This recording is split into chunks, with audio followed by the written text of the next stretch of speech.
Good evening, everyone. Thank you so much for making time to watch Mtembei TV. Today we have a great show for all of us and invite everybody to join. Let's discuss Baba storming DP Ruto'S bedroom and the Deputy President William Ruto stays in the coast, still consolidating and ensuring that UDA converts remain in his fold. Is Baba able to gain the Rift Valley from William Ruto? Does he have what it takes? I want to know what you think about that, and what is generally your take of the political events of today. As you have followed, there is much happening in the political world and so fast in this country that it is almost impossible to keep at the pace at which every event is taking place and which direction is our politics taking. So we would want to invite your thoughts, and this is an open platform where you come and air your political views. Just make sure that you remain civil and within the boundaries. Don't break the rules of nature. Nature is unforgiving. So it's important that we do that. Otherwise, it is time for us to begin to talk. Mala, karibu sana. We have WG. Welcome. Habari ya leo? Mzuri Bernard. Yes. I hope today you are not. I hope today you are not biased. I am never biased. I would like you to balance. I would like you to balance today. You're always biased. You are aligned to the other early the day to begin to accuse me. Uncle, but thank you so much. Yes. I know you love Raila Odinga.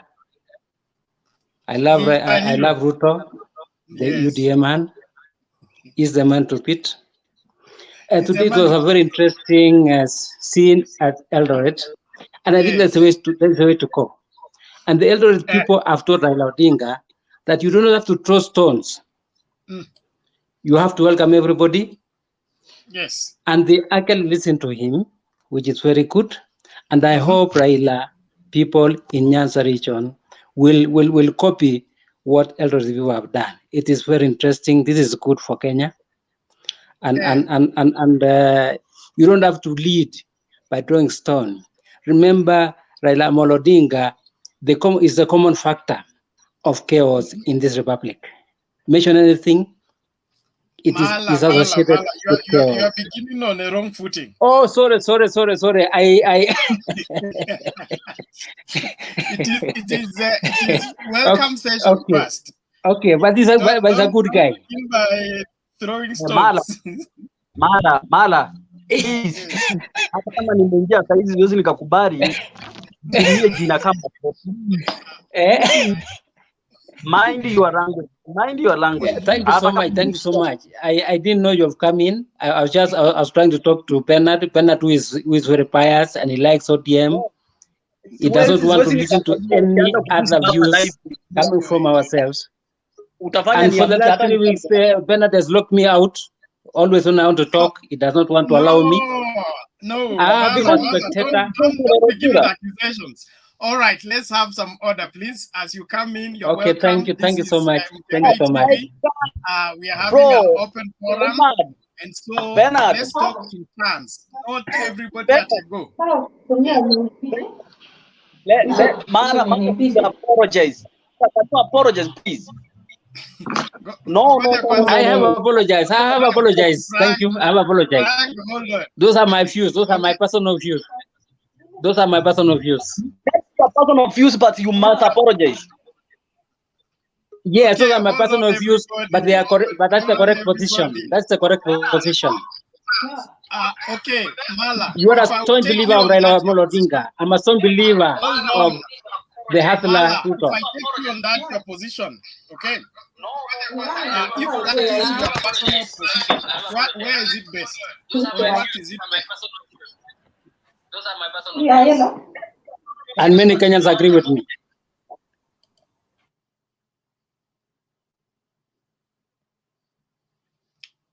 Okay.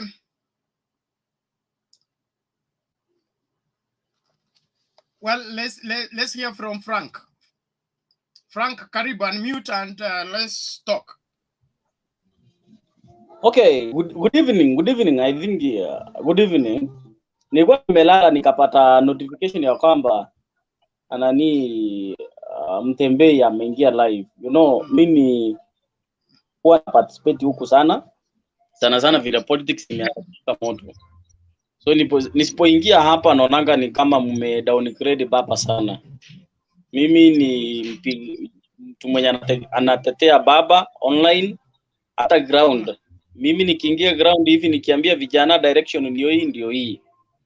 Lakini zosi nikakubali, nigosi nikakalisha matako yangu hapa nikiangalia mala. Mind your language. Baba. Frank. Okay.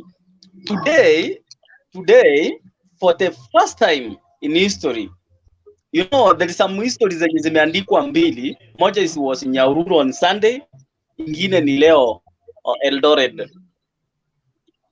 This is the kind of politics we want.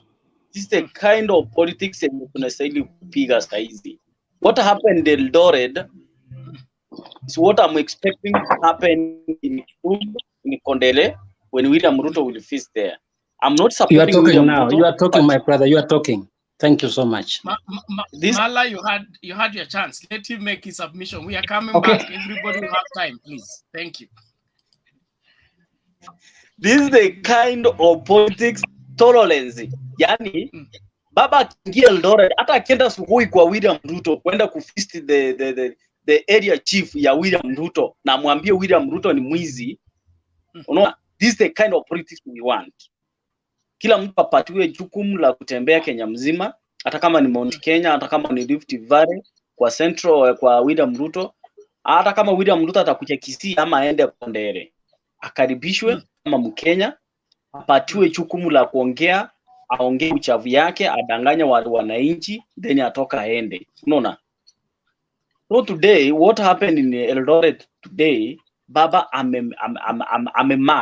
amepeleka mark na kuambia ya kwamba niko hai na anahitaji kiti ya urais. Ukiangalia vijana walijitokeza, si wale wa kununuliwa vile William Ruto akienda akikuja huku Kisii anapatiana vijana pesa wana attend mikutano yake, si wale kama wenye walikuwa foi leo wenye wamenunuliwa. Hakuna siku baba ashaitanguliza watu mbele waende kufanya mobilization. Watu wenye walikuwa huko ni watu wenye walijitokeza, wenye wamekuwa kwa mikororo ya unyanyasi ya kuibiwa. Unaona, vijana ambao walikuwa wamebeba mapango, wangekuwa ni vijana ambao walikuwa against, baba angefanya mkutano. But ni vijana ambao wameona ya kwamba William Ruto amewanyanyasa for long, William Ruto amewafanyia mabaya for long, amepatiwa for 5 years, for 10 good years. Baba amewanyanyasa baada ya kuwafanyia kila ahadi ambayo aliwapelekea. Imagine kijana, there is a kid mwenye alipromisiwa laptop 2013 by William Ruto. I think by 2022 atakuwa na 12 years. By 2027 atapiga kura yake ya kwanza. Unaona, ambaye William Ruto alisimama kwa podium akasema sisi serikali ya Jubilee. William Ruto, siongelee Uhuru Kenyatta. Mwenye alikuwa anatoa promise ni William Ruto. Akasema tutapatiana laptop. Hizo laptop hazijaionekana kabisa. Akasimama akasema vijana watapata free internet 2013, free internet. Unaona, mpaka saa hizi free internet haijapatikana, kwake ndio free internet iko. But kwa vijana wengine sisi ambao tunajitafutia, tunastahili kupatiwa free internet tufanye kazi zetu za online, hakuna free internet. So I want to tell William Ruto ya kwamba zile promise zenye ulipatiana ilikuwa kama mnyambo wa punda. Saa hizi ndio baba amekuja anataka kurekebisha zile maovu zote zenye William Ruto ashai promise vijana, amewapatia empty promise. Ni kama mwanaume anaambia mwanamke, tukifika tu hivi kwa nyumba nitakupatia mazuri mazuri mazuri. Ukifika huko unapata kijana ni raundi moja kwa sekunde 2. Hii ndio kazi William Ruto anatudanganya nayo. Ndio maana nataka kuambia vijana wote Kenya mzima wasimame na Raila Odinga, wasimame, the times now, waamuke, watembee na baba, wafanyie baba mazuri, na baba atatupatia mazuri, atatupatia manna from heaven. Si lazima itoke mbinguni, maana ya kwamba pesa zitakuja kwa kila mfuko wa kijana. Mimi ni vile niko hivi, nitafanyia baba campaign, nitapigia baba campaign, na nitaingia kichichi kwa kichichi huku nyumbani Kisii, nikiambia vijana, nikiambia wazee, nikiambia wamama ya kwamba the time is now, na change ndio tunahitaji. Tupigie Raila Odinga kura. Okay. Thank you, Frank. Thank you very much, and let's have that welcoming session. You take a minute just kusalimia Wakenya na kuambia upo na umeonaje siasa ya leo, just in brief, before we now begin to take our 3 minutes of our personal submission. Let's hear from WG.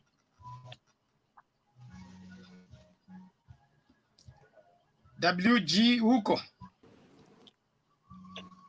Nico, good evening, everyone. Good evening to Salama you. sana. Welcome. Good evening. Yesterday you had a very fantastic, discussion. I was following today, jealously, because I wasn't able to take part in it. That was such a nice discussion yesterday. I regretted why I missed. So, okay, today, just for a few moments as we open, although I will also seek maybe some times later after I shall have organized myself well. But I wanted to speak something. Hi, Penny. How have you been? Fine, thank you. Fine, thank you. The only iron lady in the house. Okay, so the Eldred, like Frank has just put it, was just fantastic. I didn't expect that. I was waiting for the events outside in the streets, very, with a lot of expectations. I thought there would have been some challenges, but when I looked around and then I couldn't believe my eyes, what I was seeing. That was a sea of humanity, and what impressed me is that everything was peaceful. It was just celebrations. There wasn't any interruptions of any kind. And I want to state that that to me that is not surprising. It's not surprising to me at all. Eldoret is not Nyanza. Sorry. Okay, just give me time a little bit. Everybody, it is please one of mute the your most... mic. You only unmute when you're speaking, and wait for your turn, please. Thank you. Mala, is Nyanza not in Kenya? Mala, please. Yes, Nyanza what I was saying is that Eldoret is on Nyanza. No. Nyanza si Kenya ama iko wapi? Mala, I please stay in order. You Okay, gave your opening. Thank you, Bernard. You gave your opening remarks. Thank you, Bernard. Quiet. Thank you, Bernard. Please let it. I will follow the rules. Thank you. Yes. WG, please go on. Okay, so as I was saying, Eldoret is one of the cosmopolitan cities that we have around, and we have lots of people from Nyanza, both central, South Nyanza, from Kisii areas, even from there are lots of Kikuyus in there. So Eldoret as a town, especially Eldoret North, is comprising of all the tribes. So I wasn't so surprised to see such a sea of humanity. Now, again, but what caught my eyes or attention was during the convention. convention that took place, you know, the Azimio la Umoja place. I realized that there are those, you know, especially the old men, old people, the aged, who are, there's something eating them. There's something that has been eating them, and they were speaking with lots of emotions. You know, you could see from their body language that something, they were hurting. I think there's been a historical, you know, some kind of injustices that has been, you know, has been like kind of covered, and they want somewhere to know, to vent it out. So when they get some little opportunity to vent it out, then they come out very emotionally. This kind of emotion I saw sometimes back when there was a committee of senators which was going around the country, and they also went to Eldoret, and the kind of emotions I witnessed today is what I saw during that time, during that period when they were discussing about you know, the maize saga, because farmers in the Rift have been taken through lots of pain. So they got that opportunity today, and plus other things that we have not come to the national's attention. It is only known within Rift Valley. Hopefully, as time goes by, and as a campaign will be gaining momentum, hopefully we will be able to hear more, even as many defectors will be joining the ranks you know, Baba's side. They will be having that freedom to air their grievances. So far, that is what I have. Maybe later on we can indulge more. Okay, Thank you. Thank you very much, WG. Let's hear from, and it's just 1 minute of opening remarks. Huh? Don't finish everything in this first segment. Jonathan, VP. Poa sana. Habari ya siku nyingi nyinyi wote. Salama. Suluhu atuma salamu ama baraka? Atuma salamu. Mimi niko Kenya, niko Mombasani. Basi nafurahi sana kwa siku ya leo, nafurahi sana kwa hii conversation. And one thing nataka kusema is like we need to have prayers. We need to have a very serious prayer in Kenya, because you see people are killing each other. A wife is killing a husband is killing a wife, a boyfriend is killing a girlfriend is killing a boyfriend. So we need someone is killing children. We need to pray for this country very thoroughly, because where we are heading is not a right place. What I would like to say, today was so nice. So maji naona imezidi unga. Wale tulikuwa tunasemanga ati baba hawezi enda sijui wapi, now tunakoroga uji sasa tunywe. Okay, thank you, Jonathan. Appreciate you. Let's hear from Absalom. Your opening remarks quickly. You unmute and talk.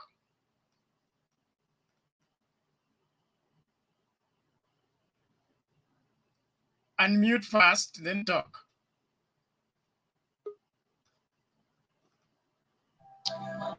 Bernard huyu ajui chenye anafanya, patia mtu mwingine aongee. Ngoja wewe Frank. Tulia papo hapo. Okay, Absalom, you will find your way. Richard.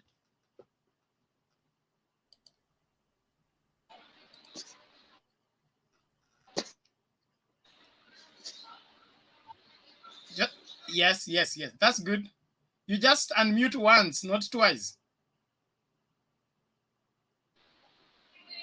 All right, go ahead. Is it okay now? Yes, it's good. Go ahead. Okay, thank you.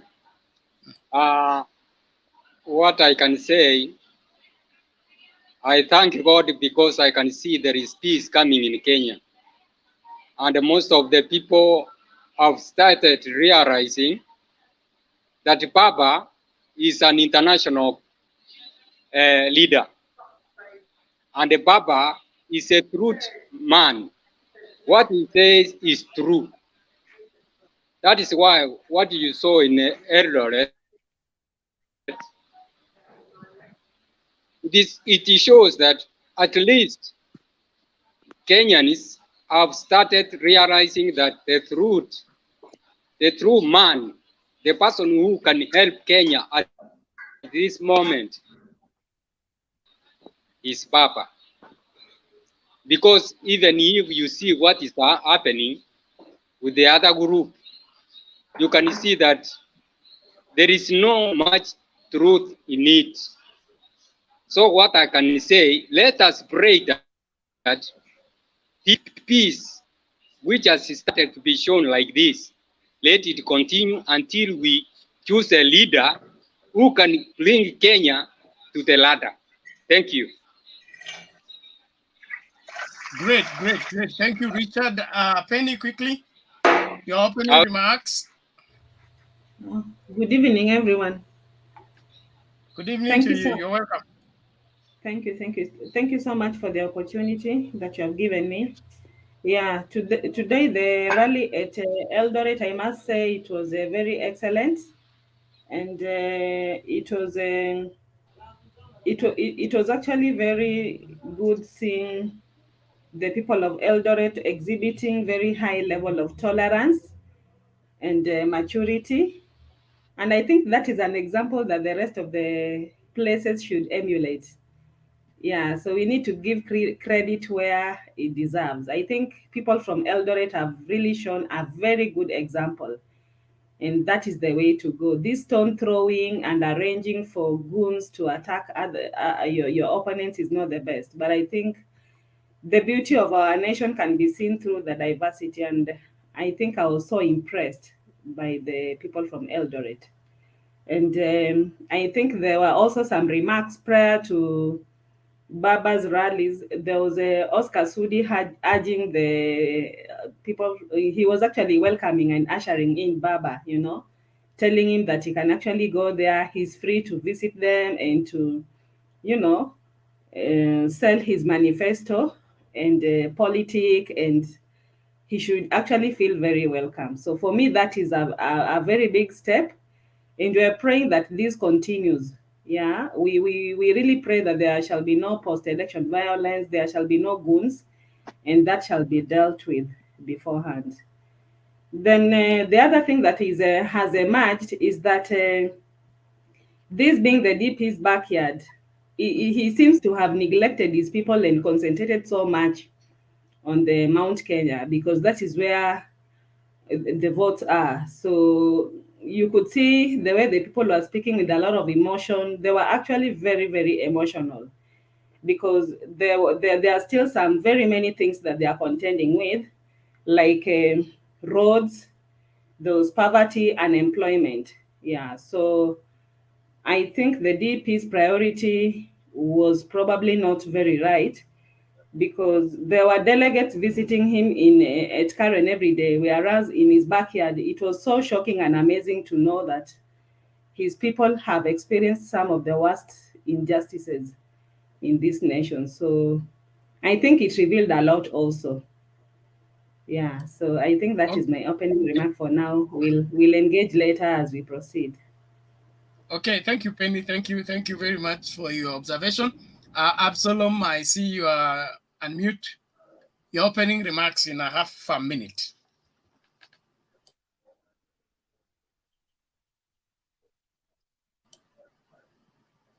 Absalom, good evening. Are you having network issues? For me, my first, yeah. Yes, we can hear you. Yeah. Manipata sasa. No. Good evening. Good evening to you. So welcome. My first observation was at the main. Yeah, my first observation is from the main Azimio la Umoja, where those elders were speaking. So when you are listening to those elders and those people from other Nandi, Elgeyo Marakwet, those elders, they were speaking with a lot of pain inside them. There's something which they are suffering on, and their main son. I've forgotten them completely. Saudi. Coming, yeah. Saudi. Yeah. So my main point goes to where Baba was first having the meeting, where those elders were speaking. They were speaking with a lot of anger, with a lot of pain. So there's something if their son have not done to them. So they are trying to find other people who can help them solve their problem. And that's the main point I take there. They're coming to the rally which Baba had along the Eldoret. I never expected such a huge crowd because what I was expecting, if there were a lot of people, at least not not so a lot of crowd as they were. Walikuwa leo. I never expected that. So that umoja and move on as one Kenya, as one country, as one people. Okay, thank you, Absalom. Abba. Yes, good evening, everyone. Good evening to you. Welcome. Thank you so much. My first day in the session. Today was very yes. Karibu, go ahead. Asante. Today was very amazing. Yes, are you here? Are you able to hear me? Yes, just continue. Give your observation in the next half a minute. Today was very amazing, and when Oscar Sudi realized that it had started being amazing, he had to urge his people to welcome Baba when his people had already welcomed Baba. Then secondly, I think what I've been saying every day, I've been making some comment in the session, and I've been saying that Ruto has killed so many careers. Today it was confirmed, even the old guards, people who represented people like Sally Kosgei, Henry Kosgei, I think he was very clear that Ruto has killed so many diplomats, so many careers for the diplomats and many other people. Then I can still repeat that today was very amazing. I didn't expect what I saw today because we thought Baba was supposed to be just climbing the mountain, but he went back and even took some milk at Mursik, and they really welcomed Baba so much. That was so amazing. When at some point some people would want to say that in Migori we did that. That was not our doing, actually. Actually, I come from Migori, and that was not our doing. That was the doing of some people who wanted to portray the Luo Nyanza as a very volatile community. But I can still tell you that Ruto comes back to Migori or even to Sia or wherever he wants to go, he'll be really welcomed. That is my session for today. We'll continue. For now, we'll continue the discussion. Okay, thank you, Abba. We appreciate your observation. And Andy. Oh. Andy. Okay, go ahead. Good evening to you. Ongeza volume. Good evening, Andy. We can't hear you well. Okay, are you getting me? That's a little better. It's go ahead, better. Please. You have half a minute.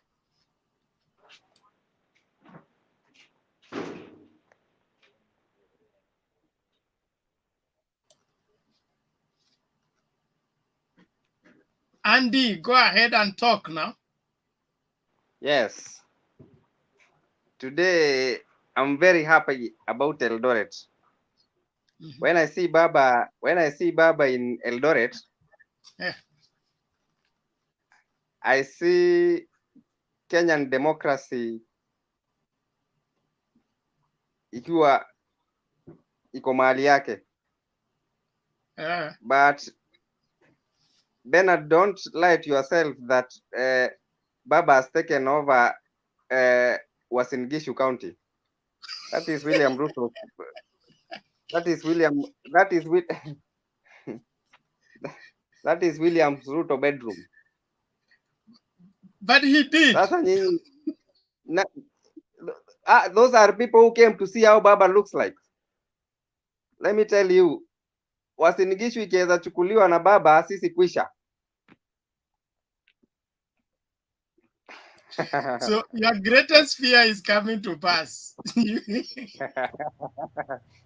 That cannot happen. That cannot happen. They came to see how Baba looks like. Andy, you're in denial. Andy, you're in denial. Bernard, No, it's okay. Bernard. So, no rebattling now. Let Andy finish his opening remarks, and then No, I just flow. wanted to help him. No. WG, hold on. Andy, finish your submission. Unaona vile umeanza kuibua moto. So what I'm happy of, ninafurahia kuona Eldoret watu wamekuwa werevu. Hakuna ile maneno mkiona mtu mnamrushia Baba had a very peaceful moment in Eldoret. I was happy to see that. But what I want you don't be lied that Baba has taken over Uasin Gishu County. Uasin Gishu County is still under UDA, and that will not change. That will not change. So on that, on Baba being welcomed in Eldoret, that was a plus again. I'm very happy to see that kind of politics, honestly. Okay, thank you. Penye nia pana njia. So where there is a will, there is a way.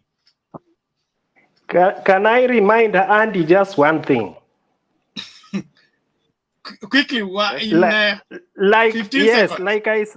like I said earlier, and I'm speaking about Eldoret because I'm a product of Eldoret. I schooled there, so I know a lot. Even during when William Ruto himself was coming up as a politician in the 90s, I was there. We participated in building him. But now, if one thing that Andy should know is that in Uasin Gishu, within Eldoret itself, is a highly cosmopolitan. We have the Kikuyus, who are the majority actually, and the Kalenjins stay right at the peripheries. In the countryside. But again, even those peripheries, you realize like the areas around Mailitisa is highly dominated by the lawyers. So and within in Eldoret, since it's very near Nyanza and Western, majority of the Kisis, majority of the Luos who are not able to make it up to Nairobi dwell in Eldoret. And therefore, it will not be surprising to you to see that Eldoret, as was in Gishu, Eldoret North, the way it is called, might shift very fast. William Ruto will have some other Nandi-dominated areas like Kapsabet area and whatever.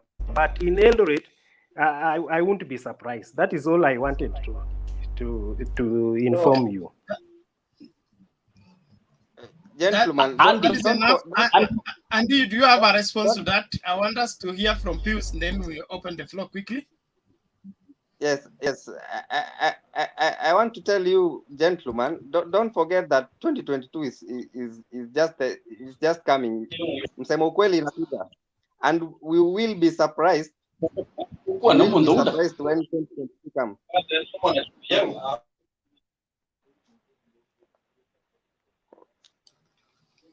We will be surprised, Andy, when 2022 comes.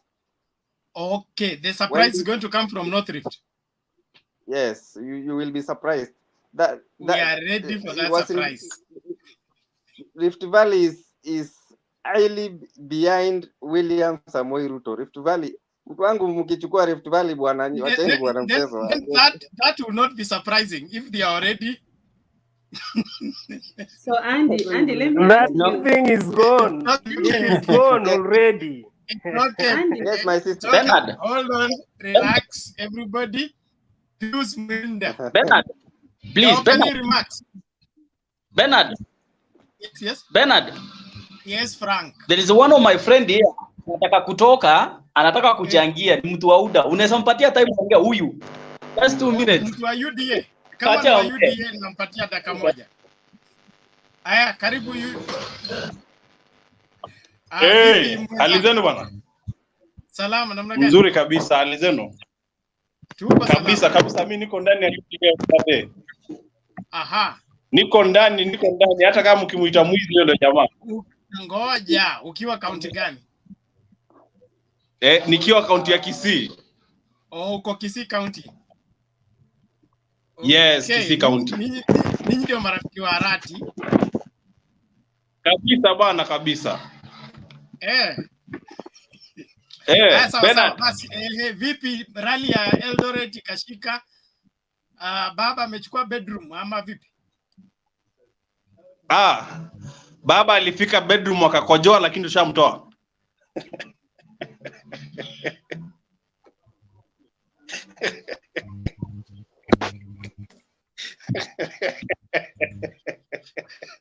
Thank you for answering my question. Please add one more sentence and go.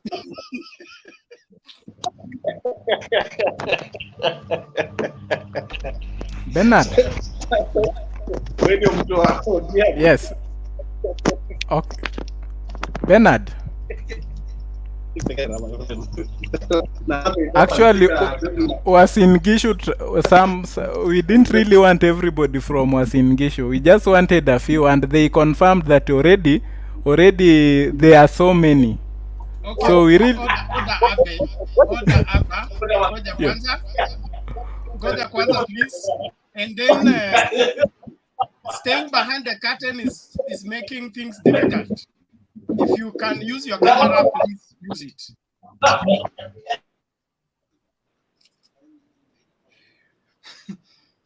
Now, please keep your mics mute, especially when you're having your... So, Frank, your UDA guy has finished his statement, I guess.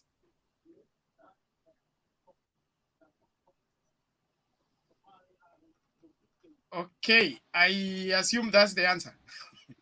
Frank, are you there? Mala hasn't spoken. Yeah.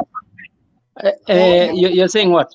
I think I was the first one to speak. Hold on, Mala. Hold on, Mala.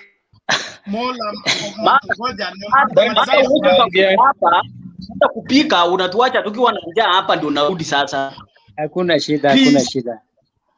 Frank, okay, thank you. I'm the one talking to you, Frank, and don't address anybody through the chair. So that's the law that was established here yesterday.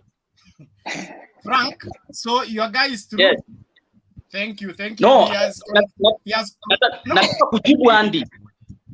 Bwana ngoja, wewe uliletea mtu wa UDA. Akapeana statement. Na nakubaliana na yeye, at least amesema tumefika bedroom. That is okay. Whatever happened in the bedroom is not important. Okay, thank you. Let's hear from Pius quickly. Yes. Good evening, everybody. Good evening. Karibu sana. Good evening. Thank you. Acha kwanza nianze kusema asante kwa Bernard juu ya kutuhost. Tunashukuru kuchangia kwa hii mjadala. Mimi about Eldoret vyenye naweza sema isikuwe surprise sana juu hao watu wamepigia baba kura tena. So place yenye tunapaswa kuwa hata tunashangaa wenye wamegeuka ni watu kama Mount Kenya wenye wameleta kura mpya. Eldoret walifanya hivyo na tunajua hii round watafanya tena. Tuko na imani watapigia baba kushinda hata senye Ruto watapata. It is possible. Ukiangalia Eldoret ni metropolitan area iko na community mingi na hao wote wana support baba, na plus wale watu wamenyanyaswa under Ruto after yani hiyo leadership ya Ruto, tuna imani watawekea baba, so baba anaweza shinda huko, kuko na hiyo probability sa according to my opinion. Okay, thank you, Pius, for that opening remark. Now, we want to give, you will take 3 minutes, everyone. You will be giving your own detailed observation, but restrict yourself to the 3 minutes. Please, let's mind our language, not just for us, but for the sake of the platform. If we use wherever vulgar language, the channel will get into problems. Okay, and then also let's respect people, especially elders. Kuna wale ambao wamezoea kuita wengine ng'ombe, mbuzi, livestock. Please keep that away. Let's value each other. We are all Kenyans by right. Nobody is Kenyan by begging. So let's appreciate everybody and value everybody. Okay, now back to Mala. Being having been the first person here, take your 3 minutes. Give us your observation. Is Ruto taking the cost? He has camped there, and has Baba gotten in the bedroom? Is the bedroom following him, or it was just waving him? Yeah, I think about Eldoret. There's some lessons here. It means that everybody should be granted an opportunity to voice their agenda, including this Raila Odinga. And I think he learned that there should be no plan to disrupt rallies of other opponents or hire people to heckle. That type of politics is old-fashioned and is no longer acceptable in Kenya. And that's why Eldoret welcome Raila, and actually they embrace him with peace, since Eldoret is a cosmopolitan. Remember, this Raila Odinga is a single denominator of violence in Kenya. And I think Nyanza people are now learning, and it's going to take the lesson to Nyanza, so that the like of this, what do you call this guy who was beaten out again in Migori? It should not happen again. And this kind of politics is good. But it does not mean in Eldoret that Raila is winning. That is the bedroom of Ruto. I think these are lessons learned, that Ruto is not a violent guy, and is welcoming all the politicians, including this fellow. I think in Coast, Kilifi, and you can see Ruto is winning everywhere he goes. People are defecting left, right, including the deputy governor. I think there was a deputy governor who defected yesterday or today, joining UDA. And these are good news for UDA. So the ODM team, they should stop violence, and they should copy from Nyahururu team and Eldoret. And I'm hoping going forward, that should be the way to go. Bernard, I hope you're going to be fair this time round. You've been biased, so balance. Thank you. Now, Mala, you had made a very good point. Why are you finishing wrongly? All the same, thank you for your submission. Okay, and, okay. Every Kenyan has a right to go in any corner of Kenya and sell talk to Kenyans. They don't even have to have something to sell. Talking to Kenyans is still their constitutional right. So let us all be civil and appreciate one another. Tisa, welcome to the show. You came in when everybody has given their opening remarks, but I'll give you the priority to give your opening remarks and your submission. Good evening, everyone. Good evening to you. Karibu. Oh, okay, thank you so much. Karibu. I'm happy to join here with you and actually to weigh in on the discussion that we are having this evening. I think everyone has introduced themselves. I'm Tisa, a very good friend of Change Movement of ODM. And let me start by commenting on what happened in Eldoret. The fact that Baba went to Eldoret and was overwhelmingly received does not mean that he has won an election. Those of us who believe in him should keep on persuading other regions to not only receive him in terms of welcoming him, but also to register in large numbers and vote for him when the time comes, because that is what we need. Ruto can also go to Kisumu, receive the same reception. That does not translate into votes. What we can say is that we are happy with the peace and tranquility we are enjoying in this country. One thing that we must give Baba credit for is that the handshake is working. Had it not for the handshake, the kind of peace and tranquility we are enjoying today, where Ruto can go to Kisumu or Migori, Baba can go to Eldoret and nobody throws stone at them, wouldn't have been there. My friend who has just spoken and said something about what happened in Migori. I want to finish by saying this. What happened in Migori was very unfortunate, but that one does not depict the characters of the people of Migori. Remember, Wanjigi was in Homa Bay, he was welcomed and prayed for. Wanjigi was in Kisumu, nobody stoned him. But when he went to Migori, a clique of people actually heckled at him and threw some stone at him. So you can read in between the line who was inciting who and what were they planning to achieve. So it was just some kind of commotion and disagreement among the Wanjigi's team. Because I know if the people of Migori want to stone Wanjigi, he wouldn't have left that place to address the media again. He would have gone home straight away. So there was nothing like he was stoned. There was just some little disagreement. The very last, guys, I want us to have a very sober discussion, very objective, where we can be able to sell the agenda of our different candidates. Ruto is the son of the soil. He is a Kenyan. He's entitled by the constitution to run for political seat, win or lose. Raila Odinga is also a Kenyan. He's entitled to run and win or lose. But at the end of the day, we remain all Kenyans.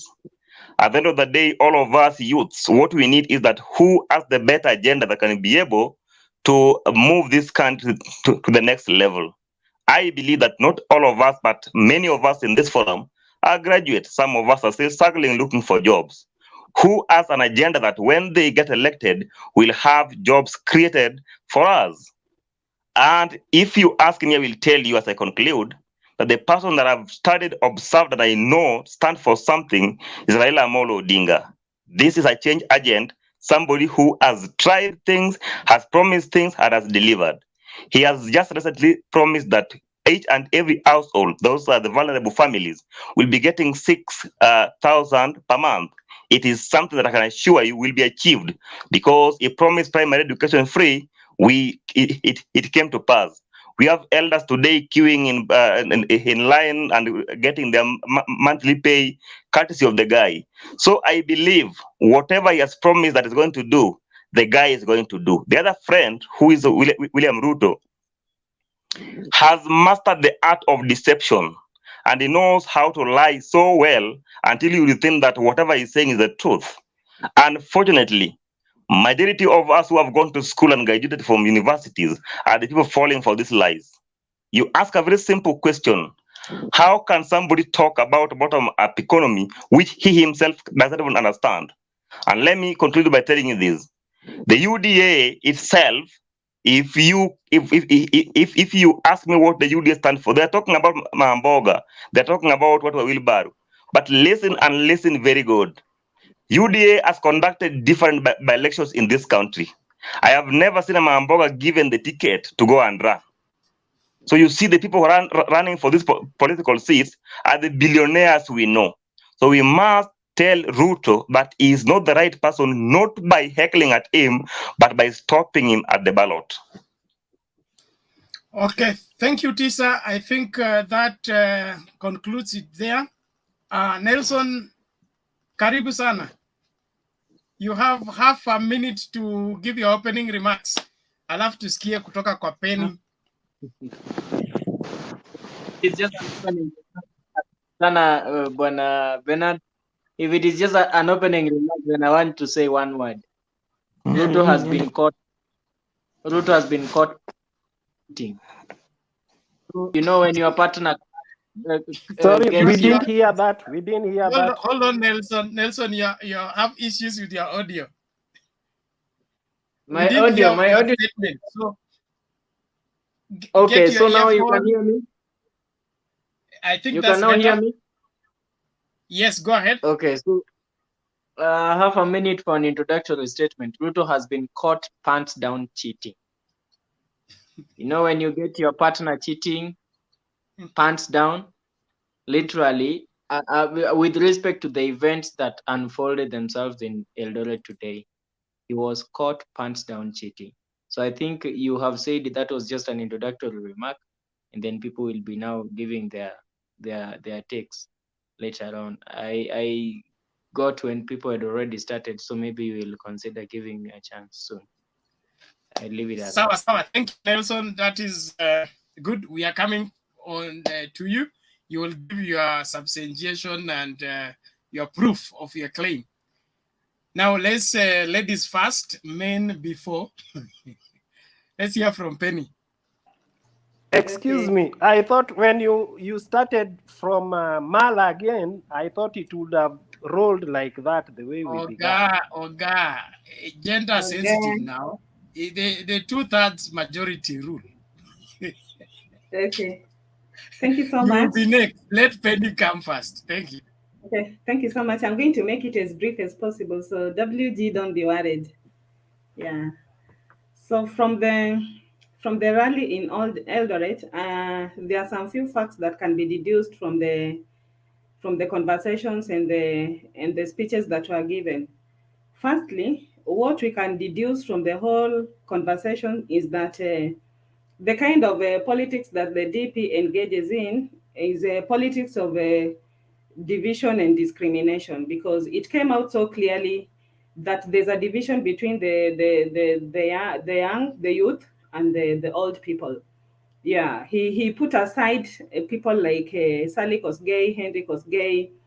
They are not consulted, they are not recognized, and I think career-wise, it's like the DP buried them. He did not create a mechanism of trying to consult people who have been in government, who have a wealth of experience. So it came out very, very clearly that there seems to be a very big rift in the leadership of the youth and in the leadership of the young people. And it could easily be seen in the way that there are so many young people in the government, which is a positive thing.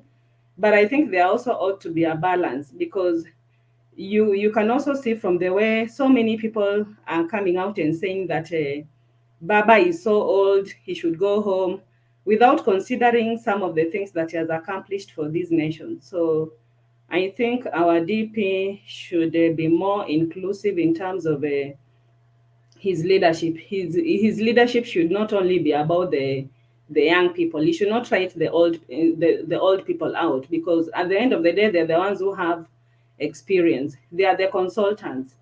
And as you say, it's normally said that the old is gold. So let us cherish our old leaders. They know something that we do not know, and they have a wealth of experience that can be borrowed from to tackle some of the problems that we are finding ourselves in as a nation, especially at this time when economically, I think we are so down. The other thing that can be deduced from the rally was that the DP's leadership is a failed leadership, because they thought that by selecting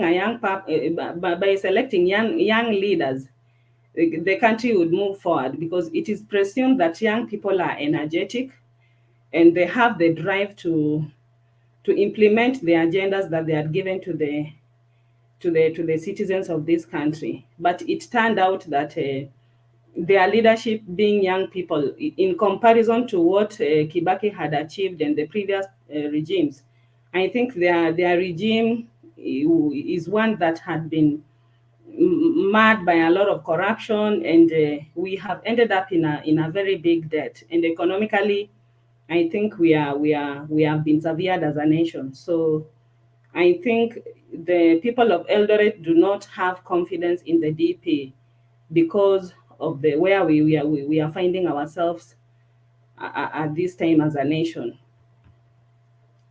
Then finally, I think what also came out was that in the failed leadership, at least some of the few vices that came out very clearly. There was the corruption and the issue of maize. And you could see that the farmers were really agitated. They are very bitter. People are investing so much in their farms, buying inputs very expensively. And then they are not able to sell their products because of the kind of corruption that is taking place. So you could actually see that they are looking for an alternative person who is ready to listen to them. Because according to them, the DP hosts delegates who go to his place. But his own backyard is so much exposed. And I think today was an exposure of his highest level of hypocrisy. Charity begins at home. There is no way you're going to build roads in Kiambu, you're going to build roads in Mount Kenya and giving youth money and stuff like that. Whereas in places like Nandi, we have youths who are unemployed. There are people who complain that they don't even have roads and basic amenities. So I think this rally exposed a lot. Yeah, so I think the DP has a lot to do to convince people that is the kind of a leader that the country is looking for. So I think I'll leave it at that. We will engage as the show continues. Okay, thank you, Penny. Thank you. That is a good one. Now we are going to WD, but I want you, as you're on this whatever platform, keep sharing the link, the link for public to watch. Let your friends join the watch so that we are talking to a wider range of audience. So as you wait for your turn to speak, don't just wait. Share the link, invite people to watch so that we grow and make sure that what we are saying is being heard by as many as possible. WD, karibu. Thank you, Bernard, for the opportunity. Thank you also, Sister Penny. That was a good presentation, quite clear and captivating. Now, I want to begin by, first of all, putting more emphasis on delving on the communication team, of Baba. It was a total letdown, both visual and audio.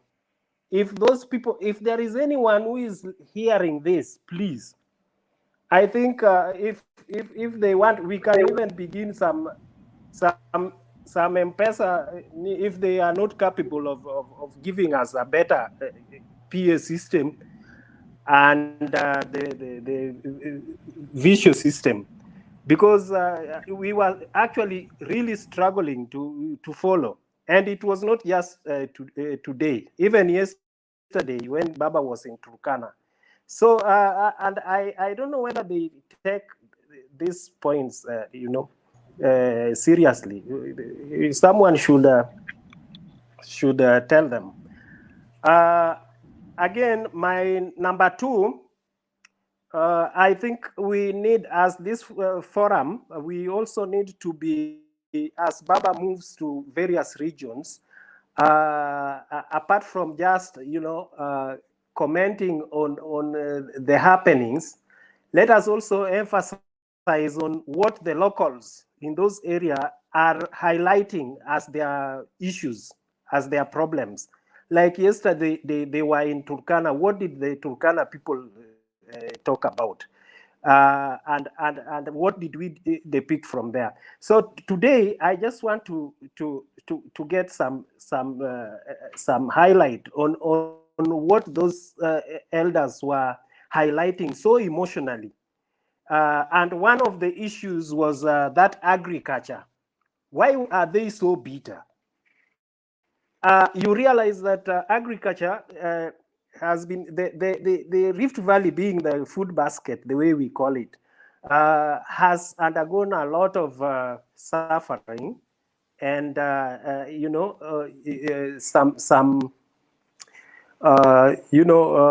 they've challenges. They've been facing challenges right from 2013 when William Ruto and Uhuru Kenyatta took over. And like I was just reminding us that there was a day the senators were going around, and when they reached there, they were asking what this mnyama inaitwa cartel, what it is all about, that someone cannot train it in. So I think that is the extension of things. Even after that meeting that took place with the senators, apparently nothing was done, nothing tangible was done. And that problem is still, they are still facing the same problem. So the issue of cartels, where farmers get their their maize to cereals, and then they find challenges, even their crops being received by the authorities there. There are those cartels and conmen. It seems the conmen are all over. And surprisingly, the way those elders were talking, or they were saying, is like those cartels are within them, within the Rift Valley. Nobody came from Nyanza or from any other place to go and do that to them.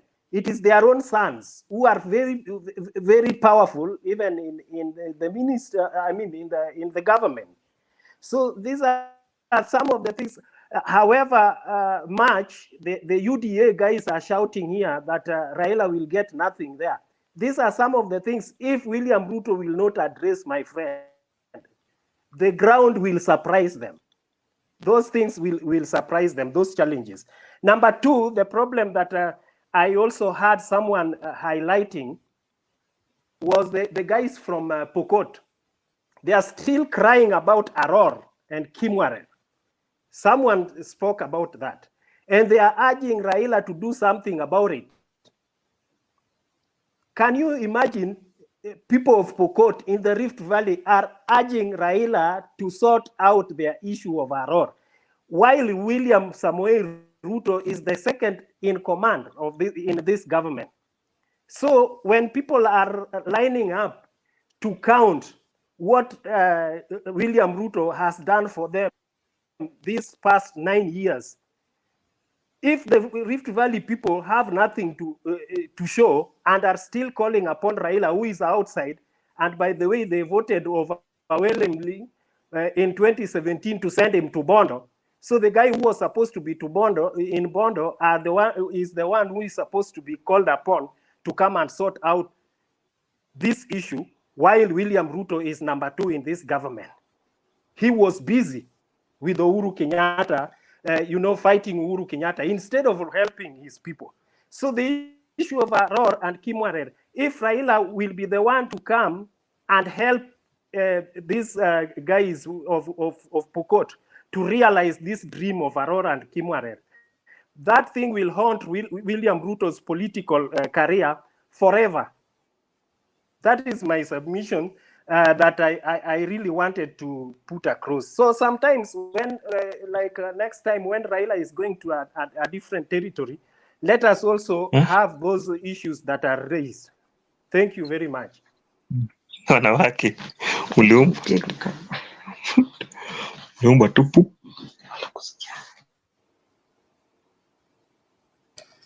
Okay, let's keep our mics mute, please. until it's your turn to speak, let your mic be off so that we only broadcast what is allowed to be broadcasted, not other matters. Thank you very much. Now from WG, we are going to Jonathan. Jonathan, Good. umenambia uko coast, eh? Yeah, I'm in coast. UDA imechukua coast ama bado ndio baba na wika? I'm from Kitale, but I live in coast.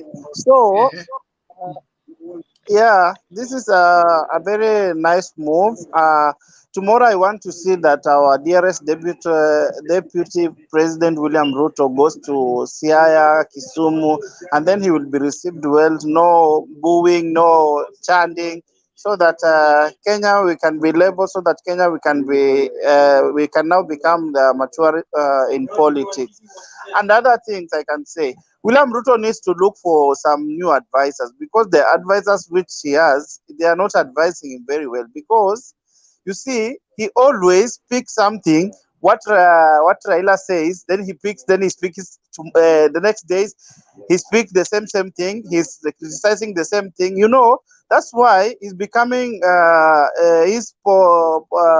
political. He's becoming down, because he picks something. What Raila says today, then tomorrow in the rally or when he meets people, he will be talking about the same that thing that Raila says. So people will wonder, why is always like our dearest deputy speaking about what Raila is saying? Let him sell his agenda. Let him leave Raila sell his agenda. What Raila says, it's Raila's problem and it's Raila's agenda or something. Let him not pick up and stand up and just the next day when he says something, then tomorrow he started criticizing it, talking about it.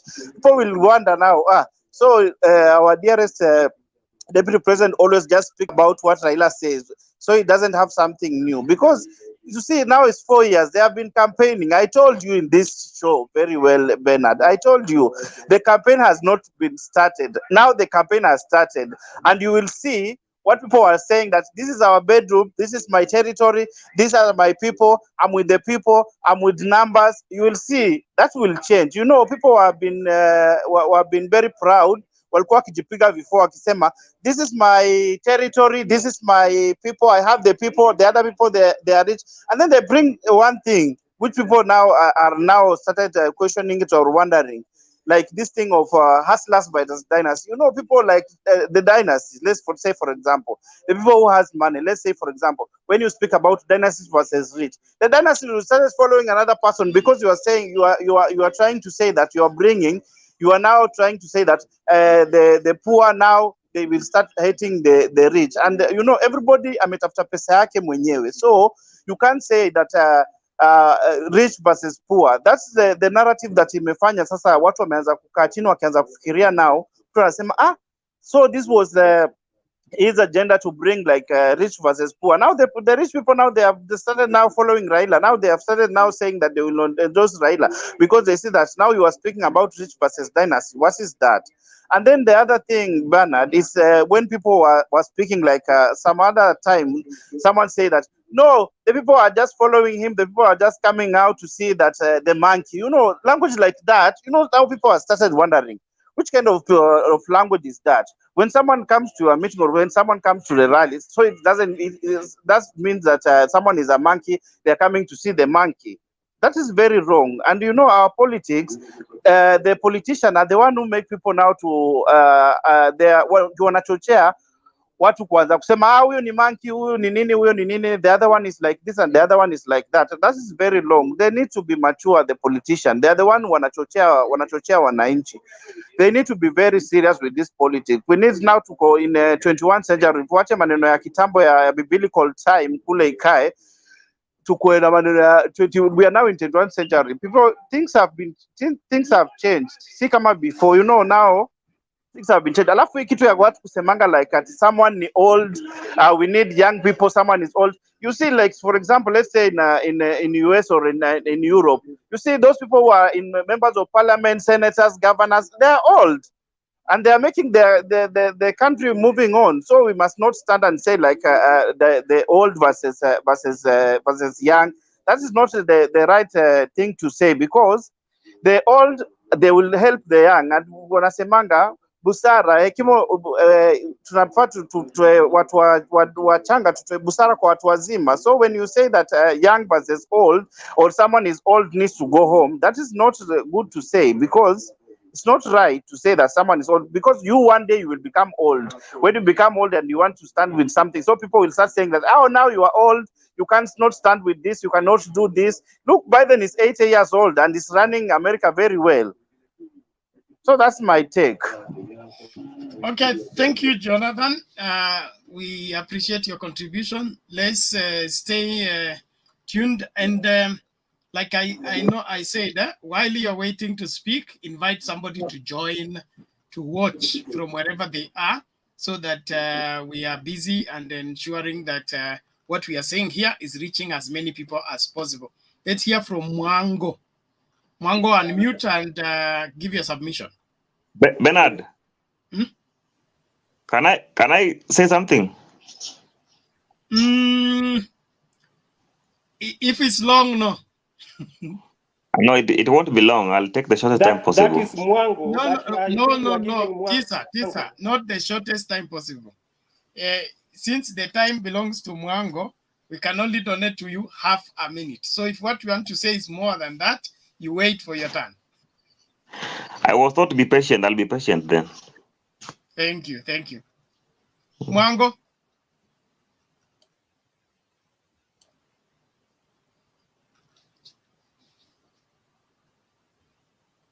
Mwango, hatukusikii, sauti yako imeenda. Pole, itabidi utoke alafu tarudi urekebishe sauti yako. Haipo kabisa, hata ile mbaya. If you are on phone, jaribu kuweka earphone. Thank you. Yes, Frank. Okay, nilikuwa nakula ndio nimemaliza. That's why time yangu ilipitwa. First of all, nataka kutoa shukrani kwa watu wote ambao wameparticipate, either you are in UDA na comment. Unajua comment section ndio unajua watu wapo mlengo mgani. Before ni make my conclusion, kuna kitu moja nataka kuongelea. Na hii kitu nataka mshare please, hata ifikie mzee Raila Odinga. About ODM communication team under Philip Etale. Philip Etale ndio communication team wa ODM. Each and every time kitu ikienda China na apologize. Mimi nimechoka na apology zake. Please, kama uwezo ukafanya kazi yenye umekuwa mandated under ODM, enda huko penye unataka kuuliza MP ukafanye campaign. Sasa tuko serious. The other day Chimboni aliongelea communication. There is a guy by the name Pombi Pompat. Sijui Pombi Pompat. Lakini ni inakwanga fake account, akaanza kumtuzi. ODM communication team imetulet down. Ukiangalia communication team ya Ruto. See, I'm not supporting Ruto, but ukiangalia communication team ya Ruto wamechipanga. Wacha nikwambie, mimi sitaki kazi ya communication team ya ODM, but tupatie kitu yenye iko straightforward. Tupatie kitu yenye iko live. Si each and every time unakuja kwa apologize kutuambia kulikuwa na technique what. Wewe kila siku ni kutuambia kulikuwa na uwezo ukarekebisha. Akaanza na Western, akaenda Turkana. Juzi leo amekuwa Eldoret. Nimejaribu kuchukua video zake ili niweke live. Video iko blank. Then the guy tukiongea wanakuja kutuambia sisi ni mall. Tukiongea wanatuambia sisi hatuchai kuwa ODM, we don't contribute anything kwenda kwa ODM. Mimi ni supporter. Wacha niwaambie wenye mnasikiza, mimi ni supporter wa ODM na niko na right. Mbona mnatuletea vitu za ujinga? Philip Etale, kama kazi ni kushinda enda nyumbani ukapatie bibi yako mimba. Point of order, Bernard. Bernard, point of order. Frank. I don't think that is our Frank, were you eating where you went or you were drinking? Niko nakula. let me say something. Okay. Let me say something. Haikuwa topic ya leo, but huyo jamaa Hold on, everybody. Order, everybody. So Frank, I think you have made your point. Don't go any further. You can, if you are looking for a tunnel to get to the Orange House, we can arrange one for you. But for now, your message is at home. It will be executed. Thank you. Wacha niongelee topic ya sasa nimalize. Nitoke nilale. Kesho ni Saturday naenda kanisa. About kuna huyu jamaa Point of order, Frank, let us discuss things that are related to the topic of discussion of this platform. You have made your point home. We are not working with ODM. We are not working with ODM. Personally, I'm not even a blogger like you. Talk about the topic of discussion. If you can't, look for Charlie somewhere. That's okay, Nelson. No. You have also made your point. Cool it. Thank you. Frank, go straight to the today's submission. Tumalize maneno. Nataka kujibu Andy. Ukisema ya kwamba saizi umesema ya kwamba Raila Odinga alienda Eldoret kwenda kuonekana ili watu wamuone. Raila Odinga Raila Odinga si nyoka. Raila Odinga ni mwananchi wa Kenya. Alienda Eldoret kufanya kampeni na kuambia watu Eldoret kitu atawafanyia akiwa kama rais. So ukianza kutuambia hapa Raila Odinga ni mzee, hakuna siku wa Kenya walipatia Raila Odinga mandate ya kutuongoza. Leo Raila Odinga akiamua kusema anataka kuresign ama anataka kuretire, hatutamforce. So yule mtu mwenye anasema Raila Odinga ni mzee, kama umeona baba ni mzee, tupatie baba yako ama tupatie nyanya yako, tutamsupport. Ukiona yeye anaweza hiyo kazi. Andy, kuja kutuambia Raila Odinga anaenda kuonekana. Raila Odinga si ndio chimbazi. Odinga si anapata kwenda apeleko kwa Raila Odinga ni mwanasiasa wa Kenya mkakamavu mwenye ametetea Kenya hii mpaka ile ya kumtusi saizi yeye ndiye amekupatia. So please tukue na respect kwenda kwa baba. Sie tunarasimishwa ni wewe mwenyewe uko na respect kwenda kwa baba. Na Nelson, sijaongea uanze kuniingilia. Nimeongea ile kitu yenye ilikuwa kwa roho yangu. Kama wewe ni supporter wa Philip Yetale, I don't care. Mimi naongeanga yangu ikikuuma ikuume. Shit.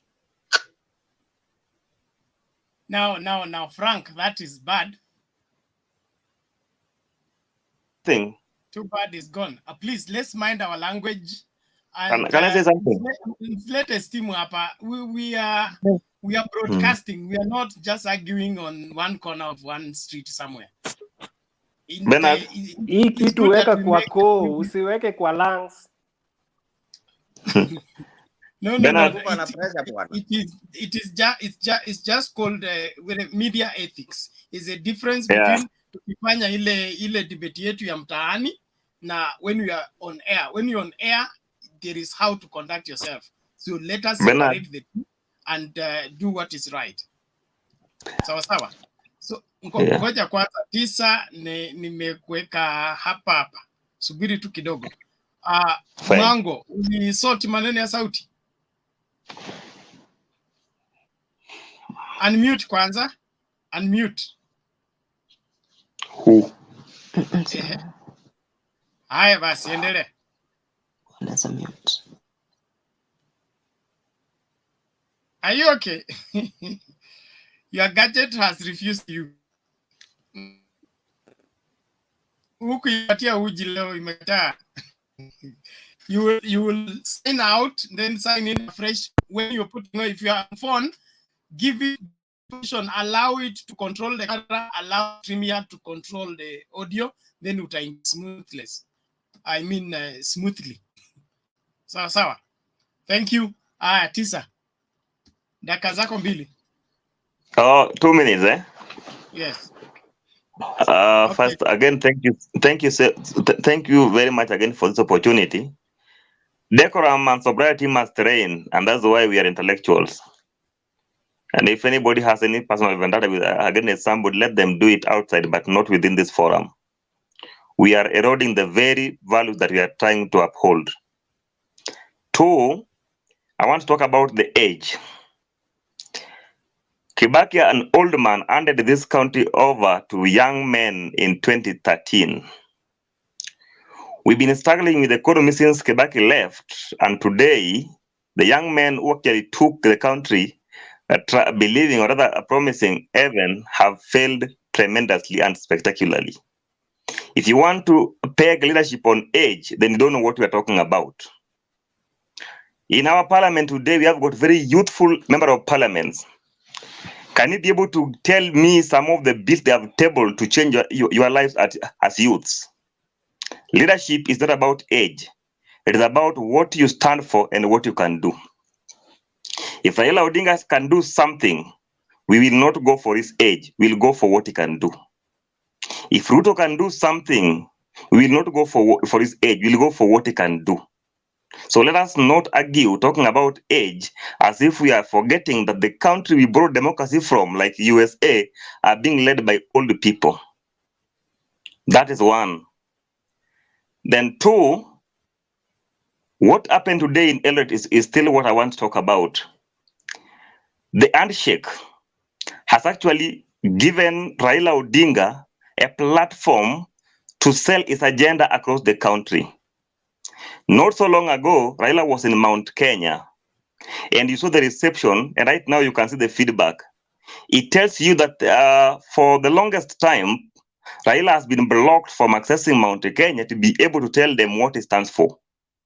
They have been selling him as a bogeyman, somebody who is actually can scare children, a murderer who should not lead.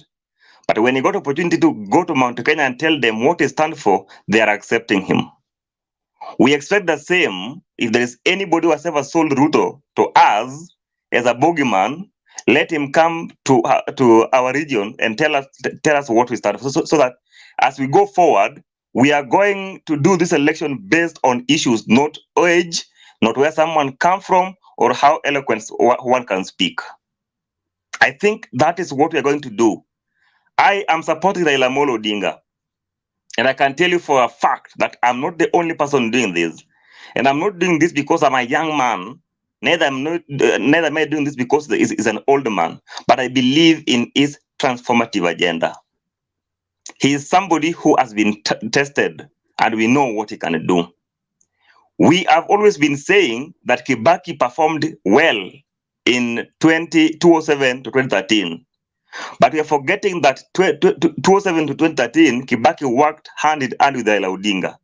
Why do we give Kibaki credit and deny Raila the same credit, yet they work together? Why do you want to discredit Raila Odinga, who actually contributed to the economy of this country when they worked closely with Kibaki? Lastly, today, if you listened to the speakers from Eldoret, those people are crying. They don't talk as people who have one of them in power. They are talking like orphans whose parents died long time ago and they cannot be told where they were buried. So when they got opportunity to talk to Raila Odinga, they told him what they expect him to do upon being elected. One thing they raised is the issue of maize. We all know that Rift Valley actually depends on farming, to the extent that if you are killing farming, you are killing those people. Sorry for that. Just give me 30 seconds, Yes, I'm can you finishing. hear me now? Yeah, I can hear you. The Oh, people now of, it's okay. yeah, somebody's Can I? crying. I think a baby is crying somewhere. Okay, fine. A baby is The crying people of, somewhere. yeah, the Okay, people now I of, can talk. Eh? Can yeah. I talk now? No, I Now want to hold conclude. on, we are coming for you. Yeah, We that's have me. heard That's your me. voice. We have heard your voice now. Mute and wait. So can I conclude? Okay. Conclude, please. Okay, thank you again, Tehe. So the people of Eldoret were crying and they're saying that they have issues with their maize, fertilizers, and the farming system in that region. And if you kill the economy of a region, you kill the people. These people saw leadership in Raila Amolo Odinga, and if you listen to the way they were talking, they are saying that when you were the prime minister, you did this, and this. Kindly, if you assume power, please do this, and this. They believe in his leadership. We are going to elect Raila Amolo Odinga, the 5th president of Kenya, not because the Luo, not because he's aged, but because he has the requisite ability to transform the economy of this country, and he has proved it. Thank you. Okay, thank you, Tisa. Nelson, your hand was up.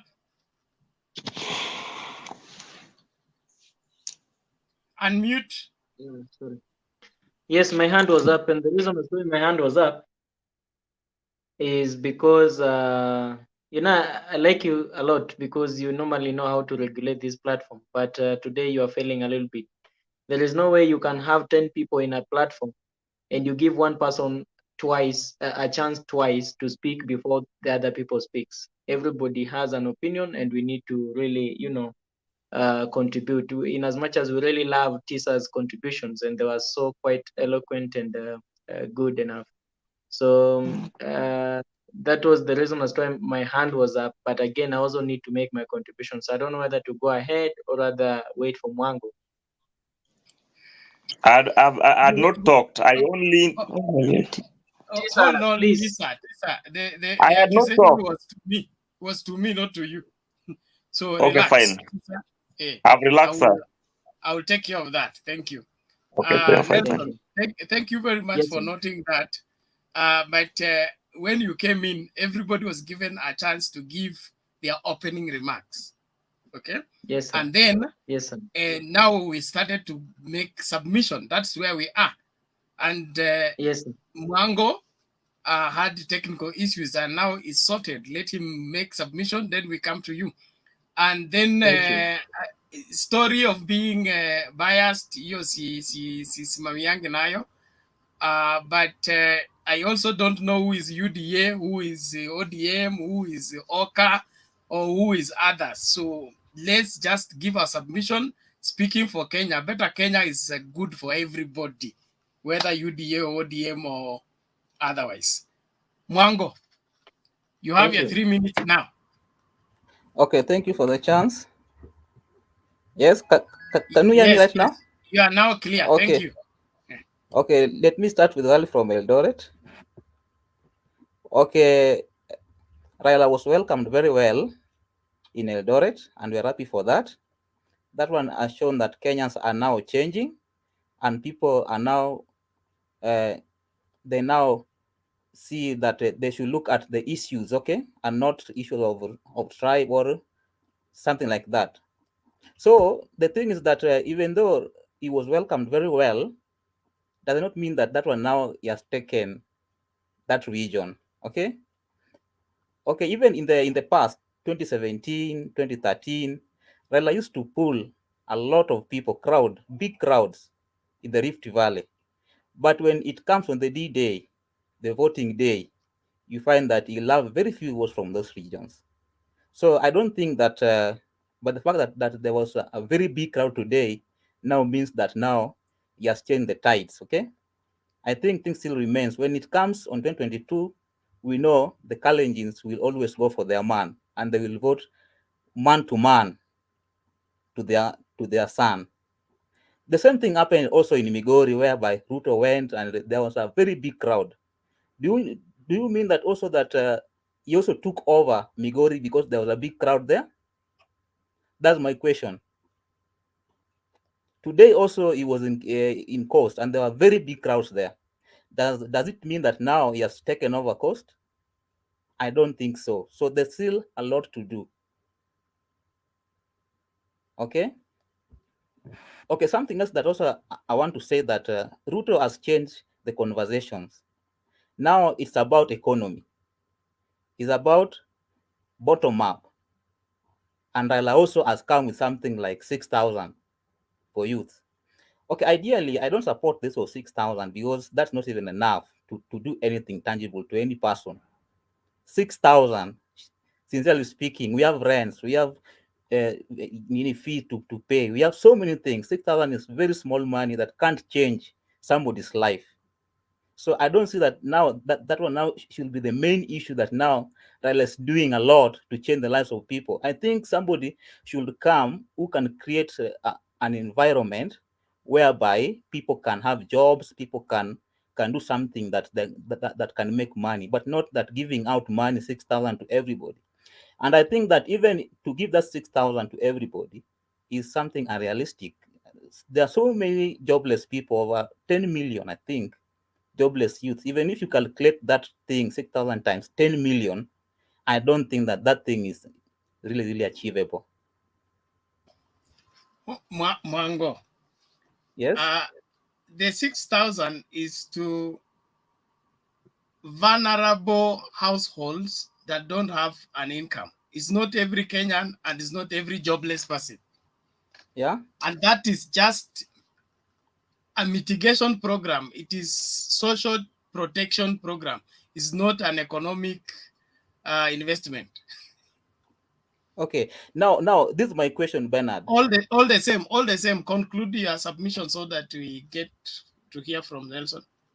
Okay, then, this is my thing. The 6,000, I think it will create also a culture of something like being laziness, where people just be waiting for 6,000 every month and they sit and wait and go and spend. I think Kenyans should be working. They are working people. They are working people. Somebody will come who can create an environment where youth can get job and they can earn their money, not wait for handouts.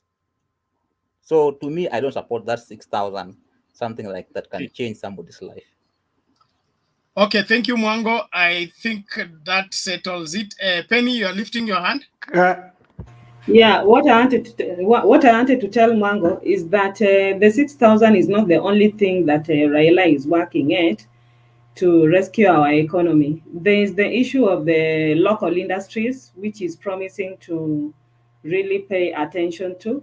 And then there is also the local buying. We should, he says that our country should avoid importation of cheap stuff from China. We should be doing our own local manufacture. So, as Bernard has put it, the 6,000 is only for the vulnerable households, not the youth. It is not youth per se, but households, families, you see. So there's also industries and manufacturing going on vis-a-vis now this 1,000 that is supporting. So he's doing many other things to improve the economy, not just the 6,000. You shouldn't just look at the 6,000. It's just one of the things that he's doing to enable our economy to recover. Okay, so there's something also that's also hello. Yes, Mwango, ulikuwa hujafunga? Bado. Okay, now this is a thing. I think there's something that I'm happy about Kenyans right now. Yes. Yeah, that the conversation has changed. Now it is economy. Now it's not that this tribe and this tribe, let's combine and take this thing. It's about the economy. So the person who comes with the best agenda to raise the economy of the country is a person who will have it when it comes 2022. Thank you. Okay, thank you. Bernard. Naomba nikuruke tafadhali WG. Hapana, kuna vitu huyu jamaa anasema yenye haingii, anajaribu kupotosha kidogo. That we want to kitu gani haingii WG? WG ngoja tu ngoja kwanza, naomba hivi, okay? For justice sake, just hold your peace. I'll give you time to do that. Nelson, but we need to hit these things while it is hot. Ngoja kwanza, lazima tu WG is burning. Give him a chance. Hold on. Okay. It's like Nelson, where are you? Okay. WG, what is it that you want to hit? This narrative that is being peddled around, that someone is changing the narrative. Which narrative? Which narrative is anyone changing? As far as we are concerned, William Ruto has been singing and jumping and preaching for 9 years. Nobody had stood up to begin, beginning to inculcate and presenting what they stand for. Raila is just beginning. So when you are saying that William Ruto is changing or Tanga is changing the narrative, which narrative? From where to where? You see, because he has been campaigning against himself. Now Raila Odinga has just stood up and is beginning to let people know what he stands for and what he will be, offering. So there's no shift from any other angle. So the other thing you are talking about is about you are still stuck with BBI about those proposals regarding positions. We left BBI long time ago. You're still clinging there. We've moved on. So the real thing is here. So please, I want you to get that so well. There's no narrative that is being changed. There's nothing William Ruto is changing from point A to point B. He is still stuck there. That's the reason why even today, he waits upon Raila to mention something, then tomorrow he will be on him because he does not have any other thing to peddle around again. Please. Okay, you have made your point. Thank you. Hey, this lifting of hand. Mwango, yes. Mwango, you have right to respond, but half a minute. Thank you. I want to respond to WG.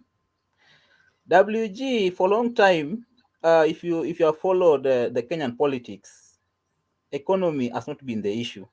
It has been this tribe and this tribe, let us make a coalition because we have the numbers, and then we take these things. And that's why you find that in 2022, in 2017, 2013, it was about coalition, whereby URP and TNA joined together. NASA also, CORD came together, trying to think that their numbers, tribal numbers, could make them be the president. But right now, we are hearing that now it's about economy. It's about bottom-up economy. Raila is also talking about other things about economy. So it's all about competition on who will become with the best policies on how to change the economy. Now, sio mambo na hii kabila na hii kabila tuungane because we have the numbers. Unaona? Now it's about economy. Both sides, they are competing on economic issues that we are facing right now. Okay, thank you. But if I hear you well, you are making a confession. The people that used tribes to get into power have realized tribes can't work anymore. So they can change and give a different approach, which is healthy for Kenya. There's no problem. So whether it's tribe, whether it's economy, whether it's politics, the Kenyan people deserve leadership that can help the country move to the next level, not those that want to hijack government and use it for their personal gain. I would vote them out any day. We need a people that will be in government and help the country to move on. Okay, Pius, you are lifting your hand. Was it a question or what? Goja kwanza. Abdi, you have just come. Relax. Don't marginalize me, bwana. Bando, mi naona nimewekwa kwa Hello? Yes, Pius. Hello? Unauliza swali ama unataka kupeana submission? Nilikuwa nataka kupeana submission juu nimeona nimewekwa pali watu wamepeana wote. Mimi naona kama nimesaulika nikapandishwa na bado sijaongea. Hapana jani. Relax tu hapo na kukujia. Sawa. Naomba tusikilize Andy kwanza, alafu tutakuja kwa Abdikade. Kwa Pius, ndio tuteremke kwa Mwangi. Tukienda hivyo Abdi uko kwa hiyo line, usijali. But keep your mute. And while you are waiting, please share the link for watching. You know the link for watching, the one on the YouTube. Share it with your guys so that they can join into the show. Andy, go ahead. Thank you very much, Bernard. Bernard, I think we are all youths here. Hakuna mtu amepita mzee, hakuna mtu mzee sana mwenye si youth hapa. And youths are the beginners of violence, na ndio wanaweza maliza violence. Kuna jamaa alikuwa hapa, alikuwa na hasira sana. na tunafaa kucondemn such people kwa sababu hawa watu ndio wanaletanga violence nchi, na hiyo violence kidogo kidogo ndio inakuanga mingi mpaka nchi inakosa amani. It's not good kabisa, si poa kabisa. Despite of speaking politics, bana, tujue dunia ilibadilika. Tuongee, kila mtu afuate agenda yake. Kama una support baba, you just support baba. Don't condemn me because of supporting UDA or supporting ODM. We have equal rights in this country. We are democratic, as I say. You have a right to support Raila Amolo Odinga, and I have a right to support William Samoei Ruto. That's what we call healthy politics. Number 2, hii story ya kuwa misled by politicians does not make sense. How can a person with full common sense get misled with a mere politician? I think we should support anybody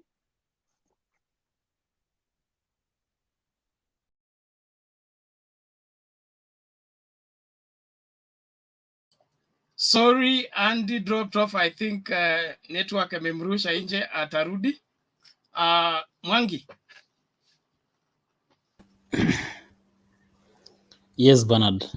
How are you? Fine, thank you. How are you doing? I'm okay. Yes, I think it's long time. It's long time you had gone to re-strategize for the climbing or the descending the mountain. No, I've just been following. Only that I don't join the channel every now and then. But I think it's good to hear people really conversing. I think I'm really impressed by the direction of politics nowadays. As somebody has commented, as Mongo said, it's no longer about let this tribe rage this tribe to get there, to get the next kingship. It's now about who is this guy who has a better model for us, for our economy. So for me, I'm really listening. Of course, anybody who knows me here knows I'm a new DA person. I'm not a sycophant. I'm a person who listens on both sides. And I've really taken my time to listen to Baba recently. And I like his advisors. Of late, he has very good advisors. He's really trying to get into what Kenya actually needs. Unfortunately, you don't judge support by masses, especially even if he came to where I was, I could have just sneaked out of my workplace to go and see him maybe and hear him say something. So also there was this that was speaking in Eldoret. I think anybody here who is schooled enough can tell those are not the real wazes on the ground, but those are just guys. Those are just guys that had been tuned to do it. And of course, in every area, even if you go in Nyanza, you'll find 1, 2, 3 wazes that support Ruto. That any given time, the chief will organize them. If Ruto is going there, they will be given a mic to say 1, 2, 3 things about Ruto. So that is not actually something to celebrate, that now you are taking over Uasin Gishu, no. However, it is really, really mature that now we can embrace each other from all diversities. Doesn't matter what you support, and then we come and listen to each other. I'm really liking it that Raila can go anywhere, can come in my backyard in Central, we listen to him, though I won't vote for him, and then he can go to Uasin Gishu. Then Ruto can come to Coast, do all this stuff, and then at the end of the day, can we come up with somebody who have the best for economy? These stipends that we are being promised, Maze, actually that is one point. Whoever advised Raila that should not have used that. If from economical analysis, he could have used it in another way. That stipend can be used against him in terms of propaganda, because promising Kenyans that you'll give them 6,000 for any whoever, from MSG, any deserving household. Let me ask you, you know about pesa wazee? Do you know even how many wazees gets that money? Pesa ya wazee yenyewe, wazee haiwafikii. In the country, before you reach to a place where you are giving stipends, you have to first of all have a very good model in terms of how, one thing, who are these deserving people. So far, the only country in the world, I think, that has managed that is the US. And US actually in the corona period gave every deserving individual $1,000. One thing you should know, US is the only country that can print money without going to inflation. The only country in the world. Any other country you try that stuff, you find yourself in debts or in inflation. So it also depends with if I were Raila, it is a good thing, but it could have been brought out in another way, not giving 6,000 or assuring anybody will give him 6,000. That money won't be available. And if it will be available, it won't reach to the people that are actually deserving. However, I like it. The only thing that is capturing my mind about Raila at the moment is manufacturing. I'm really into that. But right now, something that my Ruto has not yet addressed me is how he's going to assist me in terms of tax, because I feel we are overtaxed. By the way, you are one of the most highly taxed economies in the world. So I feel as a young man, something that is draining me is one, tax, and two, access to credit. Can we have somebody who is addressing that? Me, of course, I'm a Ruto supporter, but I said I'm not a sycophant. I want somebody not just to promise me that you'll create a factories, manufacturing. I want you to tell me how. It's not that the leaders who are there right now don't have that idea. Come and tell me what is this thing that you have laid in place that is not there currently. Or that we heard about the four big agenda, the big four agenda. What has been achieved? Man, there are so many things that need to be laid down first before even we talk of any meaningful turnaround of our economy. And there is nobody who has been able to address that among all the candidates. I don't care how much you support Raila. I also so much support Ruto at this moment, because to me, he is the only person who, despite of late, too much political. He had started well, but he is shifting, and I don't like that. But to be honest, his model could have worked, while not that it was alishidwa na propaganda opposition. Propaganda ilimseti, and he was not able to have advisors on place who are able to shift with him as the propagandas came through. Wheelbarrow was a representation as something like orange. Tell me what orange represent, machungwa. Wheelbarrow was just something, but it was taken as if he is now giving everybody, every graduate, a wheelbarrow. You see? So the propaganda kills a lot of sense. I can see many hands up. Just let me submit. No, Mwangi, your 2 minutes are almost over, but I just want to help you remember, okay? The government supporting the vulnerable is not a new thing in Kenya, and is always arranged by the government. You have talked about Pesa Wazee. Just recently, March of last year, when COVID situation came in, the government stepped in. They withdrew some taxes, ensured that everybody is able to afford what meals. By that time, when there was total lockdown of the economy, everybody was being supported in one way or another. Or but let me tell, supported to keep paying salaries to people even when they are staying home. Yes, so Bernard, what makes 6,000 an impossible venture? Bernard, what I want you to understand is, when you tell me you are giving me 6,000, for how long? Is that a solution? It's not giving you, it's giving to a vulnerable family, those that have no an income. That and who told you I'm not vulnerable? there is statistics, okay? We have census in this country, and the census are comprehensive. So we are not a country that we have people in Nairobi who are only waking up and saying, we will give 6,000 and we guess we'll get people to receive that money. Exactly, Bernard. Does the census take care of the old people? Does it count the old people? And I raised exactly. Then I raised the point. Census, they counted even the cat and the cockroaches. I mean, the cats, the dogs, the animals. Exactly. Now tell me, how many wazees receive the pesa ya wazee? No, I cannot give you that, and I don't think it's necessary. Because it's not necessary, because I understand from statistics, less than 30% are the only people that we are able to account for where the funds went.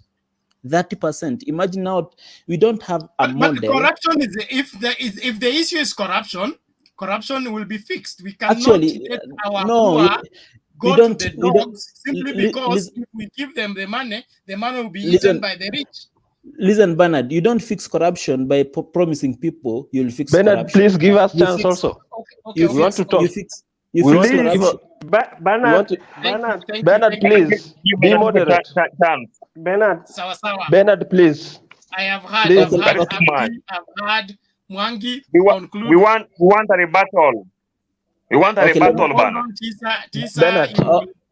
Okay, let me submit. Okay, let me make myself. Please, Mwangi conclude. Let's move on. I Bernard. know that you are running.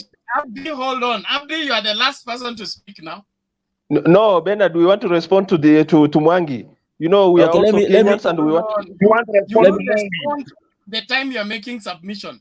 Yes, let me make my submission. This to be an exchange. What happens is we lose control, and I don't want us to have a show like the one we had yesterday.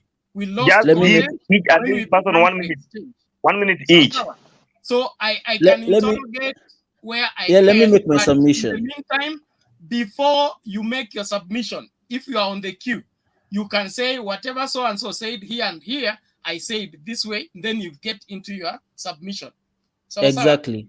Thank so you. Please conclude. We go straight to Nelson. Nelson dropped out just before he was making submission. Pius, be patient. I know you are the one next. Mwangi, please conclude. My conclusion is, let's not judge these politicians by their words anymore. At telling people that I'll do corruption, I'll do this. Tell me how. What this government has tried. Bernard, some of these things are so painful to be left to. WG. You guys, Bernard. Let it, please. I don't want to begin to muting people and dropping people from the studio. You know the problem is 98% of the people who rogue here are Raila sycophants. Men, we have rights to give our opinions. So shut up and let me make my decision. Mwangi, don't go there. Just conclude. We came by nature. Okay? It is not a matter of psychopaths, and nobody has a label of psychopath. I have not interrupted anybody when they were making their submission, not even a single person. Conclude, please. Thank you. Every other person mute. So my conclusion is, let's not stop judging people. Hii mambo ya kushida tukijaja ati Raila sijui baba or Ruto. Me, I said, as per now, I support Ruto because of what he subscribes into. If somebody else comes and presents better, and I feel that this person can win that election, I can vote for them. But then what I was saying is, let's not be told this is what I'll do for you. We have been told that for every year. Show me how you will do it, not what you'll do. We already have had the big four agenda. Ni nyumba ngapi umesikia zimejengwa? We have had so many things. Yes, they have tried. But because they did not show us how, they did not actually achieve it. They told us we'll do this and this, but they actually achieved part of it because they did not tell us how. So the how is the answer that every candidate who needs to get our votes should answer. Thank you. Okay, thank you, Mwangi. Please, let that case rest there. Nelson. Thank you. To begin with, let us not forget my introduction remark that Ruto has been caught pants down. So I'm going to alienate myself towards that. I hope Mwangi is not leaving so that at least he can also hear other people making their contributions. Now, one thing that I like about Mwangi is that in his conclusion, he has said that we should be given one simple answer: how. One question that I would have loved to ask him, he will answer, maybe even the audience will hear, because after my contribution, I think I will not be here, is how many times has he voted? And in all those voting occasions, has he ever been given that answer of how? Now, number two, Bernard, you know that I'm a veteran member of this platform. I've always maintained that I subscribe to one school of thought: being open-minded, no psychophancy, no singing, no doing what, blah, blah, blah. I've been sitting on the fence for far too long, but I think I've now reached a menopause of sitting on the fence, and I have to make a decision. And my decision as of today, as we're speaking, is choosing the right Honorable Raila Odinga. And this is not because I am a Luo. This is not because I am an ODM sycophant, the same way Mwangi is saying. Mwangi, by the way, I agree with you. Some people come here just but to be seen talking about Baba. Yani, bora tu wana heckle, bora tu wana make noise. They really love it. They think that this is also Kamkunji. This is not Kamkunji. This is a place whereby people should be reasoning with brains. People should be knowing the importance of debate. People should be giving each and every other person an opportunity to air their views. Be patient, just like the other people are patiently waiting for you. I think that advice goes well with my brothers. Now, I want to point on something. The reason as to why I always have it at loggerhead with people who come here thinking that they're the only people who can monopolize knowledge, wisdom, and political charisma. That is the likes of my friend and my brother who left. He's called who? J.K. Cod Frank. And I think if you can remember, Bernard, there was also another journalist, a journalist reporter who was based in Homa Bay at some point, who also insulted me and took things personal with me. It is simple, just because of one thing. I'm a factual person. I will never let you go scot-free when I hear that you're lying.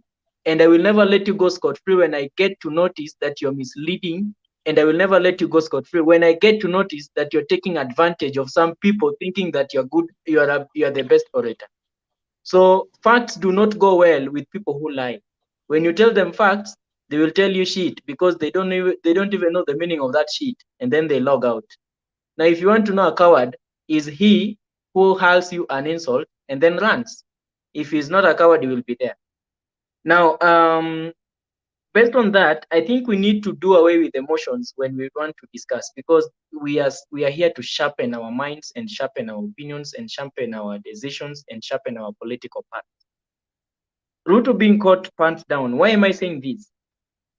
For far too long, my brothers and sisters, our deputy president had been running a solo race. Yani jamaa alikuwa nakimbia ile mbio ya Kipchoge Keino ya 159 peke yake bila hata mtu nyuma yake. Watu wameanza kukimbia, akashikwa peupe papawa, like yani amejikuta he has nothing else, he has nowhere else to go, he has nothing else to say. And this is the fact. You know, when you go each and every time, when you go to places, you have the resources you have been allocated by the office of the deputy president, like it is a public resource. You are given the mandate, you can move, you can go where, no. You remember when the president was going to Tanzania and he was passing through Kitengela, and he said, hata saa hii nimetoka kwa baraza la mawaziri na nimewaambia kama unataka kupiga siasa chapa about turn, niko na mavijana wengi wanaweza fanya hiyo kazi yako. Then when he came from Tanzania, he fired Malala. Malala or who? I think Malala. He could not fire Ruto just simply because the constitution is protecting him against that. You will intervene, Pius. Let me just proceed, please. My point is this: Ruto has had enough time to say what he has always wanted to say and to tell whatever lie he has always wanted to tell, until such a time when the other divide also decided to now hit the ground and start countering whatever every single thing that he has been saying. When you ask yourself, where is this 6,000 going to come from? Then I also want to ask you, when you believed in the economic model of bottom up, where was the 500 million or billion shillings going to come from, which Ruto was saying is going to allocate into supporting SMEs and the bottom up economic model? The same place where that 500 billion is going to come from in that budget, in his government, if at all he has it, he gets it, is the same place where the 6,000 is going to come from. And if you're asking yourself that even the old wazees, pesa kwa wazee, is not reaching them, then I would ask you, since when? You will tell me, if you're factual and you're honest, you will go back to your books and you will go back to your history and you will find that this money stopped reaching the entire community that was specified to be receiving this amount of money the moment Uhuru and Ruto took leadership. When it was still Nusumkate, this money was reaching people. We all doubted whether we could really actually acquire free primary education when Kibaki and Raila was in power. But later on, what happened? We acquired it. Today, as we're speaking, truth be told, our secondary model of education is quite subsidized. If you have your brother in a public school, you will tell for sure that the fee you are paying today is not even equivalent with what we used to pay before. So I can tell you for sure that this country has a lot of money that they can even give more than 6,000 to the most, and underline please the term most vulnerable families. It happens in other governments. What is so special about Kenya that it can't happen in Kenya? It happens in other regions. What is so special in Kenya that it can't happen in Kenya? The only problem that we have in this country is corruption, number one. Number two, corruption. Number three, corruption. And number four, corruption. My issue with the other divide of UDA is simple and one, and very specific. Mwangi and Mwanzo. I can see you smiling, my brother.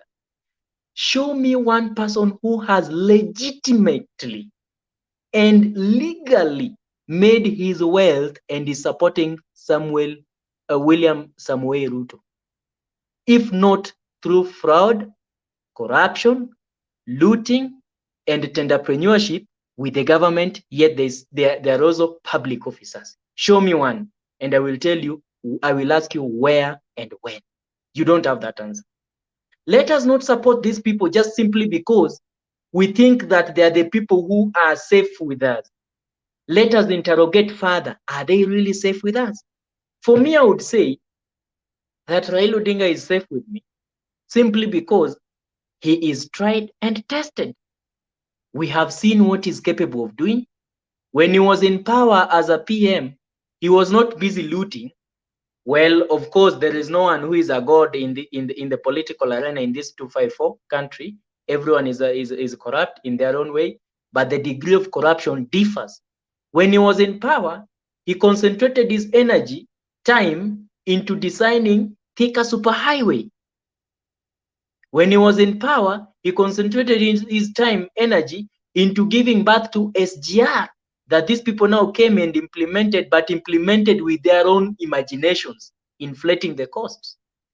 And the reasons as to why I was saying that he was caught pants down is the kind of revelations. My sister Penny talked about it at length. The kind of revelations that were happening in Eldoret. My brother, you can't say that wale wazee ni watu wa kutune. You can't tune everything in somebody. Yes, you can tune some, but you can't tune everything in somebody. Hata radio inacheza tu ukiweka station yenye unataka kusikia. Lakini the moment imejump kutoka kwa hiyo station ulikuwa unataka kusikia ikaanza kuingia ingine, na hiyo ingine pia inasema tu ukweli. You know, sometimes the reason as to why these people don't want to agree with facts is because these things facts are so painful. It was evident that Ruto has for a very long time abandoned and even excluded specific people in the rift, and just for his own benefit. He is using one thing, divide and rule, and that was perfectly and correctly used by Daniel Toroitich Arap Moi. and he learned it from him. So when they say that it is him who has eaten money from Aror, Kimwarel, and even their maize silos and the rest, it is a fact, because these are things that are in the public gallery. We see them. The models that these people are talking about are neither here nor there. None of them are speaking Nelson, something which is Nelson, your 3 yes. minutes are Time, almost time, done. You time. have 1 minute to finish, Okay, please. let me finalize by so far saying masses. I don't think when you're trying to justify the fact that the masses that surrounded Raila Odinga, those are nothing to go by. Then now I want to tell you that there is nobody in this country who can pull masses compared to that same Raila Molodi. So yes, when you say masses cannot be compared to something, but remember, out of 10 who attends, 6 or probably 4 will vote in his favor, and then now you will have the junker. If you want to have 6, if you want to have 7, but he has already gotten 4. If you work out that ratio, it will be a ratio of maybe 40%. And let me tell you, he doesn't need 40% in all these regions, the mountain and the rift. He simply needs maybe 25-25, and he will be very much comfortable, because the rest of the regions of the country, if we now talk in terms of provincials, 6 provinces are still behind him solidly. Political maturity. Why do we only talk of a political maturity when Raila goes somewhere and is welcome? And we don't talk of political maturity when Ruto attends an event in Kisumu and is not shouted? Why do we only talk of political maturity when Raila goes to Murang'a and is welcome? And we don't talk of political maturity when Ruto goes to Migori and is not heckled? You know, let us just give each other a break and start speaking the truth the way it is. For me, I support Raila Odinga, but I really, the same way we are sailing in the same boat with Mwangi, I really appreciate the fact that we should now be talking about issues, issue-based politics, and not politics that is. Mandago said, hii kitu weka kwa lungs bwana, pumua ndani nje, ikitoka itoke iende, ikiingia iingie saa hizo. Sasa mimi, that is it. Okay, thank you, Nelson. Abdi, your hand has been okay. Ngoja kwanza. I am protecting something. Thank you, guys. Now I'm going to do injustice and justice at the same time. Okay. Abdi has not spoken. It is his first time, I guess. Yes, so yes. is Pius, but Pius has said something, although he said it an hour ago or something. So Pius, you will donate your 2 minutes. Abdi aonge, alafu tukuje kwako tafadhali. Sawa, Abdi. Okay. Good morning, guys. Good morning to you. Karibu. Yes, yes. Thank you so much. I've been following. It's only that I've not joined the hall. Listening to Mwangi and the other guy who just left, I have some submission to make. And the submission that I want to make is let us be honest to ourselves. Let us be true to ourselves. And being true to ourselves is saying things the way it is and the way it's supposed to be. I know you are all Christians, and being Christians, there are some virtues. One of it is being true to yourself and being true to others also. So we are saying we are not sycophants, and from the point that we are making, we are sycophants. Most of us, if not all. What I will start my point like this. For quite some time, as many of the other speakers have put it rightly, Dr. William Samoei Ruto has been running against himself for quite like 7 years, yeah. And by doing that, he exposed himself. He gave us time to analyze him and his ideology. And I'm really sorry to say this, but his campaign is not issue-based. Yeah. Why am I saying this? I'm not maybe a Luo or what, but I only follow. I don't. There is no presidential candidate from my tribe, but I am a Kenyan who has right to choose. So I have listened to Deputy President for quite some time. That is like 6 years. He has been going around the country campaigning, saying this and that. From his points, what I've collected from his point is bottom up, which I cannot explain. I've had it for quite some time, but I cannot explain now.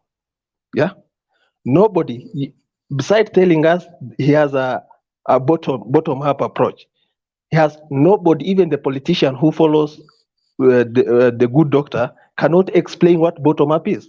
Just like Alice Waume the other time was, yeah. So nobody can explain. I have listened to Raila Odinga for the few days he has started campaigning. Listening to him, many of us thought that wakati BBI ilianguka, Raila and Uhuru, they are gone and they are done. But Raila came up with the Azimio la Umoja. This is a veteran politician, yeah? Came up with the Azimio la Umoja. And Raila is like, somebody said, it's like this time round, Raila has a good advisors. I've listened him articulating issue of youths. He has said it how he will do it. About the issue of money, the 6,000, he has said the source of those 6,000. He said every ministry will get 25% cut. He said the corruption proceed will be part of that. Yeah. And you will agree with me that we have so many corrupt leaders. It's that many of them. And I am 100% sure, and I believe in Raila Odinga that he can recover those money from these people. They are all known. It is only for political reason that we are not facing them. But I know with the kind of braveness in Raila Odinga, I know he will follow it, this money and return it. And this money and plus the 25% from cut from the ministries will be the part of the 6,000. And 6,000 is not for the graduates. It's not for the people who don't work or people who have not been employed. This is for the vulnerable families. And from the statistic, it shows only 2 million Kenyan families are living in a very poor, they are very poor. Raila said these 2 million people will get 6,000 shillings per month. These are the families who don't have anybody working. Nobody has been employed from their, and that the 6,000 will go to this family. It's not to the graduate. It's not si atikazi pesa ya vijana. Yeah. He said with time he will take it to 8 million people. You see, so Raila has been articulating for a few days ago. Raila has been articulating how he will do it. But for Dr. Ruto, he has been saying bottom up. And he has never explained to us how this bottom up will assist us. Raila, about the youth, he articulated, and even it is all over the social media, he has shared how he will assist the graduates. The issue of youth has been articulated well. So what I want to also talk about is the issue of age. Let us be honest to ourselves. All of us, with our education, with our intelligence, we have all the men who have not gone to school, who are still leading and directing us in our families, our fathers, our grandfathers. Raila is one person who has been in the leadership for quite some time. Yeah, sisi wote tuko Kenya, hakuna mtu ametoka Jerusalem. Sisi wote tuko hapa. We know why Raila has not been present. The children of darkness ganged against him. Yeah. That is the reason. And now we are realizing that they are asking for forgiveness. We have demonized you for quite some time. Now we join the Right Honorable Raila Odinga, and all indicators are on. We are seeing green light for Raila. It is shining for him. When you are seeing, human beings naturally, they are attracted to power. Most of Kenyans, 70 or 80% of Kenyans have seen that Raila is enjoying support from what they call deep state or the system, which he had been lacking. Now, whatever you have seen in Eldoret today, what you have seen in Mount Kenya, is not by surprise. Nothing happened for coincidence in politics. What the old men have been talking about, Mwangi said that hata mtu akienda huko Ruto akienda Kisumu kuna wazee wale chief analeta. No, Those men are talking out from the bottom of their heart. Raila said, kuna panya cereal board. Yeah. These farmers are the people who have been affected by the panya cereal board. And it's unfortunate that their son is one of the biggest threats in the cereal board. Because Raila, when he ascended to the power as a prime minister, he gave Ruto agriculture. It was strategic. Why? Because his community are the farmers in this country. So he gave it with reason to Ruto. But why was Ruto moved from agriculture? Are you telling us this? Yeah? Why was he moved from this? At first place, why did he disagree with Raila? Why all this bitterness? So Raila is one person who can take risk, because you remember issue of Mau Forest. Raila akuchagua maneno, aliacha siasa na akasema mimi I stand with right thing, and he stood with it. So Bernard, the other issue is we hear you, and 1 minute, please, I beg. Make it a half a minute. Okay. One thing is about the symbol, the issue of wheelbarrow and the issue of oranges. Every political party has a symbol. This symbol has history behind it. Why did UDA choose wheelbarrow as its symbol? Before choosing, even before creation of UDA as a party and with wheelbarrow as its symbol, you remember Dr. William Ruto alikuwa anapeana hizo wheelbarrow Karen. After Kenyans started criticizing it, that was when Mudama and the company started saying, oh, we will use, they are saying that Ruto akirushiwa mawe anatumia hiyo mawe kunini. So wakati aliambiwa wheelbarrow, unaleta wheelbarrow, unagawa wheelbarrow, that is when he went for wheelbarrow. So oranges also, it has its history. Walienda wakakuja na hiyo oranges. So but Ruto, unlike for the oranges, he has been giving, even before he has been giving wheelbarrows. It is all over. Wakati amekalia wheelbarrow akizungushwa na vijana ndani ya Karen nini. And the other thing is, Ruto is lying to us. How? He's lying to us. 2 weeks ago, we have an aspirant from my home area who called me together with some other guys, twende Karen. I swear before God, tuliitwa twende Karen. And me, I say my conscience will not allow me to go there. But my friends went there, of whom I know even they support Raila Odinga. They went there, and all of them, they were given 10,000 each. Yeah? Who can tell me when was the last time Raila Odinga gave? Raila ni mstinji, apeani pesa. Yeah? His followers are diehard. Kama una support Raila, hautakula pesa yake, utasupport kwa sababu unampenda. Just the way we have seen in Eldoret. No mobilization fee, but people wanakuja wakiimba one love. So Ruto, any political, Mwangi, I think you are listening to me, my brother. Kama wewe ni mwanasiasa, we are aspiring to be politician, we are still young. Kama wewe umejenga, your foundation is on money, handout. Unapea vijana pesa ndio wakuimbie jina. My friend, pesa ikiisha, pesa, kama foundation yako ni pesa inaisha, and unaenda chini. Raila from 1992, the reason why he's still in politics and very active is because... Thank you. Please, let's cut it there. You come back another time. My conclusion, I support Raila Amolo Odinga because of the ideology. I am not a psychophan also. Thank you. 2 seconds. God bless you. 2 seconds. Thank you. Bernard, as you go to Pius, Bernard, I think I've been mentioned severally. 2 seconds. No, please. 2 seconds. Okay. Justice prevails, okay? 2 seconds. Pius donated his minute to Abdi. Let Pius talk first, then we'll give other opportunities. Community ancestor has also arrived. We acknowledge his presence. Please, I beg. Let's hear from Pius first. Can I ask Pius for only 2 seconds? Pius, 2 seconds. No, please. That will be an injustice.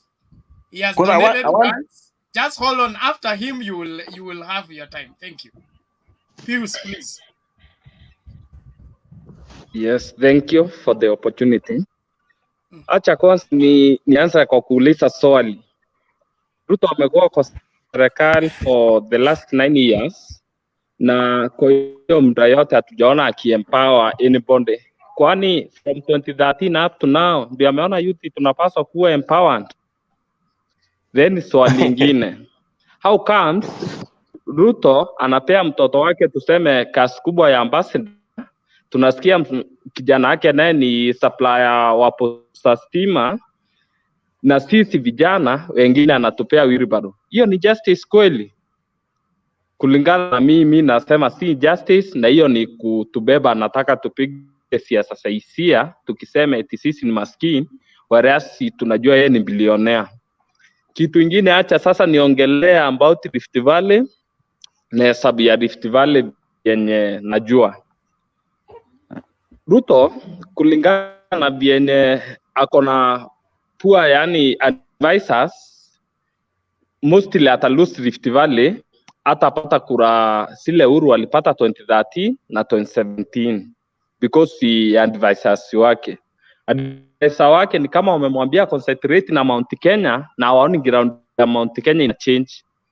Like hii time tunaenda 2022, probability iko high Ruto asipate kura almost the half of the Rift Valley counties. Tukianza tuseme like Kajiado, like Narok, like Samburu, like Marakwet, ata lose a lot. Juu huyo governor still have the support. Tuseme places kama, utapata places kama West Pokot wanagawa. So ukiangalia Ruto vyenye anaenda place kama Turkana ata lose, hiyo ni Rift Valley pia. Tukiangalia so hesabu yake ni kama mwenye anampigia na mpotosha, ndio anamwambia Mount Kenya aconcentrate na Mount Kenya. Ili ya win alikuwa anahitaji apate the whole of Rift Valley, then akuja apate Mount Kenya like 90 or 95% ili aweze kuwin. But ukiangalia the way Mount Kenya inaenda, mi kama mtu mmoja wa Mount Kenya na watu wenye wako wanataka Raila kutoka hapo kitambo, kulingana vyenye walikuwa wameambiwa yeye ni mbaya na nini, na hawajaimpea time ya kumsikiza. Na hata nienda huko mashinani na hiyo research ndogo nimefanya, naona Raila ana gain momentum. Yani vyenye tunaenda si ajabu wa abiti Ruto ni Mount Kenya. So Ruto yeye ataendelea akindestroy huko kwake, alisahau watu wa kwake, anasema Mount Kenya anapeleka wheelbarrow. Apeleki wheelbarrow Rift Valley, na pia watu wa Rift Valley wanahitaji hiyo wheelbarrow wabebe naye mahindi na vitu zingine. But ameona Mount Kenya huko kuko na mlima mahali wheelbarrow US panda ndiye anapeleka. So Ruto I think anapaswa kuchange strategy, na advisors sana anapaswa kuwafukuza hata si nini. Kitu ingine yenye inadanganya Ruto ni MPs. Amekaa akituambia you have the numbers, na hiyo numbers tunaisikianga kwa TV na kwa ile parade tunaiona. Kama MP moja akuje na bibi yake awapange hapo wote, na MPs wakae line ya kwanza, then hao watu wengine wenye hawako elected kama mabibi tuseme, na watu kama akina Mudhama anatuhesabia na anambia ni 150, MP wakae hapo mbele waonekane na kamera, then atuone hao wengine wako nyuma. Tunaamini ako na namba, ati ni yeye ndio hatujaiona akipitisha kitu ingine. Plus hiyo namba anasema kitu inampotosha. MPs wote wanamfuata sana ni MP wa first term.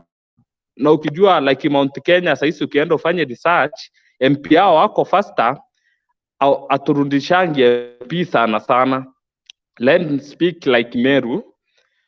We have 9 elected MPs tuseme na nominated plus women rep we have almost 11. Tuseme sasa ukiangalia kwa hiyo 11 is only 3 MPs ndio wako second term. Like MP like Raim, we have MP Kaduri Muronge, then Mauka Moro, na Koba Ikirengo. We have 3 MPs wana serve the second term. So Ruto akifuatwa na ile ground yao MP like nao like kwetu wengi wameharibu na hawatarundi. So unajua anaona pale kwa ground yako na tena yeye akienda mahali anatumia pesa kumobilize watu, so andanganya na ile namba. So Ruto even in Mount Kenya si eti ako na watu, ana watu wenye wanamfuata ni MPs na ni MPs wenye wanaendea handout. So about Raila naweza sema in terms of yenye anaendelea, he is making progress day by day. Juu watu wenye hakuwa naona like Mount Kenya ameweza kuwa convince na wanaona kweli, wanaona vyenye anaongea ni kitu wenye anaweza fanya na ni kitu reality. Juu hakuna vyenye utaniambia utanipea hiyo bottom up we mwenyewe uielewi, tukikwambia explain hauna hata clue bottom up ni nini. Kitu ingine Raila ukiangalia tu kama anatuambia atatufanyia kitu, anatuambia yani practical, kitu practical yenye unaona kweli wewe ukiangalia unaona ni kitu yenye inaweza ingia. But Ruto anataka tupige ile hisia, tupige tukisema sisi ni maskini, acha tumpigie. So sisi tumerefuka bwana, hakuna wajinga hii Kenya. Tumejua Ruto ni tajiri, tumejua amepea watoto wake kazi na still ni kazi anajitafutia. Mbona kama anatuambia Ruto anatutosha, anatuambia yeye eti wao watafuti seat? Mbona basi kama he is a gentleman enough asiende achukue mama boga, achukue kijana wa bonda, mama boga run for the president, kijana wa bonda akuwe deputy. Juu yeye si viti wanatafuta, si yako na pesa na nini, ametuambia si viti wanatafuta. Ruto anatuambia juu yeye anaongea vitu si practical, kukusaki wanga sinaleta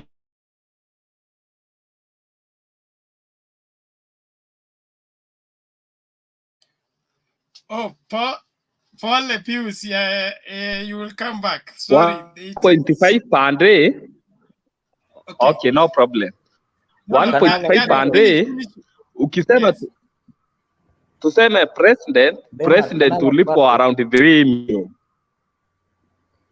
Please, utaendelea tu, let me finish. So, okay. I am Pius, almost through. Just conclude, conclude and then we move on. Thank you. Yes. Yeah. Yes. So nilikuwa nasema Ruto alituambia anarokotanga kwa mayai tu kwa kuku 1.5 per day, na tunajua kuna biashara zingine like hotels na many business na senya hatujui, senya siko kwa public domain. Kama anaokota 1.5 per day kwa kuku tu, mbona kasi ya president nadhani inalipanga almost 3 million, kama siko sure but kama siko wrong 3 million per month.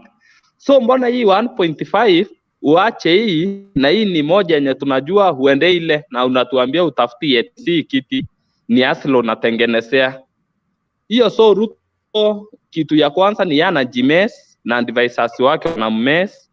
So na hiyo naona ndio kitu ile itafanya lose.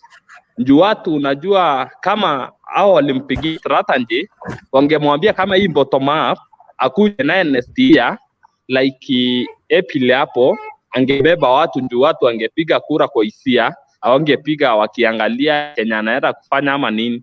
Wangepiga wakisema si tunatoa dynasty, tunatoa home nini. But sasa vyenye alipea watu time wakamuanalyze, njoo watu wake hawakumuadvise before. Watu kama akina Andri wanampotosha, juu atamwambia bottom up, then wamchoree hiyo map, wamwambie hii bottom up and ABCD. Like vyenye baba anatuambia hiyo trickle down whatever, anatuambia ni kujenga industry siajiri watu, raw material itahitajika. So kama ni kulima pale atapata chance. Si unaona hiyo yake iko ni kitu unasafuata na uone ita make sense. But wale nayo wanamwambia na wamwambia vyenye anapaswa kufanya. So Ruto mimi nadhani yeye hakuna change tumei, hakuna kitu tumei witness yake amefanya ikasaidia. Mali hiyo time yote amekuwa kwa serikali, yeye anakuanga mali na nyanyasa mwananchi. Like 1992 alitumika kupiga watu nini youth for KANU, kuja akapewa 207 Ministry of Agriculture akaiba, tumemfanya deputy president still ameiba. So nini itachange kwa Ruto? So sisi hatuna imani na yeye. na kulingana vile tunaona. Don't go personal. So I nikimalizia, think you have made your point. You have come very well. pole. Don't have a bad ending. Thank you very much. Utapewa muda mwingine wa kuendelea. Sawa sawa. Thank you. Sawa, thank you. Thank you. Now. Mwango, I know your hand is up. Yes. We'll give to Tisa first. Dasahau vitu mingi, kuna vitu mingi huyu amesema, at least nataka ni nini kidogo huyu Peace. I'll donate my time to you. Can I go first? Tisa, donate to me. Okay. I wanted to say something to Pius. Bernard. Yes. Now you are beginning to confuse me because you are talking among yourselves. That means I will mute all of you and keep kindly, the king. Bernard. Okay. Bernard. Okay, let's Tisa continue. Let's do this. Mwango, just hold on. You will make submission and respond to Pius while you are making your submission. To Achiapo. Tisa, what do you want to say? I think Mwango is burning. Let me just give him 1 minute. If you allow me. Yeah, it's Mwango, burning. 1 minute, will it be enough for you? Okay, sawa. Thank you. And let it be 1 minute, please. We acknowledge Patriot has come. Karibu sana. Community ancestor, karibu. We know you are around. We are coming for you. Just get your points ready. Mwango, go ahead.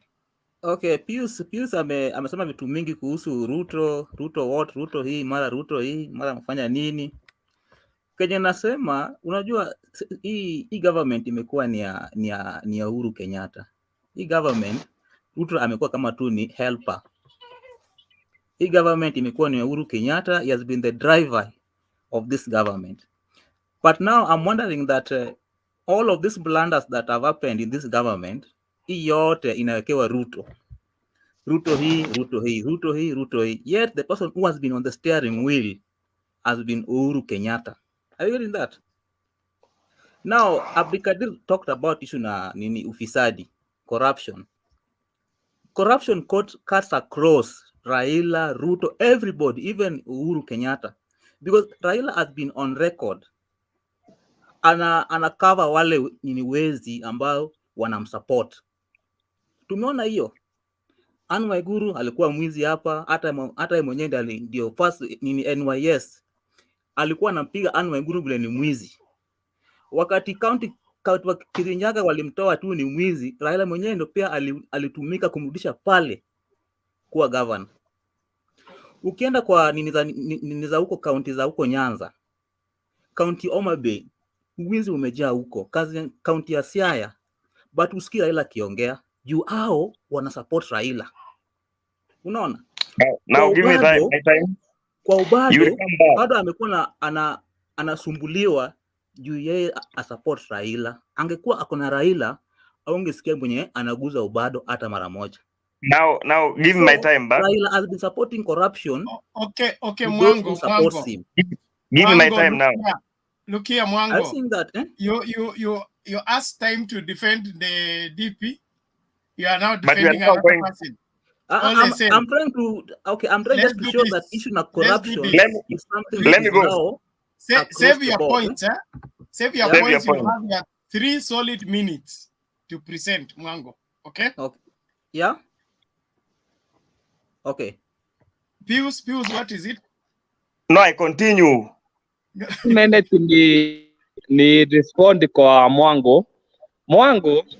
Ile time Ruto alikuwa anataka kutolewa, walituambia Ruto na Uhuru wameshikana. Kwanza hizi Ruto akiwa na makosa, tukisema mbona mnasema serikali ikianguka, hii serikali mivye na saambia wa Kenya.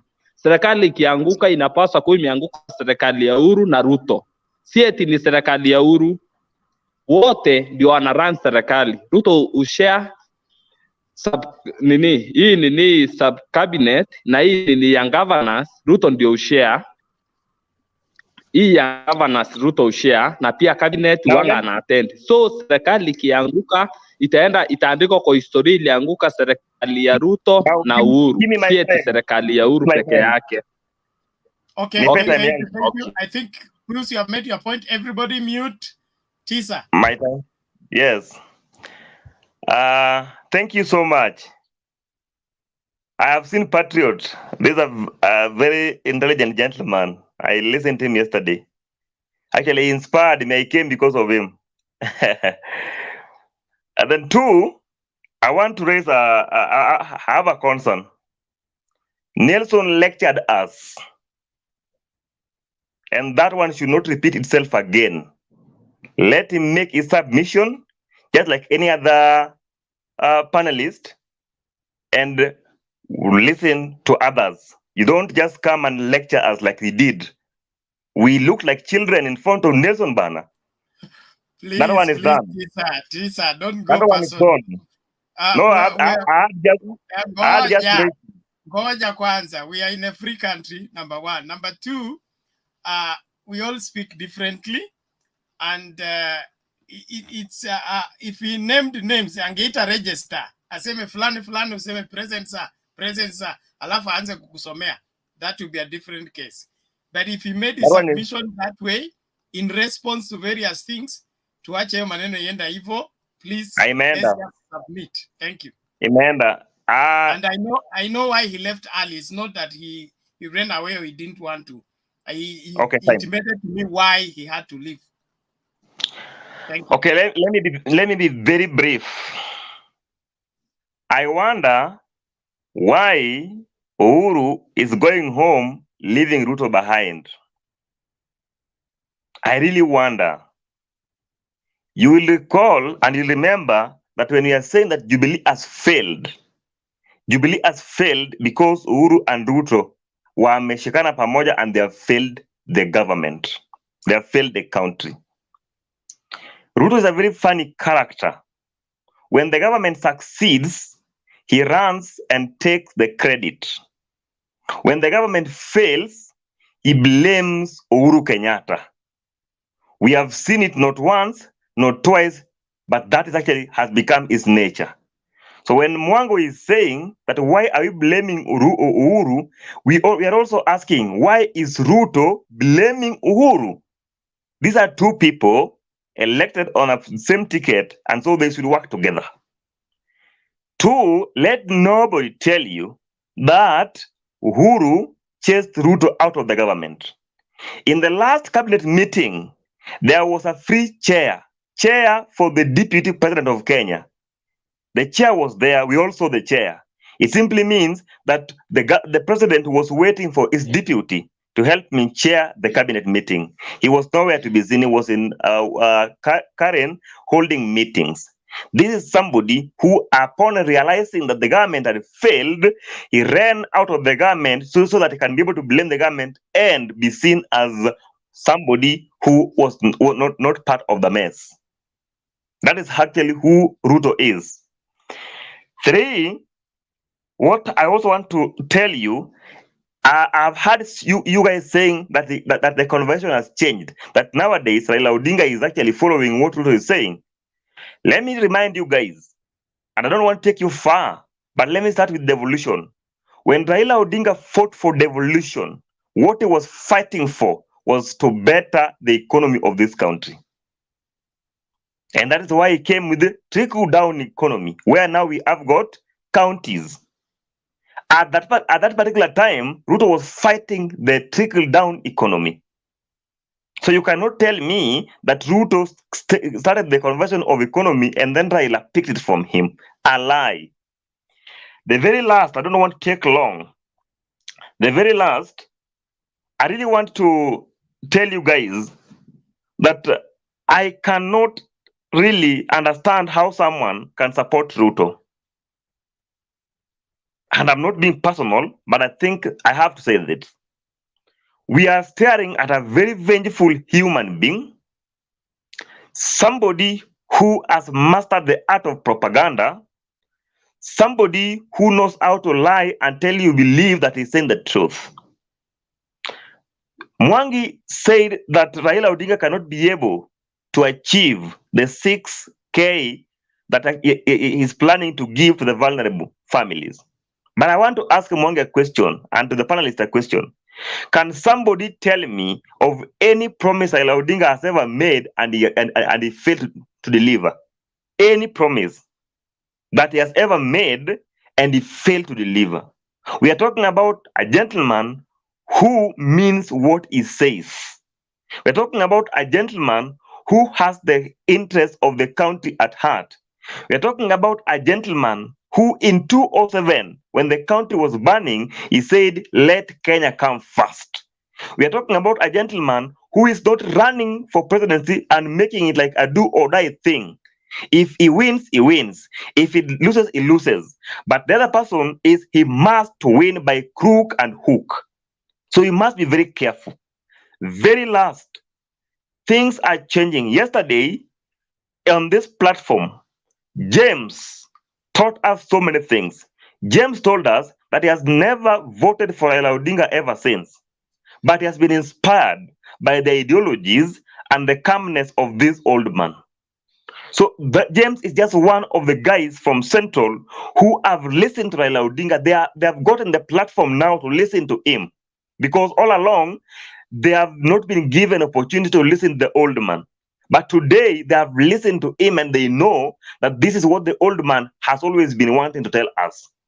When he went to Eldoret, if somebody tells you, because Mwango is saying that some old men were coached to speak the way Raila wanted. The old men who spoke in Eldoret today are the same old men who spoke before Murkomen and some senators when they appeared in Eldoret in some committees and told them that you guys have stolen from us. They're the same old men who are tired of this guy. So that we are not talking about people who are coached.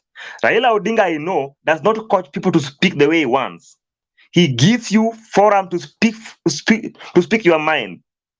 If Kenyans will make any mistake of electing Ruto because he gives them handout, because he knows how to speak their language, because he's a good propagandist, because he lies so well, because he is now trying actually to fight the government that he helped create, and leave Raila Odinga, who is known for the good things in this country and has fought for everything, including but not limited to the devolution we are now enjoying, then Kenyan will actually have themselves to blame. Thank you. Okay, thank you. That's well articulated. And please, let's avoid getting personal. Let's avoid giving sweeping statements. Usifungue kesi ambayo huwezi kudefend umalize, lakini tupeane maoni yetu. We are in a free country, yes, but let's not abuse our freedom. And there are people who don't have rights of reply. So when you mention people too much, it will be required for us to balance the media by calling them to defend themselves. Usituongezee kazi, lakini tunaomba tu tafadhali tufanye nini? Tukue civil. Naomba hivi. I want us to hear from community ancestor first. Then we go to Patriot. Patriot, you are lifting your hand to comment or to make submission. No, I'm only saying that may God bless you. I'm waiting. Thank you. I've heard and I received the blessing. Okay, community, please go ahead and we hear from you. Eldoret today and DP in the coast. What are you reading? And DP in the coast. Tisa mute. Tisa mute. Yeah, thank you so much. Yeah, I want, in fact, to thank Mr. Pius for this a certain point he has raised, and it has touched me so well. And that point is about William Samoei Ruto, when he has been running for campaigns for the last maybe, I don't want to give him the first 5 years from 2018 up to this very moment. Ruto, what he did wrong is that he exposed himself. Now the king Baba is back. Baba is back na zile point ambazo William Samoei Ruto alikuwa ameziweka bayana. Baba has countered him so well to an extent, inabidi manze amkimbishe sana. So just 1 minute, Okay, Give me that 1 minute, Bernard. Who is Abdi? Yes. Okay, I'm take talking. that 1 minute. I'm talking. I'm talking on behalf of the marginalized. I'm representing marginal. Right. Okay, Okay. take your 1 minute quickly and keep it 1 Okay. minute. Okay. Thank you, my brother. When we are talking of, right now we have two horses. Forget about the likes of the Oka. We have two horses. This is the Right Honorable Raila Odinga and Dr. William Samoei Ruto. These two people, they are not from Moon. They are here with us in Kenya, and we know who are they. We know their history. We know who is William Ruto. We know who is Raila Odinga. And I want to start with the issue of Mombasa. Today, I saw Doctor was in Kilifi. And there was a time when Raila, I think 2017, Ruto alikuwa anaenda huko na Uhuru sana. Baba alisema ile kitu wamefanya na muda yote, yeye ataenda kuosha na siku moja. And actually he did that. So even for today, you read body languages. Watu Kenya, we have so many idlers. Watu rally wanaenda. Lakini read the energy and the body language, the mood of the crowd. Like for instance, today we had two major rally, one in Eldoret and the other one in Kilifi. What have you read? What have you gathered from this? Yeah, in Eldoret, we can see people who are full of energy, people shouting, jumping to the tune of One Love. Yeah. On the other hand, people who are calm, waiting to be given the 2 packet of unga. After that, you leave. So this will tell you what kind of crowd you are pulling. So, as I have said before, people who are following Raila Odinga are diehard. People who don't want handout. People who follow him. People who love this guy. Why? Besides qualifying to be a president, Raila deserves. Why does he deserve? Because the guy has suffered for so many years. He has never stolen a cent. He has never been taken through the criminal justice system for any offense. But he has been alifungwa kwa miaka karibu 8. Hajawahi iba. So this is why people love him. Like for myself, I love Raila Odinga not because Raila is a Jaluo or what, but because of history, what he has done, the suffering that he suffered. He looks older than Oburu Odinga. Yeah. Why? Because of the torture, because of this country. And for that, it is my time now to give him back. Yes. The other issue about Dr. William anajiuza on national TV, not once, not twice, the guy anaongea uongo. Yeah. Na unajua saa hii tuko na internet, watu wanaangalia. You are a national leader. When you are on the TV saying mimi ni mtu wa mkono ya Uhuru Kenyatta and hii serikali ikianguka ni sisi ndio wa Kenya watatuliza, but the following in the next interview unasema hii serikali unaongea mbaya against it. Siachukue, we voted Uhuru Ruto in 2017. I voted Uhuru Ruto in Kiambu, Tigoni what? Because of the ideology. Lakini for me now, wote wameanguka and I cannot give chance to Ruto when he has already failed me. Yeah, I'll give Raila a chance to see, kwa sababu even right now, as I've said, he's articulating what he wants to do for us. Even these politicians, they are like insurance company. They sell promises. Abdi, your 1 minute is over. No, it is about to be over. I've not touched about the marginalized. No. Your 1 minute is over. Minute is counted. It's not in the amount of words. It's in the amount of seconds. Can I explain about the numbers now? Please, quickly. Okay. So, my brother, right now, if you look at this country, like I come from Marsabit County. Marsabit County in 2017 voted for Uhuru Ruto 98%. And right now, because of Ukur factor, it will be 50-50. Mandera will be 50-50. Central will not vote as a block. They will be voter apathy. Rift Valley, somebody has said Turkana and all these other counties apart from Kericho, Singishu and Bomet will divide. My friend, this is a Mandela moment. Let us not argue. It is Baba moment. Let's try to discuss these points. Raila 6,000 Nanini. These are the things non-issue. The guy has lost. He has exposed himself. We have analyzed him. We have read a lot from him. Nothing but lies. So mine is that. God bless you. Good night. I will be panelist here to discuss issues. I will gather a lot and then come back tomorrow. See you. Bye-bye. Okay, thank you. Well done, Abdi. We look forward to having you again. Have a blessed night. Thank you. Community, you donated your minutes, so you have 2. Quickly, Yeah, Patriot is waiting. Exactly. Now, in fact, I go to the point.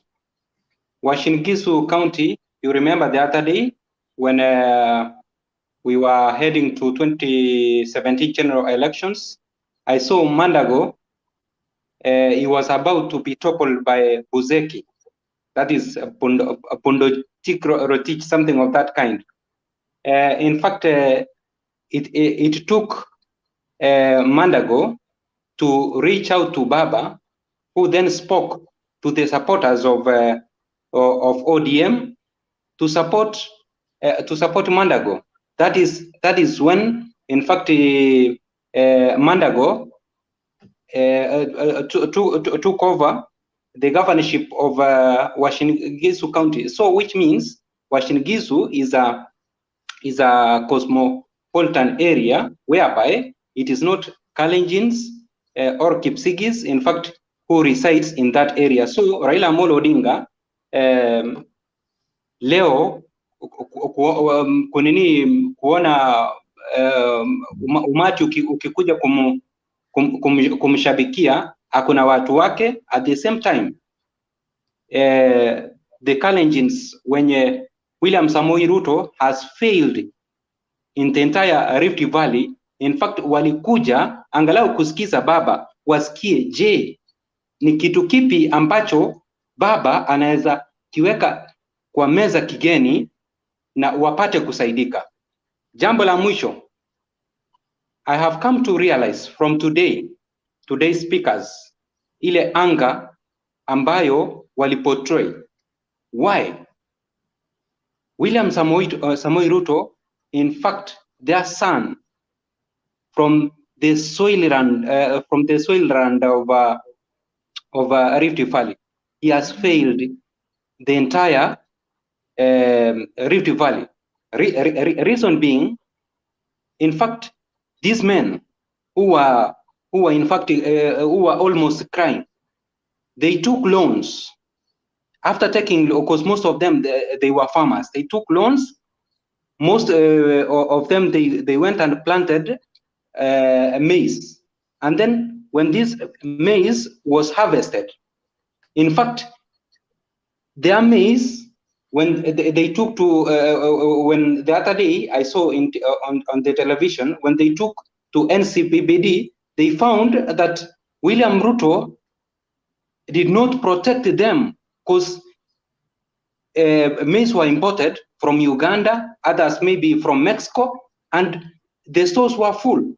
So these very people, in fact, they lost billions and billions of money they invested, maybe knowing that at the end of the day, they will be able to pay back their loan after selling their farm produce, and then be able to food table on the table for their children, even pay school fees. So that is why, in fact, I saw them today. They were crying that why did William Samoei Ruto every now and then he has failed to protect them? Because if you are a deputy president who every financial year, your office is being given 4 billion Kenyan shillings, not recently that his amount, which which William Samoei Ruto was deducted to 2 billion, but initially he has.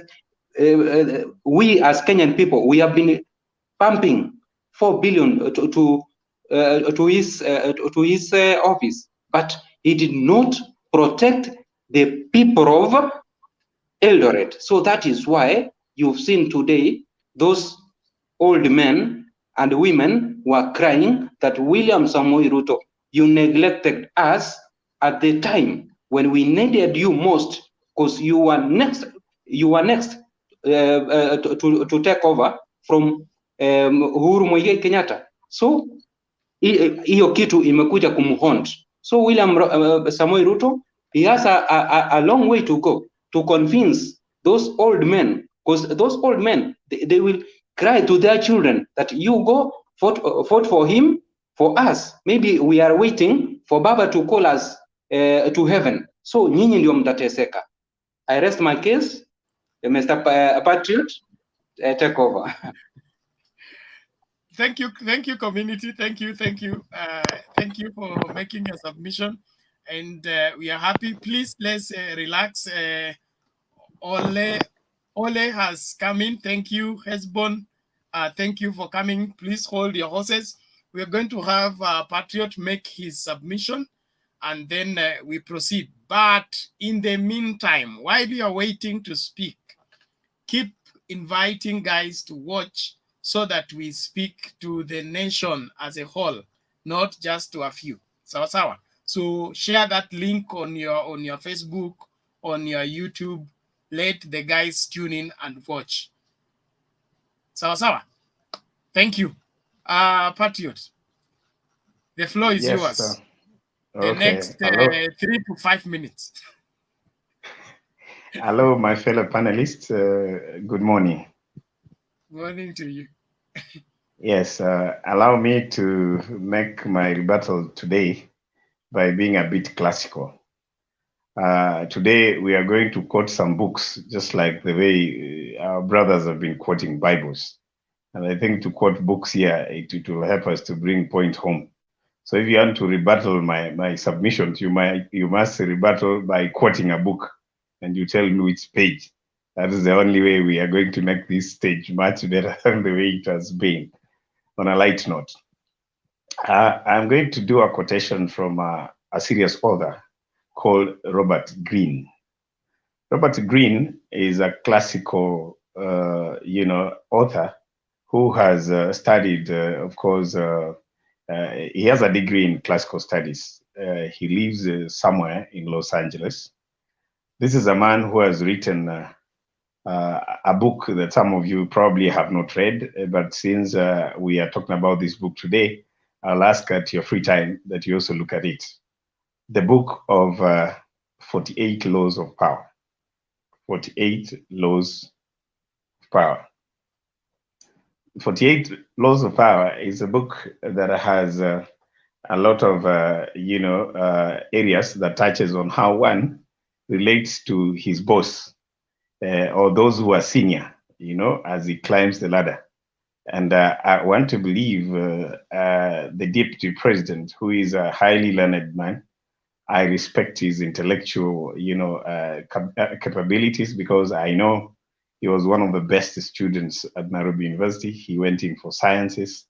Anybody who is a scientist, for me, not that we don't respect artists.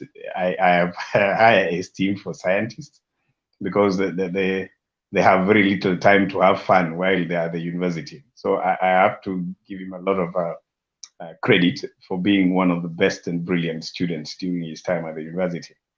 My only thing is, I also want to believe that the books we are talking about here, including the one I've just mentioned by Robert Greene, these are books that he has read, but he has decided to ignore. What is the preface, or what is the summary of the book here that I'm trying to bring here to rebuttal and bring my point home? The book, in summary, the book talks about, a person who wants to be a leader, and it guides you on several ways of how to relate to their boss. And what is very critical is how you need to know how to relate to their boss. Okay, if I may quote from the content, it says, always make those above you feel comfortably superior in your desire to please or impress them.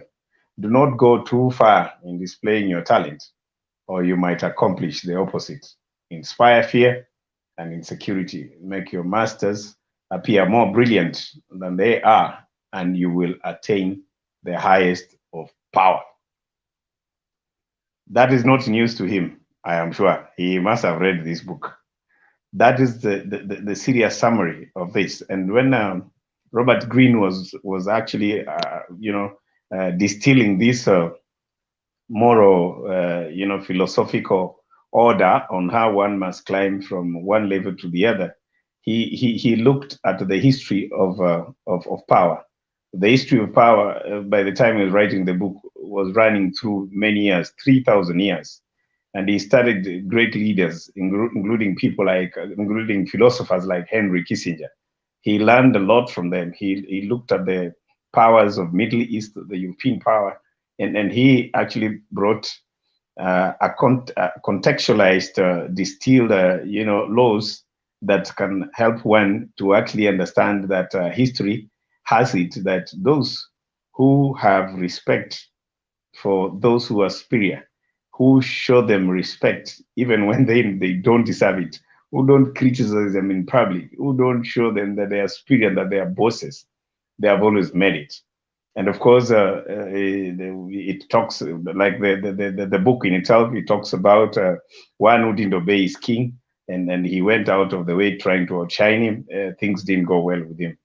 I am looking at the DP as a man who has not observed the serious 48 laws of power as an advice, because it is not, it's not out of the blues, or it's not space science for anyone to know that the deputy president with the president, as they were working, it is true that Uhuru Muigai Kenyatta has his own flaws as a president.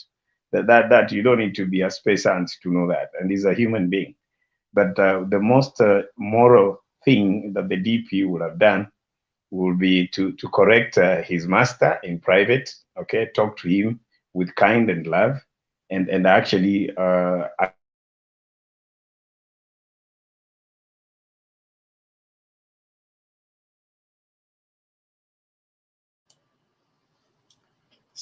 which Sorry, came but as a result of the decision that. Yes. Your net has returned. Please continue.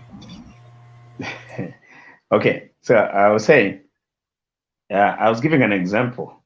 The issue of BBI, for instance, if the DP was not comfortable with the way it was coming out from his boss in relation to the application of the law and how he wanted to govern this country, the direction things were going, being the immediate advisor to the president, is the deputy president. He would have done that, abiding by the laws that are written in the 48 laws of power as a book. He will have spent time with his boss without bringing ridicule in public, without using sarcasm and stylistic features in literature that are abused to the president. When you display your literacy in public by being too smart on how you abuse your boss, one thing you forget, you're not the only one who has gone to school. There are those who will be able to deduce and actually see that those are insults. And I think that is where he went wrong. And clearly, our president is also a man who went to school. He has people who advise him. They are able to read between lines. They know very well that the DP will want to abuse Uhuru, but because of that hypocrisy of respect, he'll use people like Sudi and others to speak, because there's no way a person will speak against my father, or my son can speak against my father in the presence of myself without me, dealing with that matter in stopping my son to do that. But if you find my son doing that with pride in my presence and without me, like rebuking that, that means I'm the one insulting my father.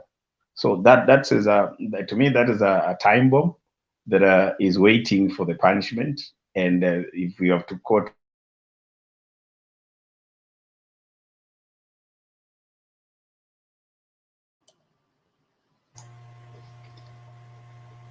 Hey, Patriot. what's not happening? Your net. Your net Some is money is outside. some money is poured to distract you. Okay. I think Safaricom has been compromised. Yeah, they must open the server. Okay. Sawa, please, Okay. Let me try to summarize. Let me summarize Sawa. that. Okay, So I was saying this is a time bomb that is waiting to explode, because we cannot rewrite the history that has been properly written on ideologies that are factored on facts. History is stubborn. Facts are stubborn in history. So I'm seeing a situation where history will be coming back to haunt the DP, because the obvious, laws that have been written in schools where he has been able to go through, he didn't read these books well, and I'm sure he reads it. So the most of the time that he's spending to do other things, I would advise that he allocates some of that time to read some of these books, because it will have really been of help to him to know for sure. Going down does not necessarily mean you're fallen. When you bend before a king, that doesn't mean you're breaking your back. In fact, you even become taller. They treat you taller when you go down. So the DP has not related with the president very well, and I think culminatively that is what is going to be, the die that will be cast against him, which he should have taken care of in time. The last statement I want to make before I let go is that there's something here that is also riding on, and I think it's not fair, because when you're playing semantics, you can only play semantics in boardrooms. But when you're playing semantics to the gallery of many million of Kenyans who are out here, who can be able to like interrogate your statements, and not just here with the advantage of the internet, people are able to read what you have across the world.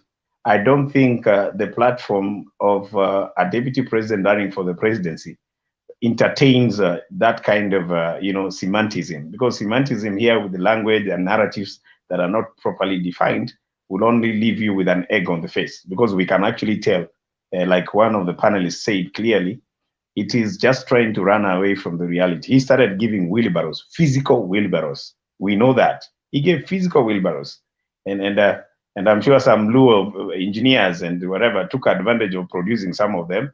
They gave out, they sold physical wheelbarrows, and our friends from the mountain, they traded with that. I don't know where they took them, but physically he actually gave wheelbarrows. Until when we started telling him, hey, come on, my brother, what is this that you're giving to people? When he realized that the heat was too much, he decided to make the whole story become symbolic.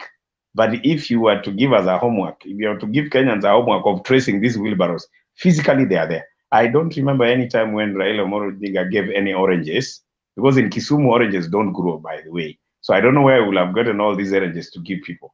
We know that ODF used the orange as a symbol right from day one, and we still use it up to today. If you want to understand the meaning of the oranges, we'll do it. Unfairly, when he rebuttals to our issues in relation to the wheelbarrows, he plays semantics to say, I am giving, why are you not giving, kwani nyinyi mnapeana machungwa?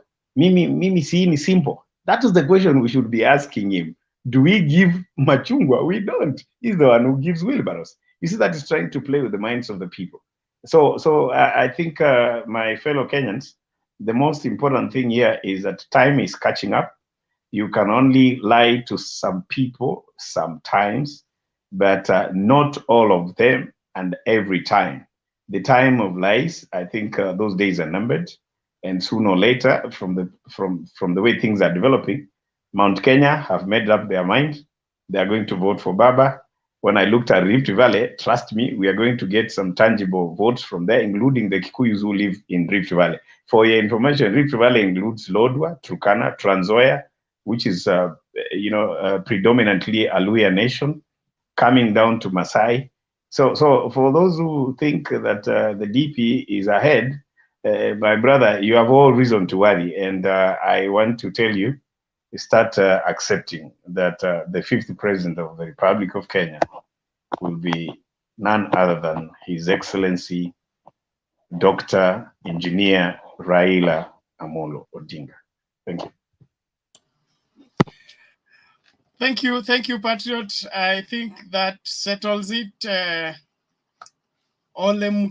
Olemukanoi. Hey, what's the meaning of your name, sir? Yes. Hello, gentlemen. Na I hope mnanisikia. Tunakupata. I'm very privileged to be on this platform, and actually, let me just summarize a little bit of some few things about politics in Kenya.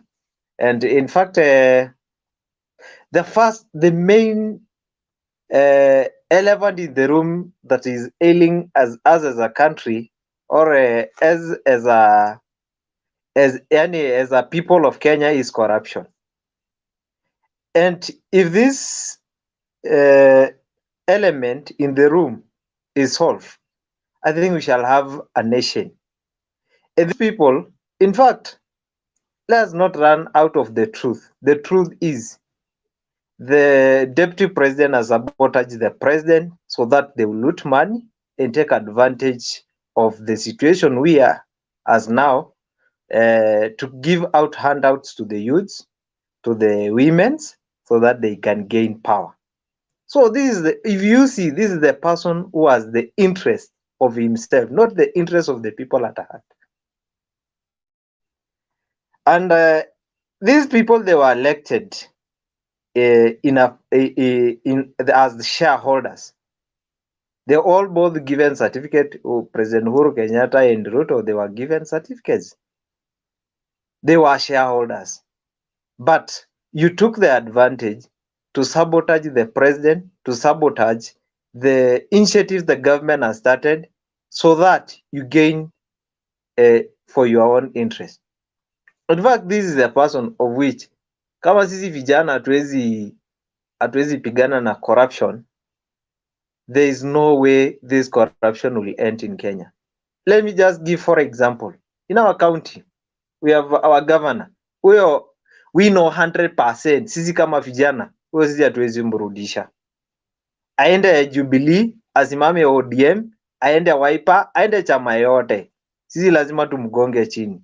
The reason being, there is no development in county because ameiba pesa. The senator we were looking to legislate our issues in the Senate was not there, and therefore there was nothing going on. Secondly, towards the today rally in Eldoret, in fact, it was not, yani si ile kitu ambayo tunasema si mshangao.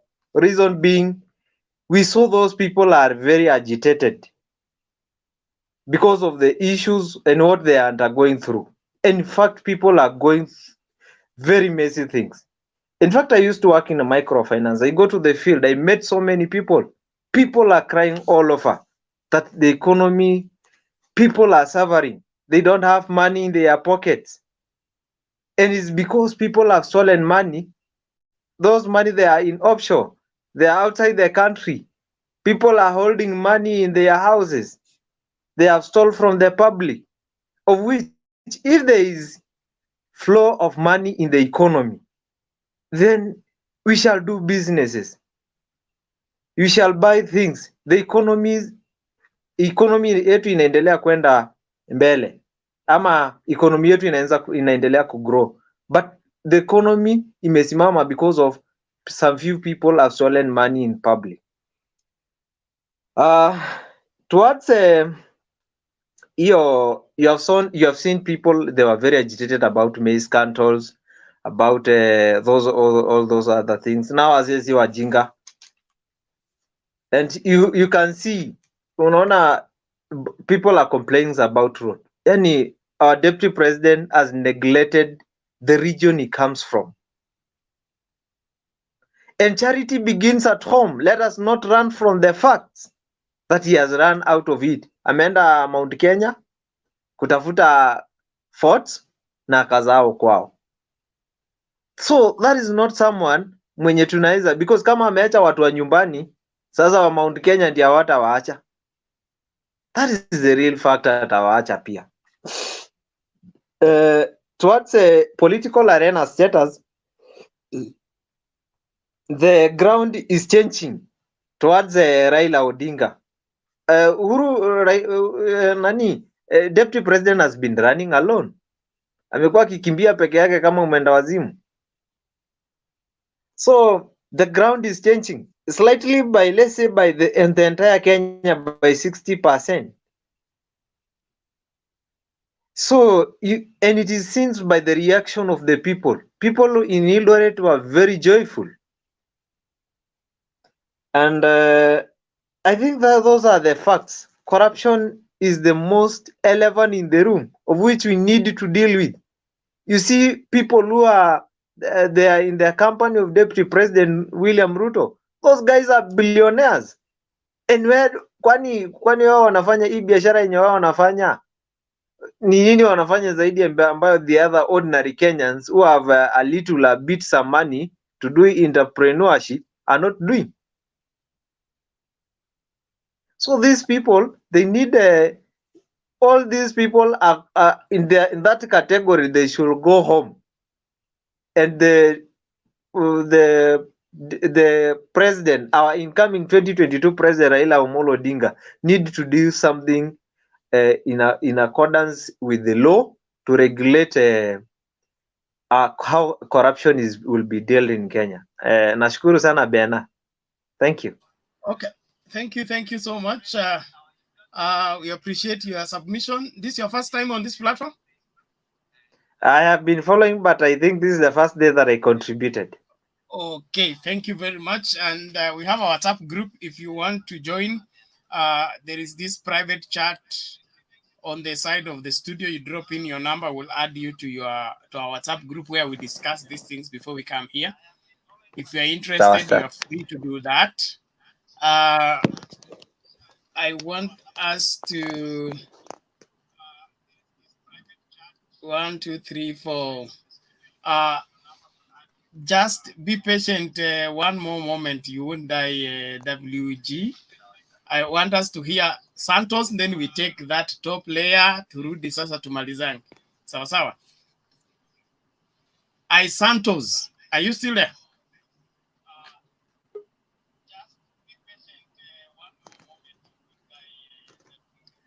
Santos 1. Is Santos 2? I think he's not there. Thank you very much. Jonathan, what is it? I have not speak for long. Wewe kwanza huwezi kusema sahi. Penny hajaongea. Yeye alikuwa wa kwanza kuongea. Nani? So wewe utakuwa patient kidogo. We begin with WG, sorry. Penny, then we go to Jonathan before we get back to Tisa and then Patriot. I think we should also begin to call it a day unless we have other nini. And tuendelee kuinvite watu. You see, we are sustaining a very good number of viewers. Let's keep up inviting guys. Let's build up the viewership. It's important that we don't speak to ourselves. We speak to the nation. Thank you. WG. Yeah, mine is very short. Number one, just for housekeeping, let's appreciate that people are different, and the mode of presentation is quite different from one individual to another. So that one we should take into account. Where some of us didn't take it very nicely, being branded. Some names being called to some of those people, whether it's me or someone else. Let's respect one another. There are those who come here with a mentality of superiority complex and holier than thou attitude. Let us appreciate each other, because we have different background, and that is what constitutes a better forum for us all. Okay, coming to the other thing is that I would like to address the UDA guys, especially those who are here with us. In fact, I was even wishing that they would stay here to the end, so that we can also finish by having an altar call. We have an altar call whereby we ask those who actually have been convinced that this is the best way to go.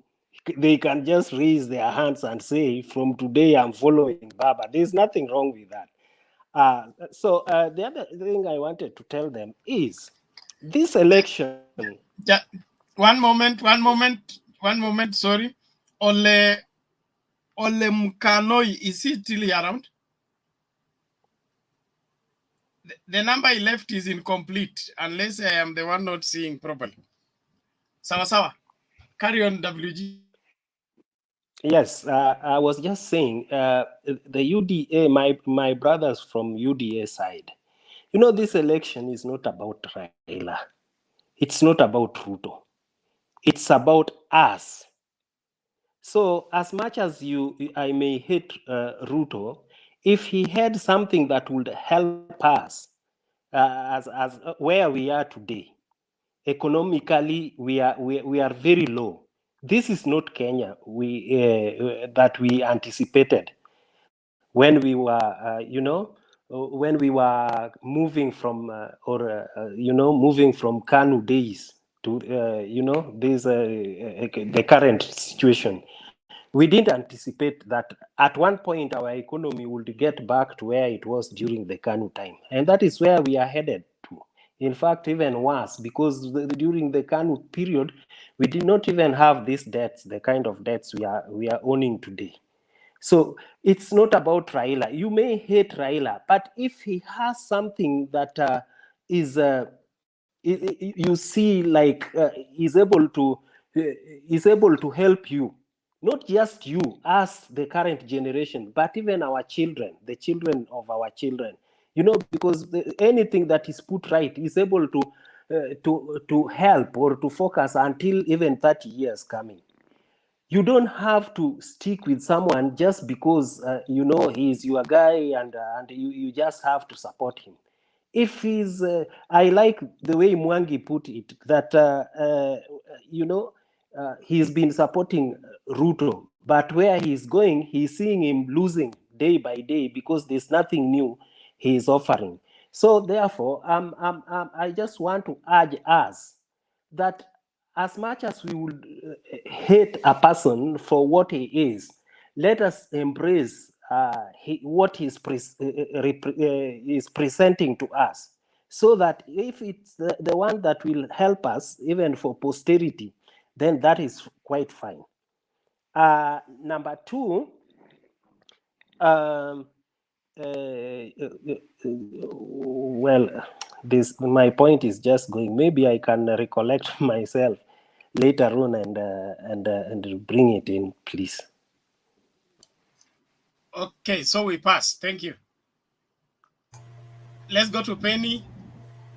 Okay, thank you so much. Yeah. I wanted to make submission on our DP mostly. When asked when put to task to to explain why he has not been able to deliver some of his promises. His main excuse has been that ever since huyu mganga alitutembelea, he's the one who like derailed the government from meeting the agenda that had been set. But in today's rally, it was very, very, very embarrassing that people from Uasin Gishu and mainly the farmers aired their complaints and their grievances. And one wonders whether it is the same Raila who joined the government and has always prevented him from solving these issues of the farmers. So I can say that he has deliberately ignored his backyard. And like Patriot put it, I think he has been sitting on a time bomb that has been waiting to explode. And today there was yet another exposure on how he has neglected his own people, yet is promising to elevate people's living standards by introducing an ambiguous economic model that cannot even be explained by himself or any of his allies.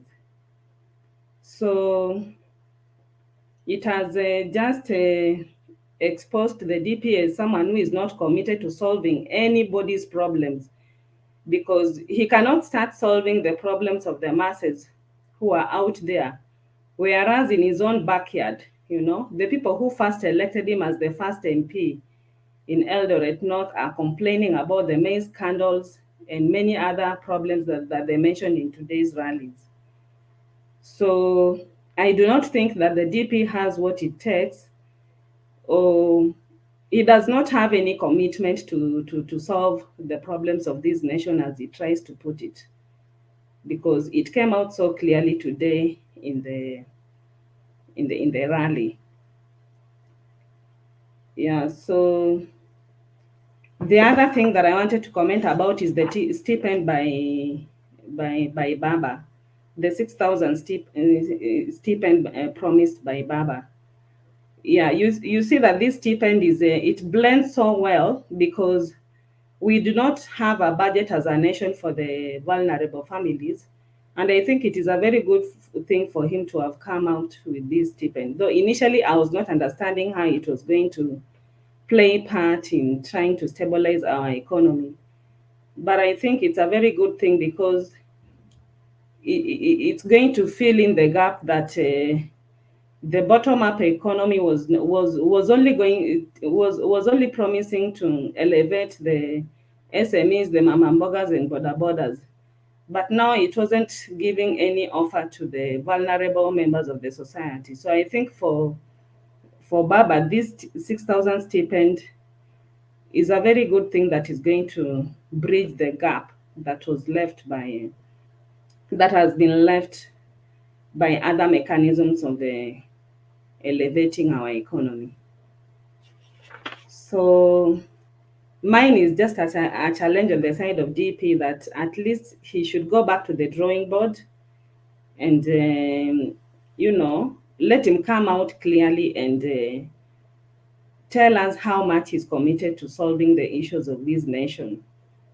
Because we feel that charity begins at home. If we have so many of his people complaining, his kinsmen complaining of so many injustices that they cited, the discrimination, the divide and rule and stuff like that, then one is left to wonder whether he's just engaged in politicking and propaganda, divisive politics and propaganda. So I think the DP has a lot to do in terms of convincing Kenyans whether he's the right person that can take up the mantle of leadership for this nation.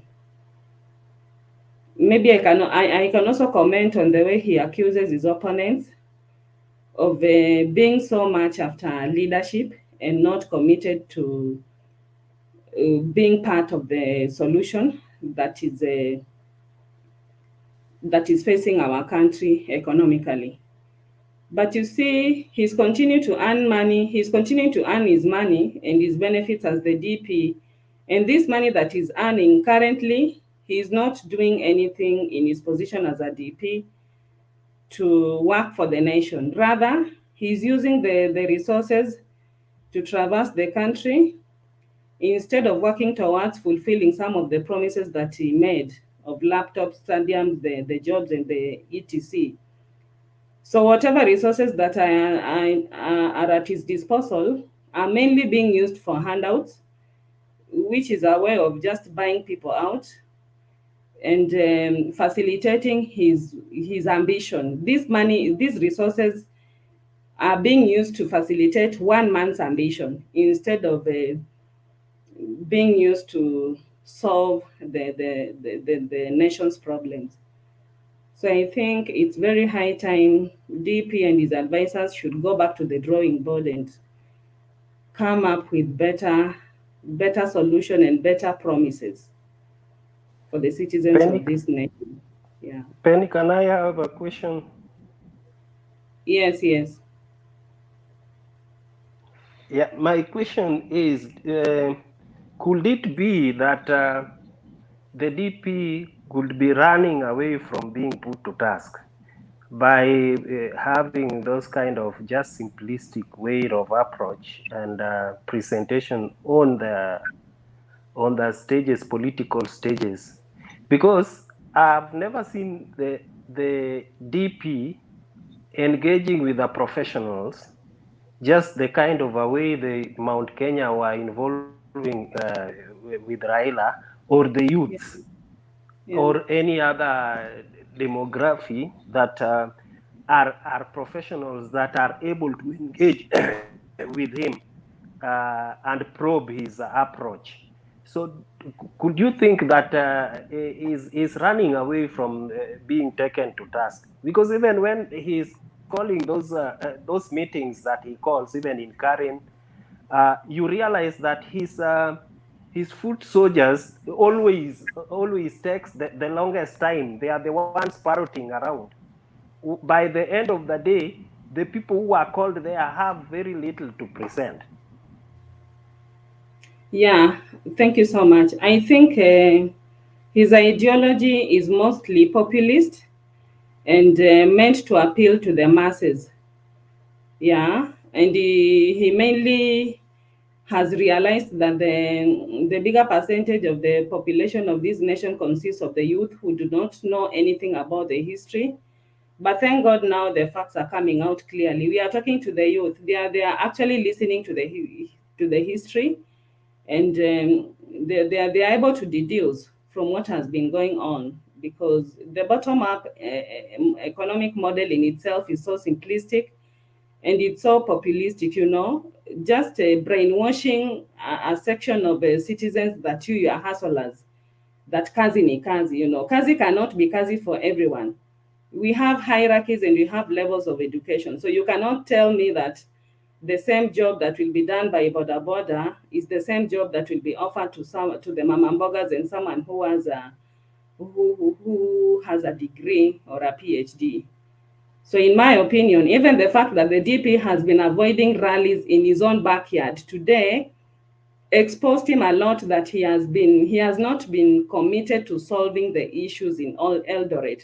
He has not been committed to solve the problems that the farmers have, things to do with the brokers who are responsible for the increase, for the high prices of the inputs like fertilizers and seeds and stuff like that. So I think today's rally exposed him as someone he's an escapist, and he always has a reason and an explanation why he cannot deliver. There is always the reason why, when put to task to explain where the stadiums and the jobs and the laptops are, he keeps on referring to Raila as being the one that aliwatembelea. So that's why he's not been able to deliver. So I think he should come out clearly and explain to us why he has not been able to solve the issues in his own backyard. So that explains to us why he prefers being at Karen and being visited in his office in Nairobi, rather than him leaving Karen and going to the grassroots and articulating issues of his constituency, how we can come up with the solutions. So I think he's been running away from the real issues, and time has caught up with him. Okay, I think that settles that.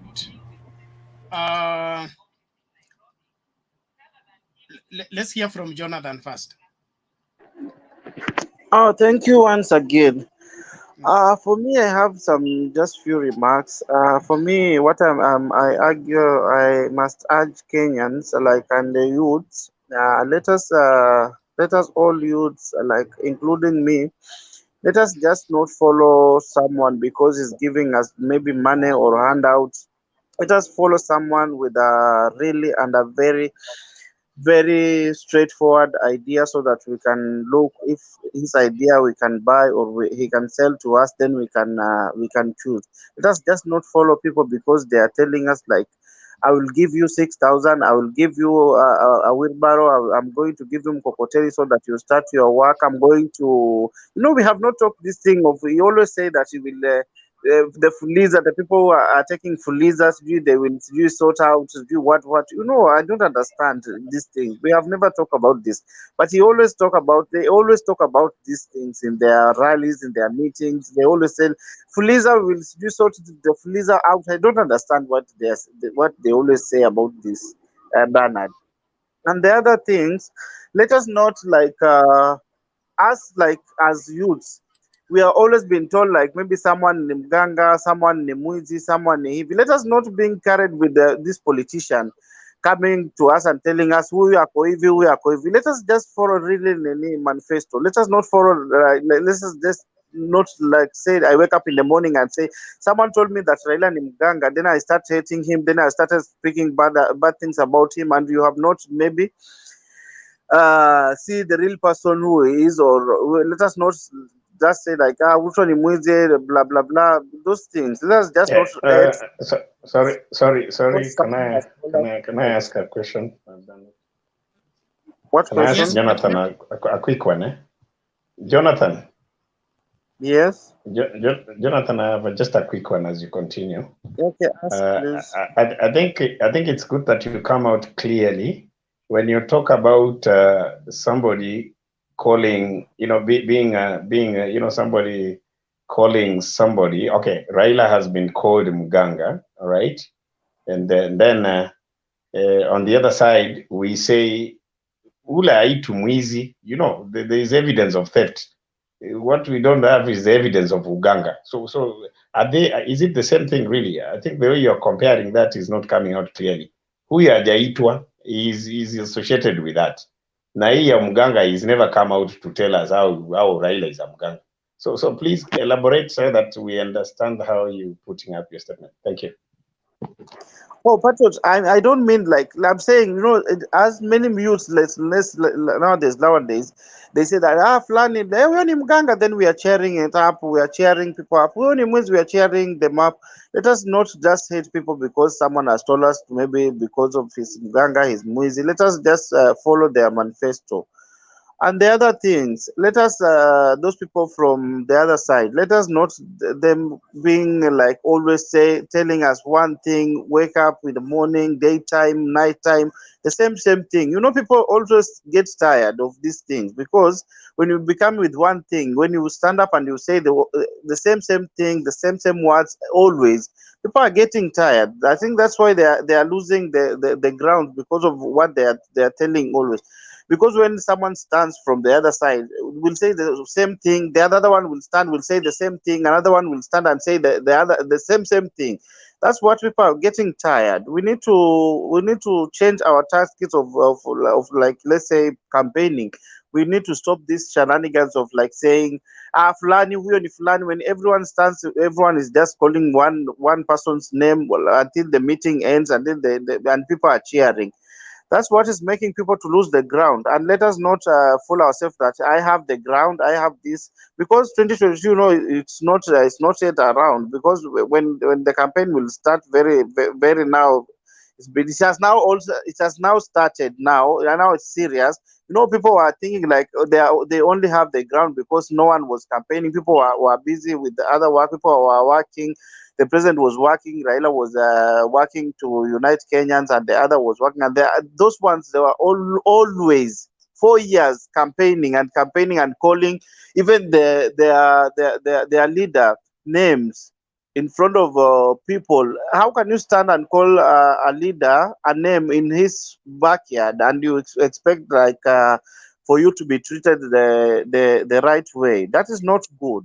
And that's my take for tonight. And good night to you all, guys, and thank you for this platform. Okay, thank you, Jonathan. Thank you very much.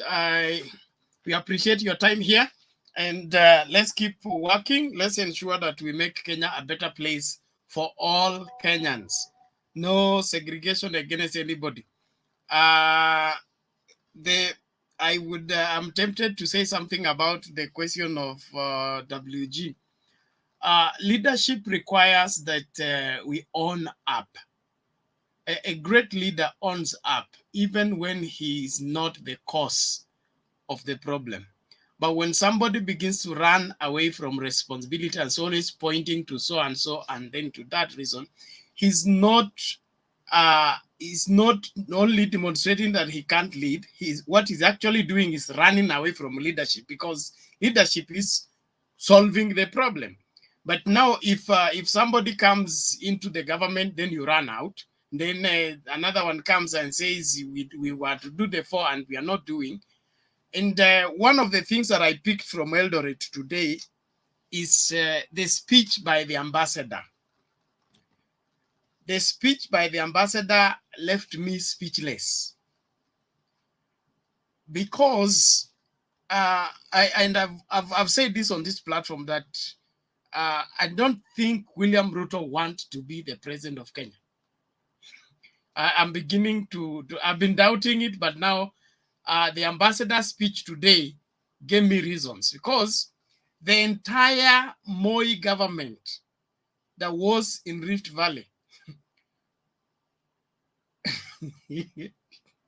is right now at home.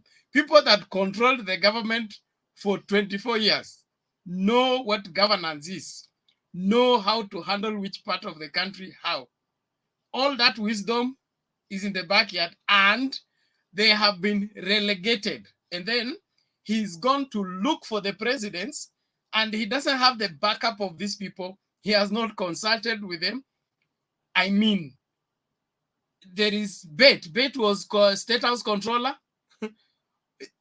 Sally Kosgei was head of public service for many years. Hey!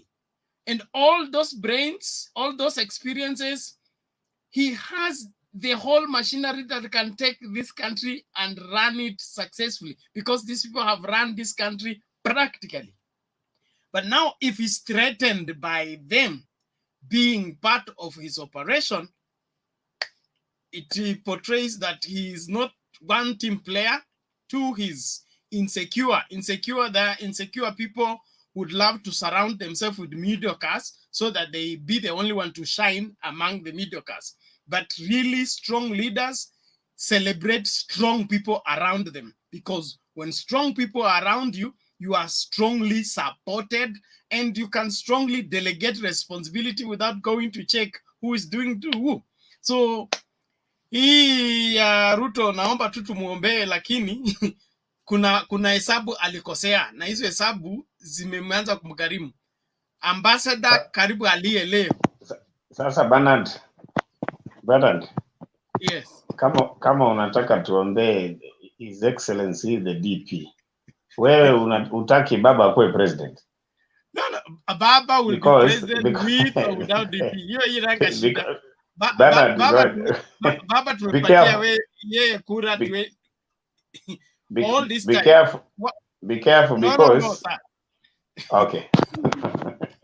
Okay. Patriot. This is my point.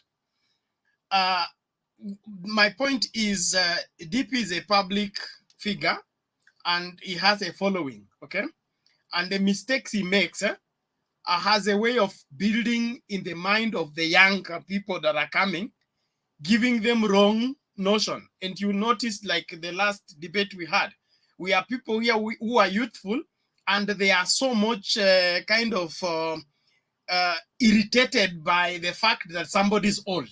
Okay, when we are growing up, that was not there. An elderly person was respected for his age even before they opened their mouth. Why? They are older than you. But we have a generation here that want to dismiss all the people because it is time for the young people to do that. Where are they learning that from? It's from this, their senior brother, who has no regard for the elders. Now, that is the reason why I want it to be made clear. It is only safe for you to go up when you have elders with you. But if elders are not sending you to war, the war you're going to fight is not safe. I don't want to sound like a preacher that I am. You're right, Bernard. Just a quick one on you. I'm not No, rebattling. I'm just adding a second. Patriot, let me A add second. something before Hold on. Now I want us to A second, please. Before I want to add something there. Okay, WG, add something for less than a minute. Yeah, less than a minute. Less than a minute because yeah. Nataka tukamilishe hiki kipindi.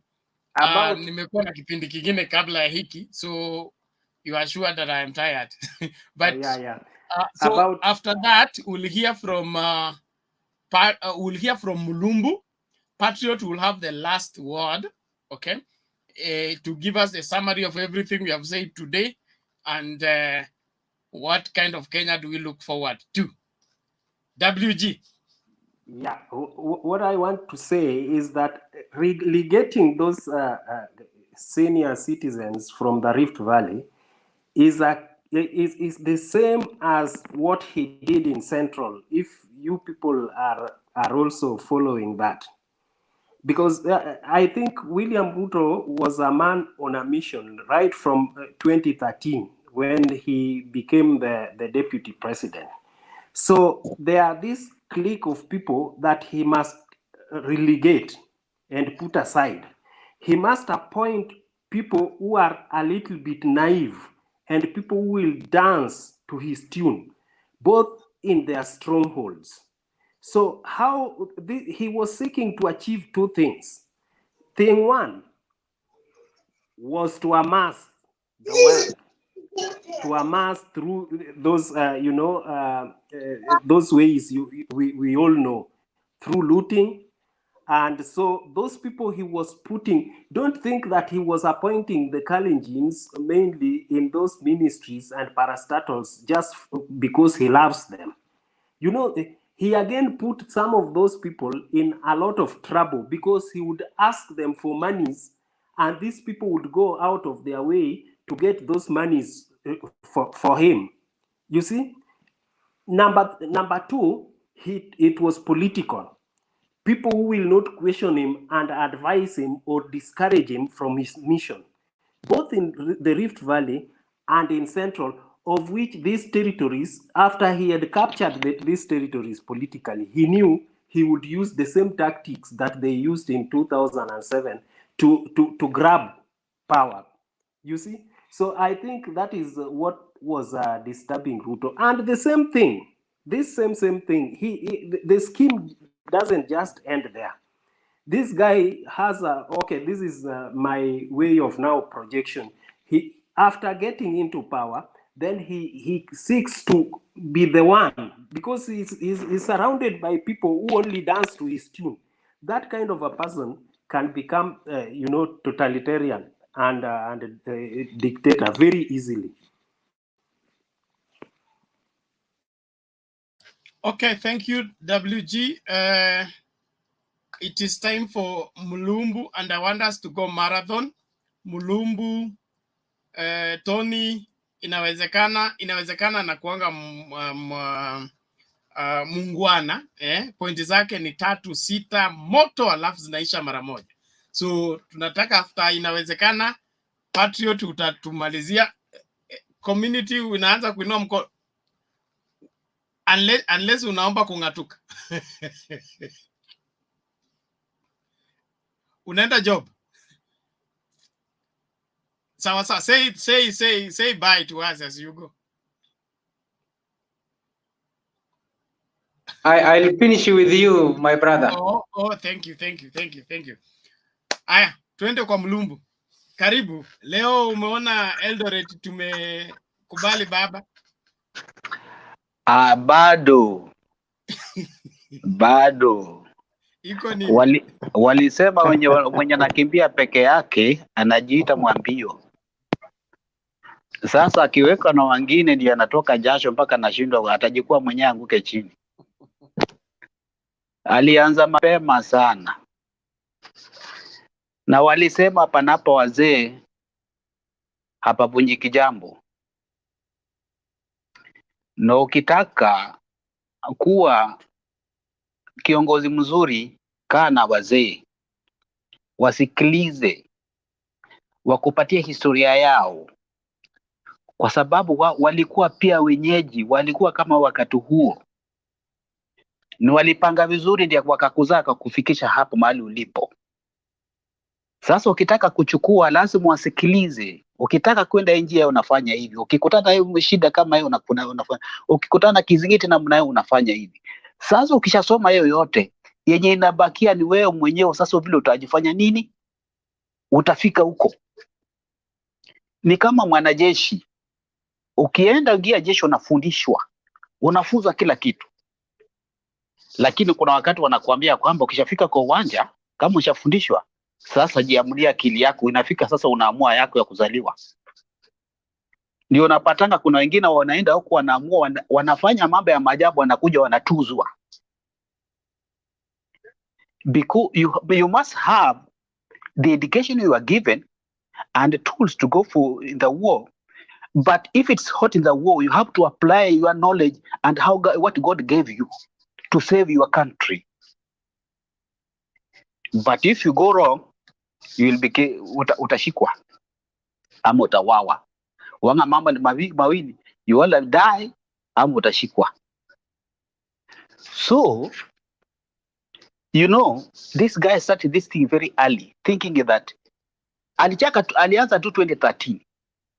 Ndio alianza kuokota wale anaweza shinda akienda kijua akifika wakati fulani atakuwa memalo souls MP na he can do whatever he wants to do. Na ujue hiyo tactics huyu jamani anatumia ni jamaa wetu kutoka jirani hapa.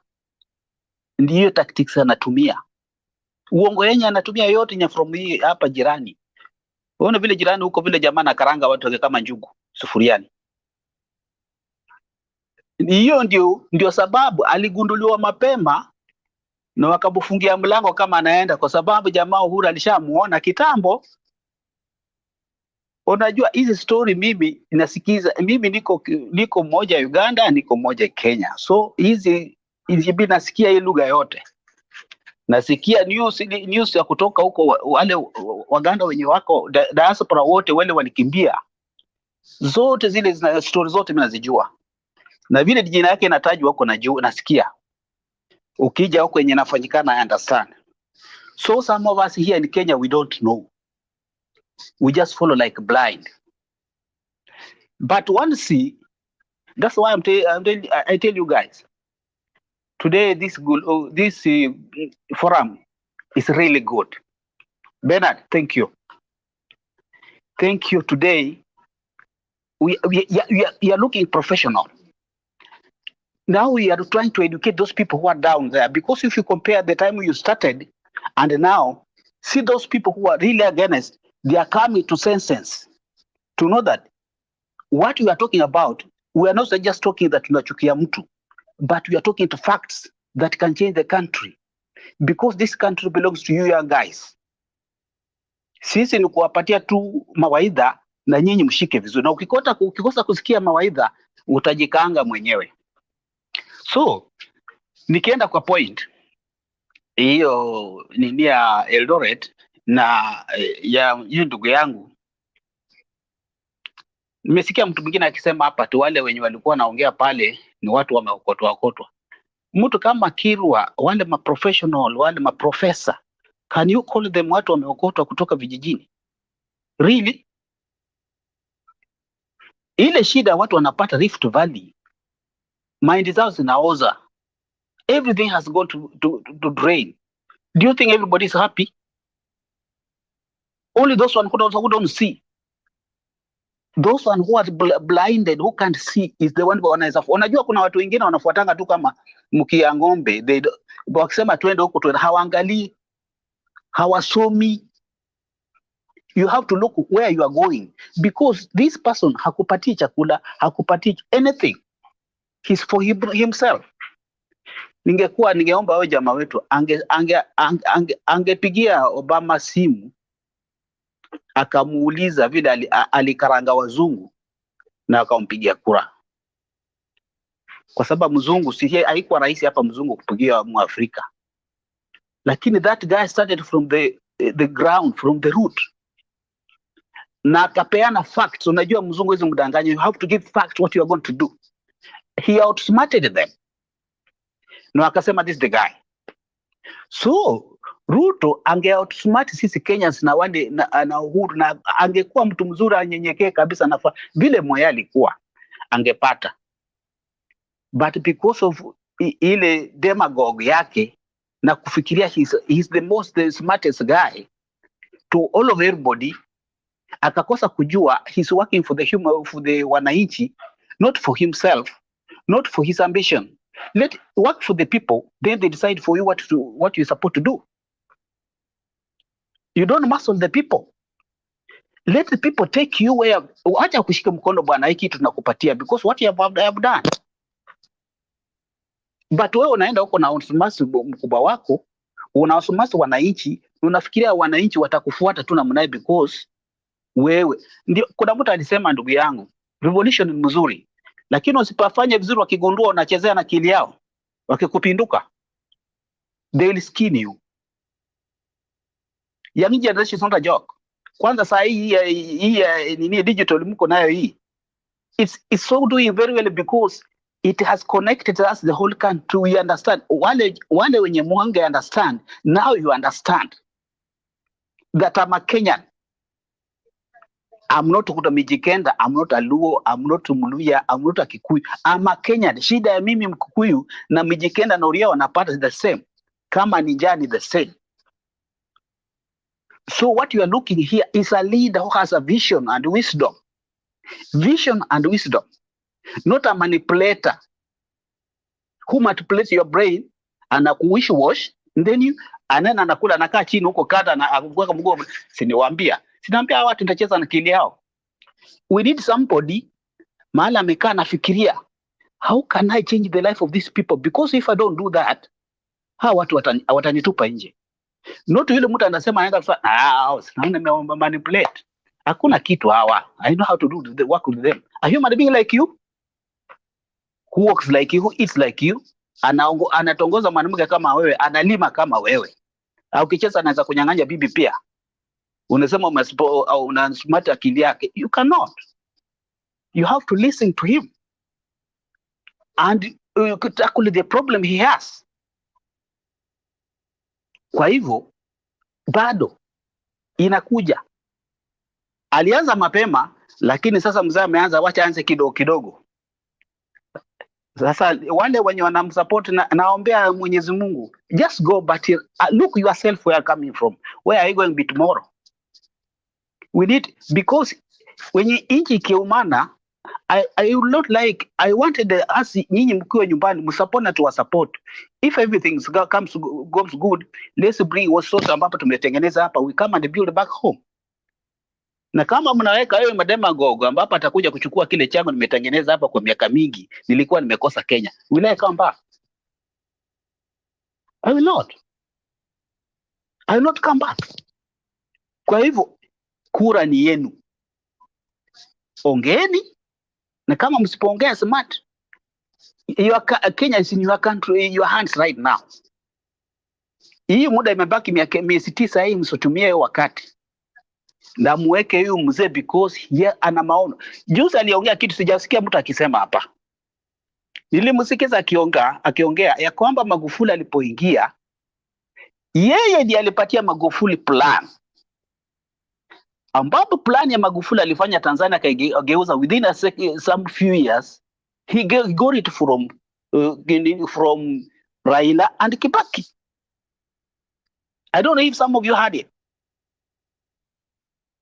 So tell me, Ruto ametuambia nini?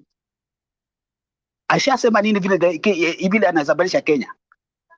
What has he explained totally? Nikifanya hivi nitafanya hivi. Nikifanya hivi nitafanya. Where? Nikimalizia hapo kwa sababu watu time inaenda. Guys, thank you. And just do it like that. Let's just come here with the emotional. Come here. Usikuja hapa na kubudodosa watu. Usikuje na matusi. This forum is not for kutusiana. It's for the people who can think. And if you are in low in thinking, ingia tu na unyamazo ukae. Wakikuuliza sopo atingoja kidogo bado nasikia. Learn from people.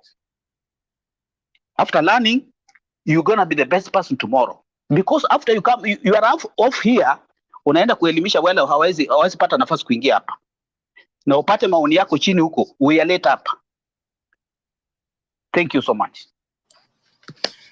Thank you, sir. Thank you, sir. That is a word is enough for the wise. And I'm happy that we are building up in proper understanding, especially the younger people. We have a lot to draw from the elderly. If there is anything I learned early in my life is not to despise the wisdom of the elders. And when an elder calls you to order, you may not even have committed what he's accusing you or correcting you from, but he has seen you're going to do it. So he begins to correct you before you get there. Why? He has been where you have been. So it is good that we all keep our ranks. Keep our ranks. I don't want to quote the Bible. Let's hear from Tony. Inawezekana. Tufungashe tafadhali. Tony, if you take 3 minutes, I'll be very happy. If you take 5, I will endure. Anyway, let me say good evening and to everyone. Yeah. Good morning from Nairobi. Thank you. Yeah. I've not gotten the topic you had, but I want to just comment generally that the deputy president is getting a hit for despising the old guard and trying to glorify the young turkeys. He does not think the old generations has any meaning at present lifestyle, and as to such, he is getting a response from the older generations that they still exist and they are aware of what is going on. What almost caught to my ears was there's this man who gave a long eulogy. I don't know his name. The one who was talking about Kirwa, Professor Kirwa. Oh yes, yes. And you know, it's I think it's the same old man who talked about the Mace scandal about akina Kipchumba Murkomen, that watu wanawasuku mumekura mahindi. Who is this cartel? Who is this animal called cartel? You don't talk about. Eli kukufa kuliko kukaa Kenya. You know, and it's really painful when such people see young leaders taking advantage of the system and wanting to become millionaires overnight at their expense. And you see the Ministry of Agriculture, especially the cereal board, was the Lifty Fara is the granary of the country, and it's kind of they have felt the heat because of the cartels trying to milk them in and out. He also mentioned about the energy and also the port, where of course their own people were. And all those sectors are in a mess because the young people who were propelled to leadership by the deputy president had those positions. Whether they are guilty or not, the system will decide eventually. But as of now, they were responsible. They were in the office when the mess occurred. And when you look at Papa, even when he speaks, he kind of goes to the memory lane of the country and try to remind everyone that where we have come from, where we are, and where we are going.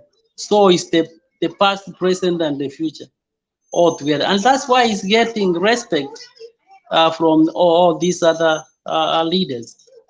And the last one I want to say is that the deputy president is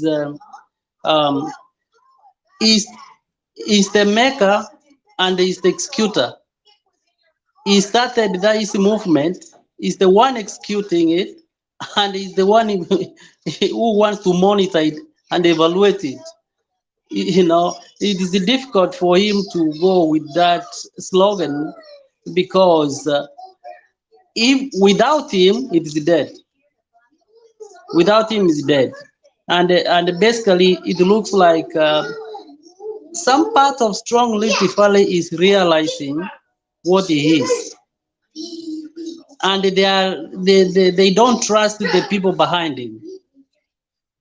And if you look at his group from the Rift Valley, there is no old generations who is supporting him anyway. In UDA, it's only the people he propelled to leadership that are there and are supporting him, Akina Sudi, Mulkomen, Ketel, those kind of people. So anyway, I have had a difficult day today, but I don't want to comment more. Let me listen to you guys what you say. Okay, thank you, Tony. You have already said it. We are glad for your contribution. Inawezekana? Hello Mr. Bernard. Haijawezekana? It's always inawezekana kila siku.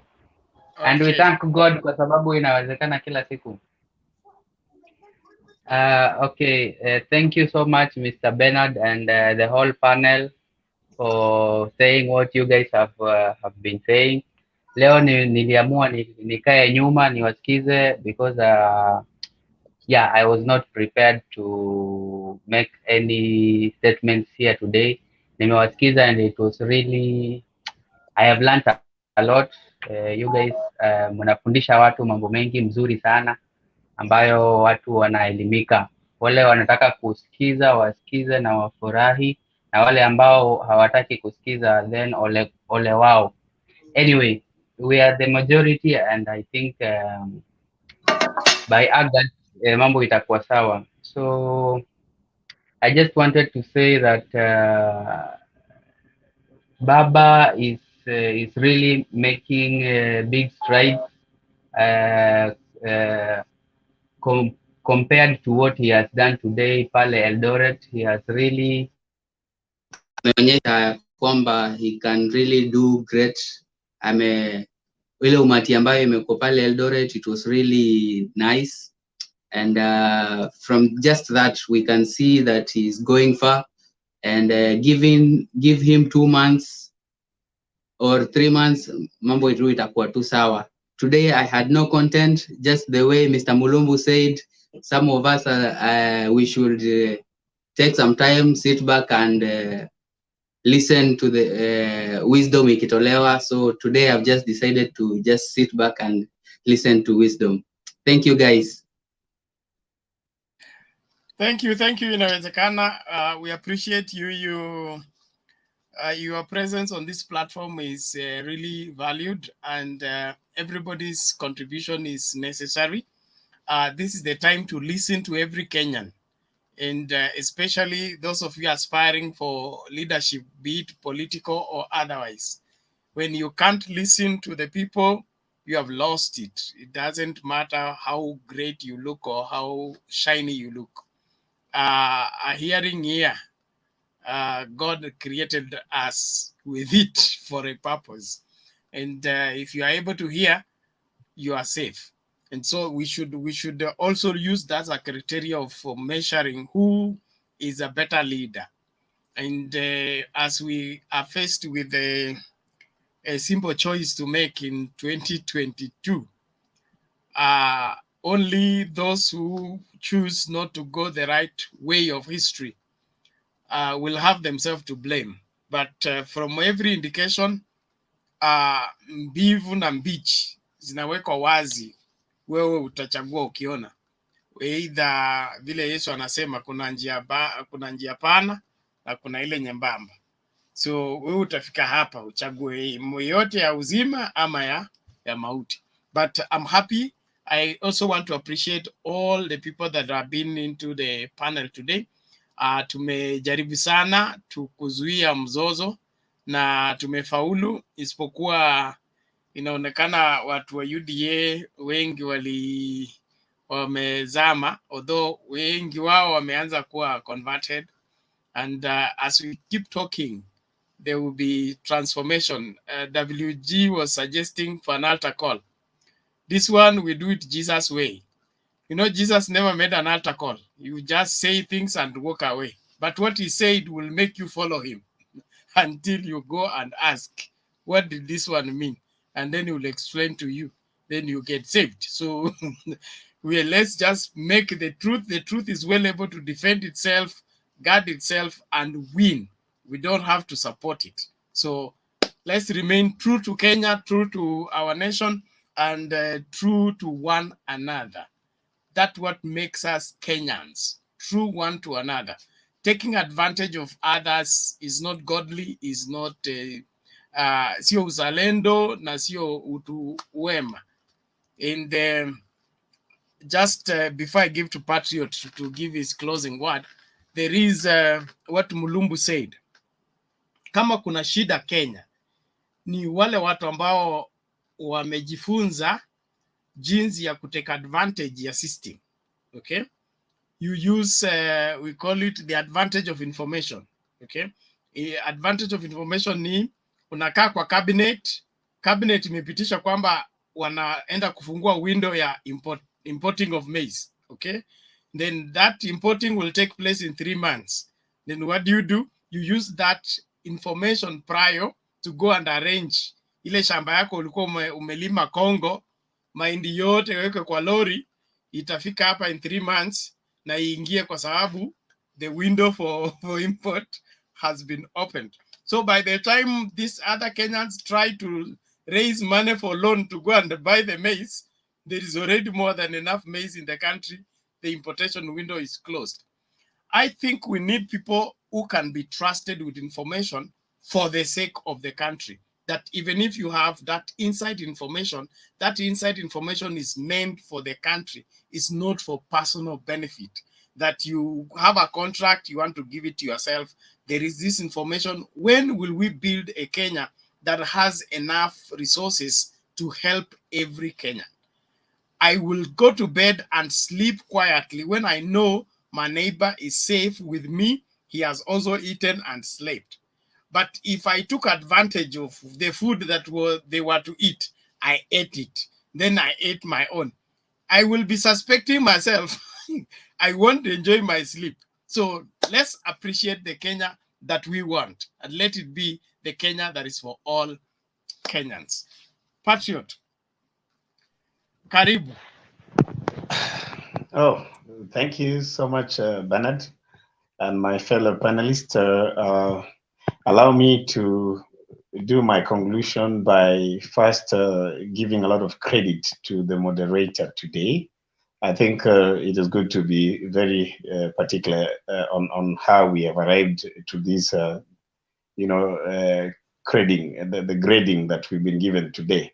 I think for me, much of the credit goes to the person who has moderated, and I think Penny should always be here. I think whenever she's here, the show is better. So I don't know whether in a way they fear misbehaving before a lady. So that that is the other observation that I've seen. So I hope we continue this way, and I want to take the observation from Mulumbu positively. We appreciate you, brother. You're our elder brother here, and anytime you correct us, do it with vigor and energy, because we will be willing to learn from that. And trust me, we are students of the yesterday leaders, and since you are still here, Mulumbu, don't worry. Just hammer the point. We will always learn and pick it positively. So, on my conclusion, I want to say this.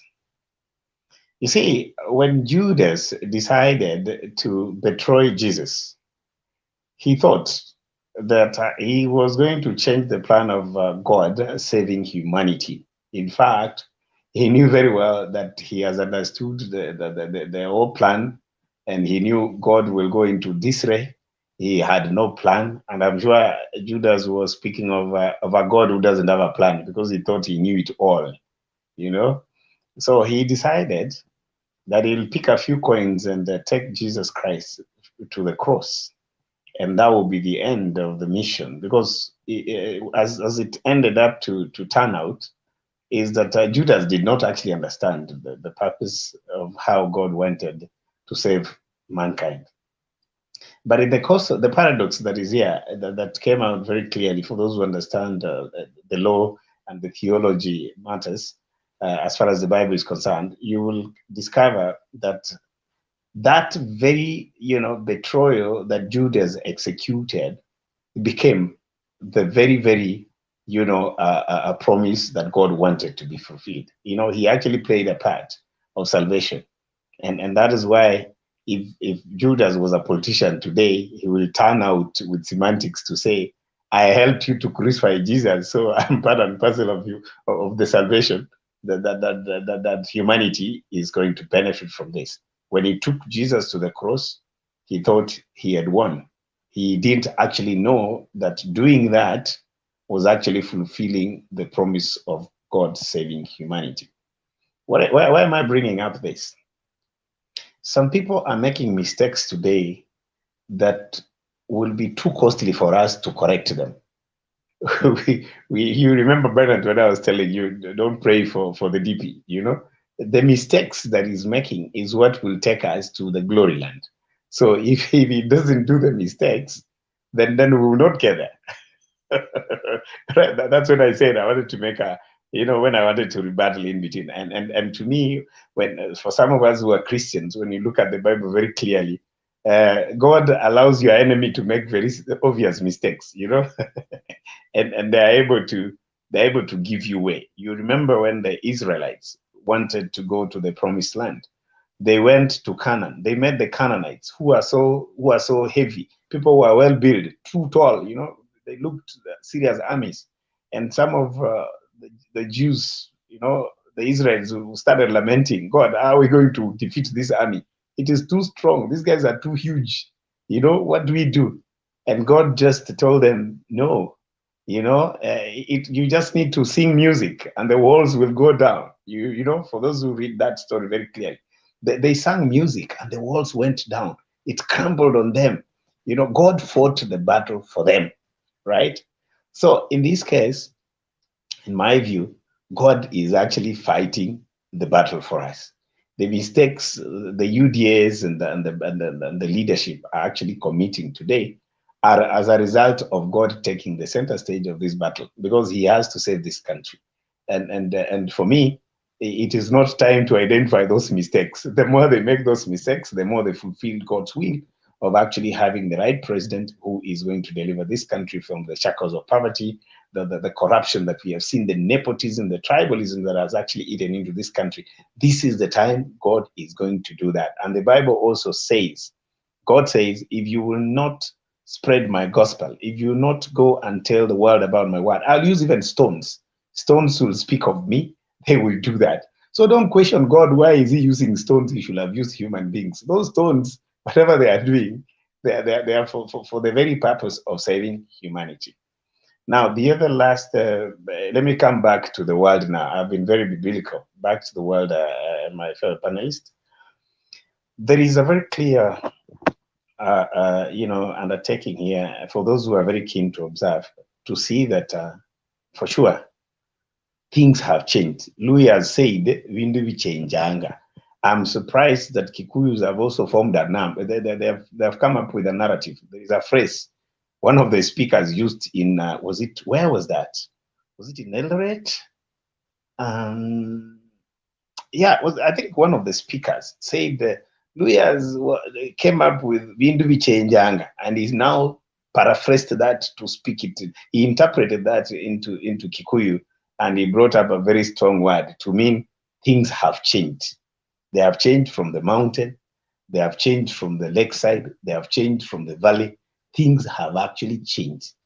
And the change here, it is because of the active ingredients that comes from God himself, not because of us. The thing I wanted to propose as we finalize, because there's so much we can speak about this, and I have a lot of joy that for sure Raila is really catching up. You look at the body language of Raila when he was in Eldoret, the comfort, you can see his face, he was more comfortable. It tells you that Baba, the stress that comes from the oxidation that comes from that stress of campaigning was quite really moderated with the way things happened in Eldoret. Baba was very comfortable, he was very calm, he would speak without behaving to be an occasional stammerer. If you observed that the speech very clearly, and to me that tells me God is in control.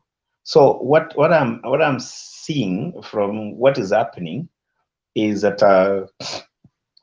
the way things are going, it's just a matter of days that things get to shape up.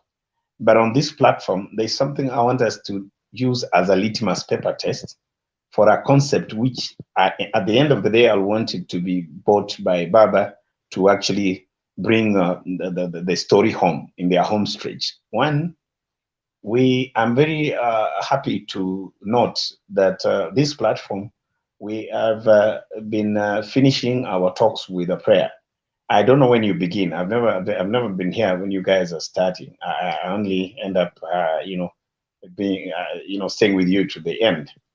I'm making a proposal, and of course I'll have spoken to Bernard separately, but I just want to make it straight here because there's nothing to hide. I want to propose 2 songs, and it's clear because at the end of the day, we are here because we are supporting somebody. We have a vision, we have a narrative, we have a story, we have a dream for this country, which we are contributing to. I don't think it's being derogative to put this as plain as it is, because there's nothing to hide. My views are this. There are 2 songs which we have identified. Don't ask me who. I said we, just understand we. The 2 songs, we will want that to be a suggestion. We are not, it's just it's a proposition. We use those songs when you are opening, as opening remarks and as ending remarks. Then in a month or so, let's see the effect of those songs. Why am I saying so? For some of us who understand the unspoken words, the meaning of unspoken words, the meaning of unintended intentions. Sometimes what is not intended is what carries the day. And most of the time, not really sometimes. Look at the music that Baba has been playing all along. Yeah, for literature students, you must have observed something. You must have observed something. From that, then you will understand why we are proposing the 2 songs. These 2 songs will play a very critical role, especially dealing with. I just want to give, I want to give just as what do I say? I want to give the face value definition of what this song will do. These songs, we want this song to deal with one element that we have not scored well so far, and we want to give them a blow that will send them to shambles, by the 2 songs. Because if we don't do that, we can see predictably that the UDA, they have some arsenals which they are going to use as we go to the end. Those songs have been properly picked, well calculated, And for your information, they are Christian songs. Just put that in your mind. They are Christian songs. We need to bring them on board, and then from there, they will be it, because you must beat them in their game. That's what I'm telling you. I don't want to reveal so much. You must beat them in their game, and since they started it, I think that will be it. So I don't know what is running in your minds quickly, because I really think those two songs are important. When somebody is telling you that you are you are fallen, for instance, what you do is to make sure you don't fall. You don't insist that I'm standing. No, you just make sure that you don't fall. You know, let him say you're fallen, and if you know you're standing, don't tell him you're lying. Just tell him, you look at your position and say, fine, if he thinks I've fallen, then I must be careful not to fall, right? So that's how we look at some of this. So I am of the view that God has a plan for this country, and trust me, there is no coincidence. There are no coincidences nowadays. Everything has a plan. God has a plan. He knew about this country before creation, and he knows exactly what is going to happen. It's for those who have faith. God will reveal to you, some of the things that will not be seen by the obvious eyes. So, and I know God has given us talents, given us privileges. He has given us life that is unique in one way or the other. But one thing I know, that the way God blesses us, your blessing is not necessarily better than the other, but in togetherness, the numbers put together makes the very objective of God become a reality. So I'm just trying to be very parapherical here, but there's something I'm passing on. We need to look into that, especially the Bible followers, so that our UDA counterparts, when they look at us, even when they are not contributing, they learn so much to understand that we are here for a reason, and we're here for a purpose. Don't be surprised that they'll be joining us. The language, you guys have really improved, never be insultive. When you're slapped on one cheek, you give the other. So my thinking is actually that. Community and Zesta, don't think you're the only one learning from us. I'm learning so much from you. You're a humble man. That humbleness, it is a plus, Inawezekana, I am happy you changed your name. That baptism is good. I think I agree with you, and you agree with us. Inawezekana hata kubadilisha jina, ikakuwa. Yeah. So for me, I want to actually thank you, my fellow panelists, and may God bless you in whatever thing you're doing as you contribute to the progress of this country. Thank you. Okay. Thank you, Patriot. Thank you so much for that elaborate, and the other matter will deal with it behind the curtain because of other factors. Now, Kukurukuntu, your timing is like yesterday. Toa maoni yako, tumefungasha sisi. Microphone yako yafanya kazi kweli wewe? Namna yafanya kazi mtu wangu. Haya basi. Haya, endelea. Hapo iko sawa? Hapo sawa kabisa. Nasema kwamba thank you for this chance and opportunity. Indeed, it was amazing topic. Although nimekuwa busy, I've come late. So I don't want to talk much, but what nimesikiza kutoka kwake ndugu yetu since vile nimeingia, it was really amazing. Although alitumia from the side of the people from our parties, is carried and whatever, but mwenye alipata information. Now, Papa takes what DP Ruto's bedroom by storm, as DP Ruto stays in the coast seeking UDA coverts. I can say kwamba they are trying to kuingia kwenye bedroom ya kila mmoja. As you know, the side of coast wanasema kwamba coast inakuanga ni bedroom ya Papa. So, and as we know, Eldoret and Uasin Gishu County ni sehemu ya Ruto bedroom yake. So these people, they are trying to see if they can get wanaweza pata support. They are testing the crowd. Wanajaribu kufanya testing waone kwamba hali iko vipi. So at the first Ruto alikuwa amefanya testing kwao nyumbani kwao from the what can I say, kutoka kwao papa, from home, from whatever the accounts, but it is the origin pale sasa ni nyumbani. So he was trying to see if he can he has something from the region, more especially from Nyanza. So he had been from those counties. Kisii County has been there, so alikuwa anajaribu tu kuwa na testing. So that's why the same thing tuliona chuzi nani Raila akiwa anaenda Vash, akimpia ameingia some parts of the of Mount Kenya, akafanya testing amekuwa pale, alikuwa Eldoret kuhakikisha kwamba kwamba ground iko vipi. So wanajaribu tu kuengage, lakini baada ya wao kuingia kwenye bedroom, at long last lazima tupate mtu mmoja, hata kama umeingia kwa bedroom ya mtu mwingine. I want to congratulate on the way people wana squeeze wana behave, they're behaving very well wakati wanaona mtu anakuja. Although kuna part of the clips zenye zimekuja late, tuliona some vijana from Eldoret wakishotia Raila ukimwambia UDA, and which is not really right, because wakati mtu anakuja, wacha tu mtu akuja uze nyanya afanye ndo whatever anaende zake. What I can say over this issue, au kuja kufanya testing ni ile kuweza kuhamasisha watu waone kwamba kama wanaweza kupata uungaji wa mkono katika maeneo hayo, lakini at long last sasa hivi ni mapema. Wacha kwanza tufike next year,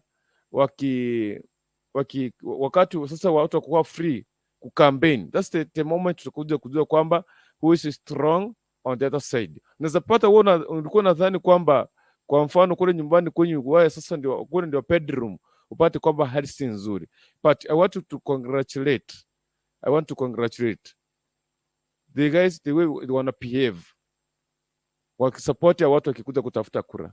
Another thing, kuna kitu ilifanyika, nile tu nimekuwa pieces sijafuatilia story sana, but kuna ile ilifanyika, I don't know ilifanyika wapi, sijafuatilia vizuri. We see celebration yenye papa alikuwa amefanywa, wengine wakasema kwamba it is something yenye imefanywa kuweza kumpatia baraka and or whatever. So hii ni siasa ya Kenya na tunielewa ni siasa ya Kenya, but what I can say, hawa watu wawili kuingia kwenye hizi sehemu ni kuja kuangalia kushake ground, waone kama wanaweza kupata supportive, na for more especially watu wengi walikuwa wanajua kwamba Raila akienda Eldoret maybe hangepata crowd, maybe hangepata watu wa kuongelesha, watu wangefanya nini, wangeshughulika kivyao, but people walikuja wakakaa, watu wengi, umati wa watu wakasikiza yale ambapo papa alikuwa anazungumza. Hata yeye mwenyewe alikuwa na furaha, tuko tunakuwa na hasira, and that's what the kind of the country we want. Tunataka kila nchi ambayo wacha kuna vile sisi tunatumiwa vibaya, most especially me say like this, wale vijana ambao tuko we are like tumekoza na kazi ya kufanya, sisi ndio huo tunatumiwa vibaya. Mtu anakuja kupatia 500 na kuambia kwamba nenda leta furugu mahali fulani, hizo zimepitwa na wakati. What I can say, let us maintain peace. If you don't want somebody, wewe nenda pale, sikiza tu, wewe tu patie macho, sikiza. Kama utaki kusikiza kutoka kwake, panga safari yako, kaa nyumbani kwako, nenda zako, wacha yeye aenda patana mwenye napatana na yeye, kuliko kuleta furugu na watu wengine kuumizana. But I want to congratulate our people walijitokeza. Indeed tuliona kwamba na Kenya we are moving in a certain level, but ile kitu tunatafuta, we are looking for the best president who can end corruption, who can bring back economy, who can build our country, who can give us a good name of the nation outside there, ili tukaweze kuheshimika. Somebody who is super minded to rule the people of the country. Mtu hata kuwa na upaguzi, mtu mwenye hata kuwa na watu tunasema nini, hasira, mtu mwenye anafanya nini, ako self determinate, mwenye anaweza tururi tuweze kusongea katika sehemu nyingine. Thank you very much. Sina mengi leo ya kuzungumza, but nataka kushukuru sana. Lakini kitu na condemn kwa mara ya mwisho, wale tuliona kuna wale vijana walikuwa na shout UDA Ruto, no, that one hiyo ni mbaya. Kama wanasikiza, kama wewe pia ni mojono, wewe ifanye hivyo. that one is wrong. Jua kwamba siku moja pia mtu wako ataenda mahali fulani afanyiwe hivyo, utafili aje? Unaweza pata umeanza vita, and that's how something happened in Sunika Chuzi wakati tumepata Ruto amekuja Kisii County. That's what happened. That's what happened. Mmoja akagongwa akamalizia hospitali. Something small inakuletea shida kwako ama shida kwa maisha yako ama ulemavu, unaweza pigwa jiwe ama or whatever ukaweza kuumia. Let's maintain peace, so that tuweze kuona tuchague kulingana na maarifa wetu. Somebody who can help us like Papa. Thank you very much. Okay, thank you, Kukurukuntu. We appreciate your submission. And where is this? Sam, where has Richard gone to? Sam, karibu tulikuwa tunawafunga. Naomba utoe maoni yako moja kwa moja tufunge. Asante sana Bernard. Sitakuwa na mengi sana, but I'll be just very brief. First of all, I just want to thank everyone in the show. I've been just following, despite I've been busy at work and I couldn't join the show straight away. So I've been following from the background. And one thing that I want to actually make a comment on is all about the day when Baba was in Eldoret. And I would say one thing that I learned from it is the thing that moved me is that time when he was just making a speech, and he said, I'm not going to read what I had planned to read, but I'm just going to speak from my heart. So it tells you much about on what, if someone tells you, I just want to pour my heart, you know what that means to you. So as a human being, I know, because at some point I also go through that point like that it comes of what you want to talk from your heart, that anything you say is what it's in your heart, not what's written, because sometimes you may read something and you may not get the content of it, but whatever comes from your heart, that means that's what it's new. So I would say I think we are getting somewhere in our politics, and I will allude what this guy who just left just said, that we don't need to have those politics of shouting and heckling at each other, and mark you that we are all one Kenya and we subscribe to one nation which is called Kenya. So I would say, as the way politics goes, I'm happy that at the end of the day, I don't want to be a person who would want to stop or tell Kenyans not to choose this leader. If the people on the ground would resonate and say it's Raila, then they will have it at the end of the day, and to me, I would say that one itself has been, like, I would say, like, you can assume in a situation whereby your father is talking to you and he's telling you, I'm talking from my heart. It carries the weight of the words he's talking. So I would say, as much as he was talking that way, meaning that unafika mahali unasikia roho yako inatulia and you feel like, let me just pour it out and say this one. So to me, I would say that one was very good from Baba, and he showed that how he has that love for the people and the country as a nation. So I would say the way politics are going, I don't want to comment much, but today give credit where it belongs, and I would say that as much as all these politics are going on, let us desist from hard feelings. Let us not put everything in our heart, and let us just love our country. It's like a competition. Whoever wins, let him take a day. Whoever does the right thing, let us credit the right thing. Whoever does the wrong thing, let us say it's wrong, and that way we will go far. And by that, I would say that one doesn't nullify me being a UDA supporter. I'm a UDA supporter, but I would love to say actually that one moved me. And one thing, Bernard, that I think Patriot at some time point out is how we carry ourselves. somehow let me just be sorry to say so, you know, the way Baba is doing the campaign and the way he's moving, sometimes some of our people who come here and are supporters of Baba discourage other people, you know, from getting, but they say the message that Baba is carrying has its own depth. So sometimes when we are debating, let us not use harsh words on each other, because we are keen. Everyone is following, even them that are in UDA, they're following what Baba is saying. At the end of the day, they will be able to know who is that person that is speaking to us from his own heart. The person who speaks from the heart and mind, who is that? Who has a heart of Kenya, who has the Kenya in his heart and in his mind, and who thinks that this is the way to go and this is the way to move Kenya forward. So for that few remarks, I'll beg to stop there.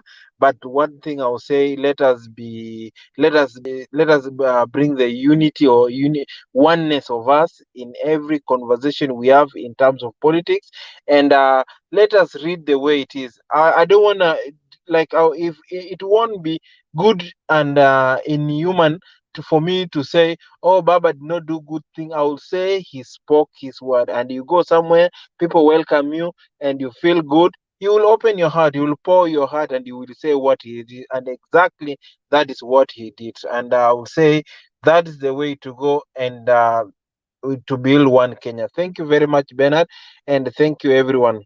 God bless you. Amen. Thank you, Sam. We Thank you, appreciate your Sam. input.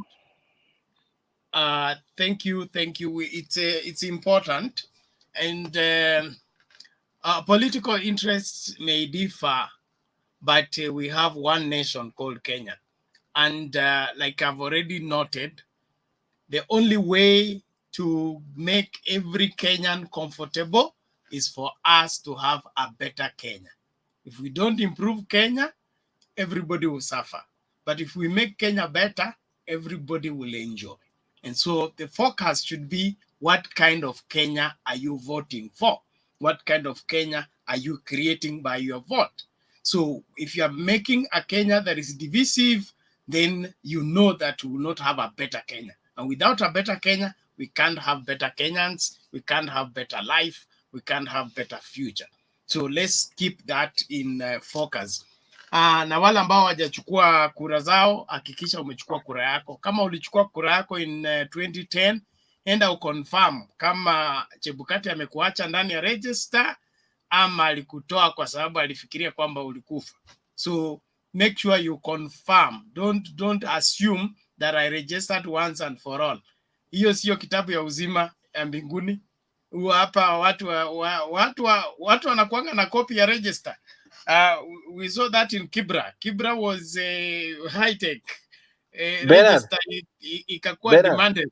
Yes. Bernard. Yes. One last thing that I forgot is, you know, sorry about that. You know, as Kenyan, we've known babas in politics whereby kulikuwa na mambo mingi. So I would say at the moment, Kenyans are eager to hear from Baba. The likes of people like Junet and others, they're spoiling the thing, you know. Like, to be honest, people want to hear that wisdom which Baba. Sidhani kama ni ule baba mwenye bado alikuwa anaongea ile mambo na hasira na nini, but I would say somehow he's resonating very well and he's doing well on the ground. But the few people, and at least that when you wanashika microphone hapo, so like Junaid, you know, it's not good. It's not time to actually demonize others. It's not working. It has never worked well with the DP trying to demonize others. It doesn't work well. In our Kenyan politics, people are reasoning and they're getting the substance which is worth for the years to hear. So those issues of saying who did this one, nani anakaa mbaya kulika mwingine, it's not thinking well. So I would say people are very eager to hear those ones. We know we are coming from a politics ambayo tumekuwa tunaguarana, tunapigana. So sometimes when we start bringing those points yenye inafufua those hisia na feelings, it doesn't go well on the ground. Let us just talk what makes sense for us, and that will help Kenya go forward. Okay, thank you. I think your point is home. Finally, I want to announce all of you that you know any aspirant that would want to come to be interrogated on whether they are serious about their beat and what do they have to offer their constituency. We are offering a special show for that. And so you inbox the person's detail, then we can arrange out a show. We are interviewing MCAs. That we give you a slot for 1 hour. You will ask you questions about your constituency, then you defend your case before Kenyans. So if you are one of them, you're free to indicate through the inbox, or if you know somebody out there who would want to feature on the platform, and as soon as you get recorded on this platform, that becomes your campaign tool. If you articulated your issues very well, you just forward that to your constituents, and 50% of your campaign is done. So take serious. Everybody's on the internet, including shows now can access the net. So don't ignore this kind of platform. The discourse of this country will be, many things have been overturned online. Huh? So the online space cannot be undermined anymore. So I encourage, if you have your brother vying, your sister vying, your uncle, your friend, we are offering that service. Let them come forward, and then we have an interview. We had one interview today with the aspirant from Butula constituency, Honorable Kennedy, and it went well, although we had technical hitches. It's like Ojamuong ajaweka internet mzuri Busia, but all the same, we thank God for what we experienced. Sasa kama hakuna mtu ana neno lingine la kusema, Bernard, tunaomba tunafungasha. Bernard. Yes, sir. Bernard. Yes, sir. For the interest of everything. And Tony is going. I'm talking to Tony. Tony, Yes. Tony, you're there. Yes, he's back. He's back. Hey, Hello? I wanted. Hello, Tony. Yes. I am doing a follow-up on how your children are faring on, because I remember you had a concern last time we were talking. Not so bad, but there's a good improvement. Now, if you can hear some background still, they're here. Now, if they're doing well, then we thank God. Glory be to God. Thank you. Thank you for the concern. Yeah. Asante, we appreciate, and pass our regards to the comrade, the nurse. Tell her she's doing a good job. Yes, thank you. Okay, that's it, Bernard. So thank you, everyone. Thank you, community ancestor. Thank you, Inawezekana. Thank you, WG. Thank you, Patriot. Thank you, Tony. Please, let's keep it here. Let us keep inviting everybody on this particular platform. Even when we sign out, the discussion on the YouTube continues. And we really want to appreciate those of you that are committed in ensuring that they are commenting, sending in their views. You are free to express yourself. Just keep within the rules. Probably before I pray, we just mention a few of those that are really contributors on this platform. There is Mr. Esoteric. Thank you so much. Kevin Juma, Asante, PG Games. We appreciate you. Rafael Musioka. Thank you. Dennis Ondiek. Asante sana to keep at Mtembei TV. God bless you all. Joseph Mbinda, thank you. Always here and greatly participating. We really appreciate you. Asili2 TV, thank you. Asili2 TV, you have to bring your contact. I don't know what happened. If you are there, please get into the studio using the link, and let's see how we can link you with the Patriot. You had something you are to discuss. We want to thank who else? Rafael Msioka, we are Joseph Mbinda, we are done. All right, Patrick Mushiri, thank you. You're a great participant here. We appreciate you, Variety Gitash. Egesa 047 TV. Egesa 047 TV. Thank you so much. You're asking link ya kujoin, umechelewa. Okay, Variety Gitash, we have done that. All of you, we really appreciate you. Thank you for making it a point to contribute to this platform continually. Please do your best to see to it that the word is out there and Kenya is becoming better. Let's all pray as we close. Heavenly Father, we thank you for the privilege to be on this platform and share your wisdom and the capabilities that you have given unto us with the rest of the world. How we pray that as the Bible says, you knew us before we were in our mother's womb. You, the God of all knowledge, you, the God that knows all things, we thank you that you understand this nation better than anyone else. And we continually present it to you, asking you in the name of Jesus that you will rise to defend, keep, and preserve this nation from every aggression.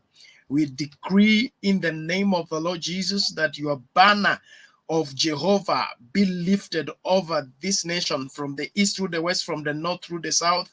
Let only your wisdom prevail. Let only your counsel prevail. We stand against every wicked schemes and imaginations that may be raised against the welfare of this nation. Lord, we pray by your ability and by your capacity to render them null and void.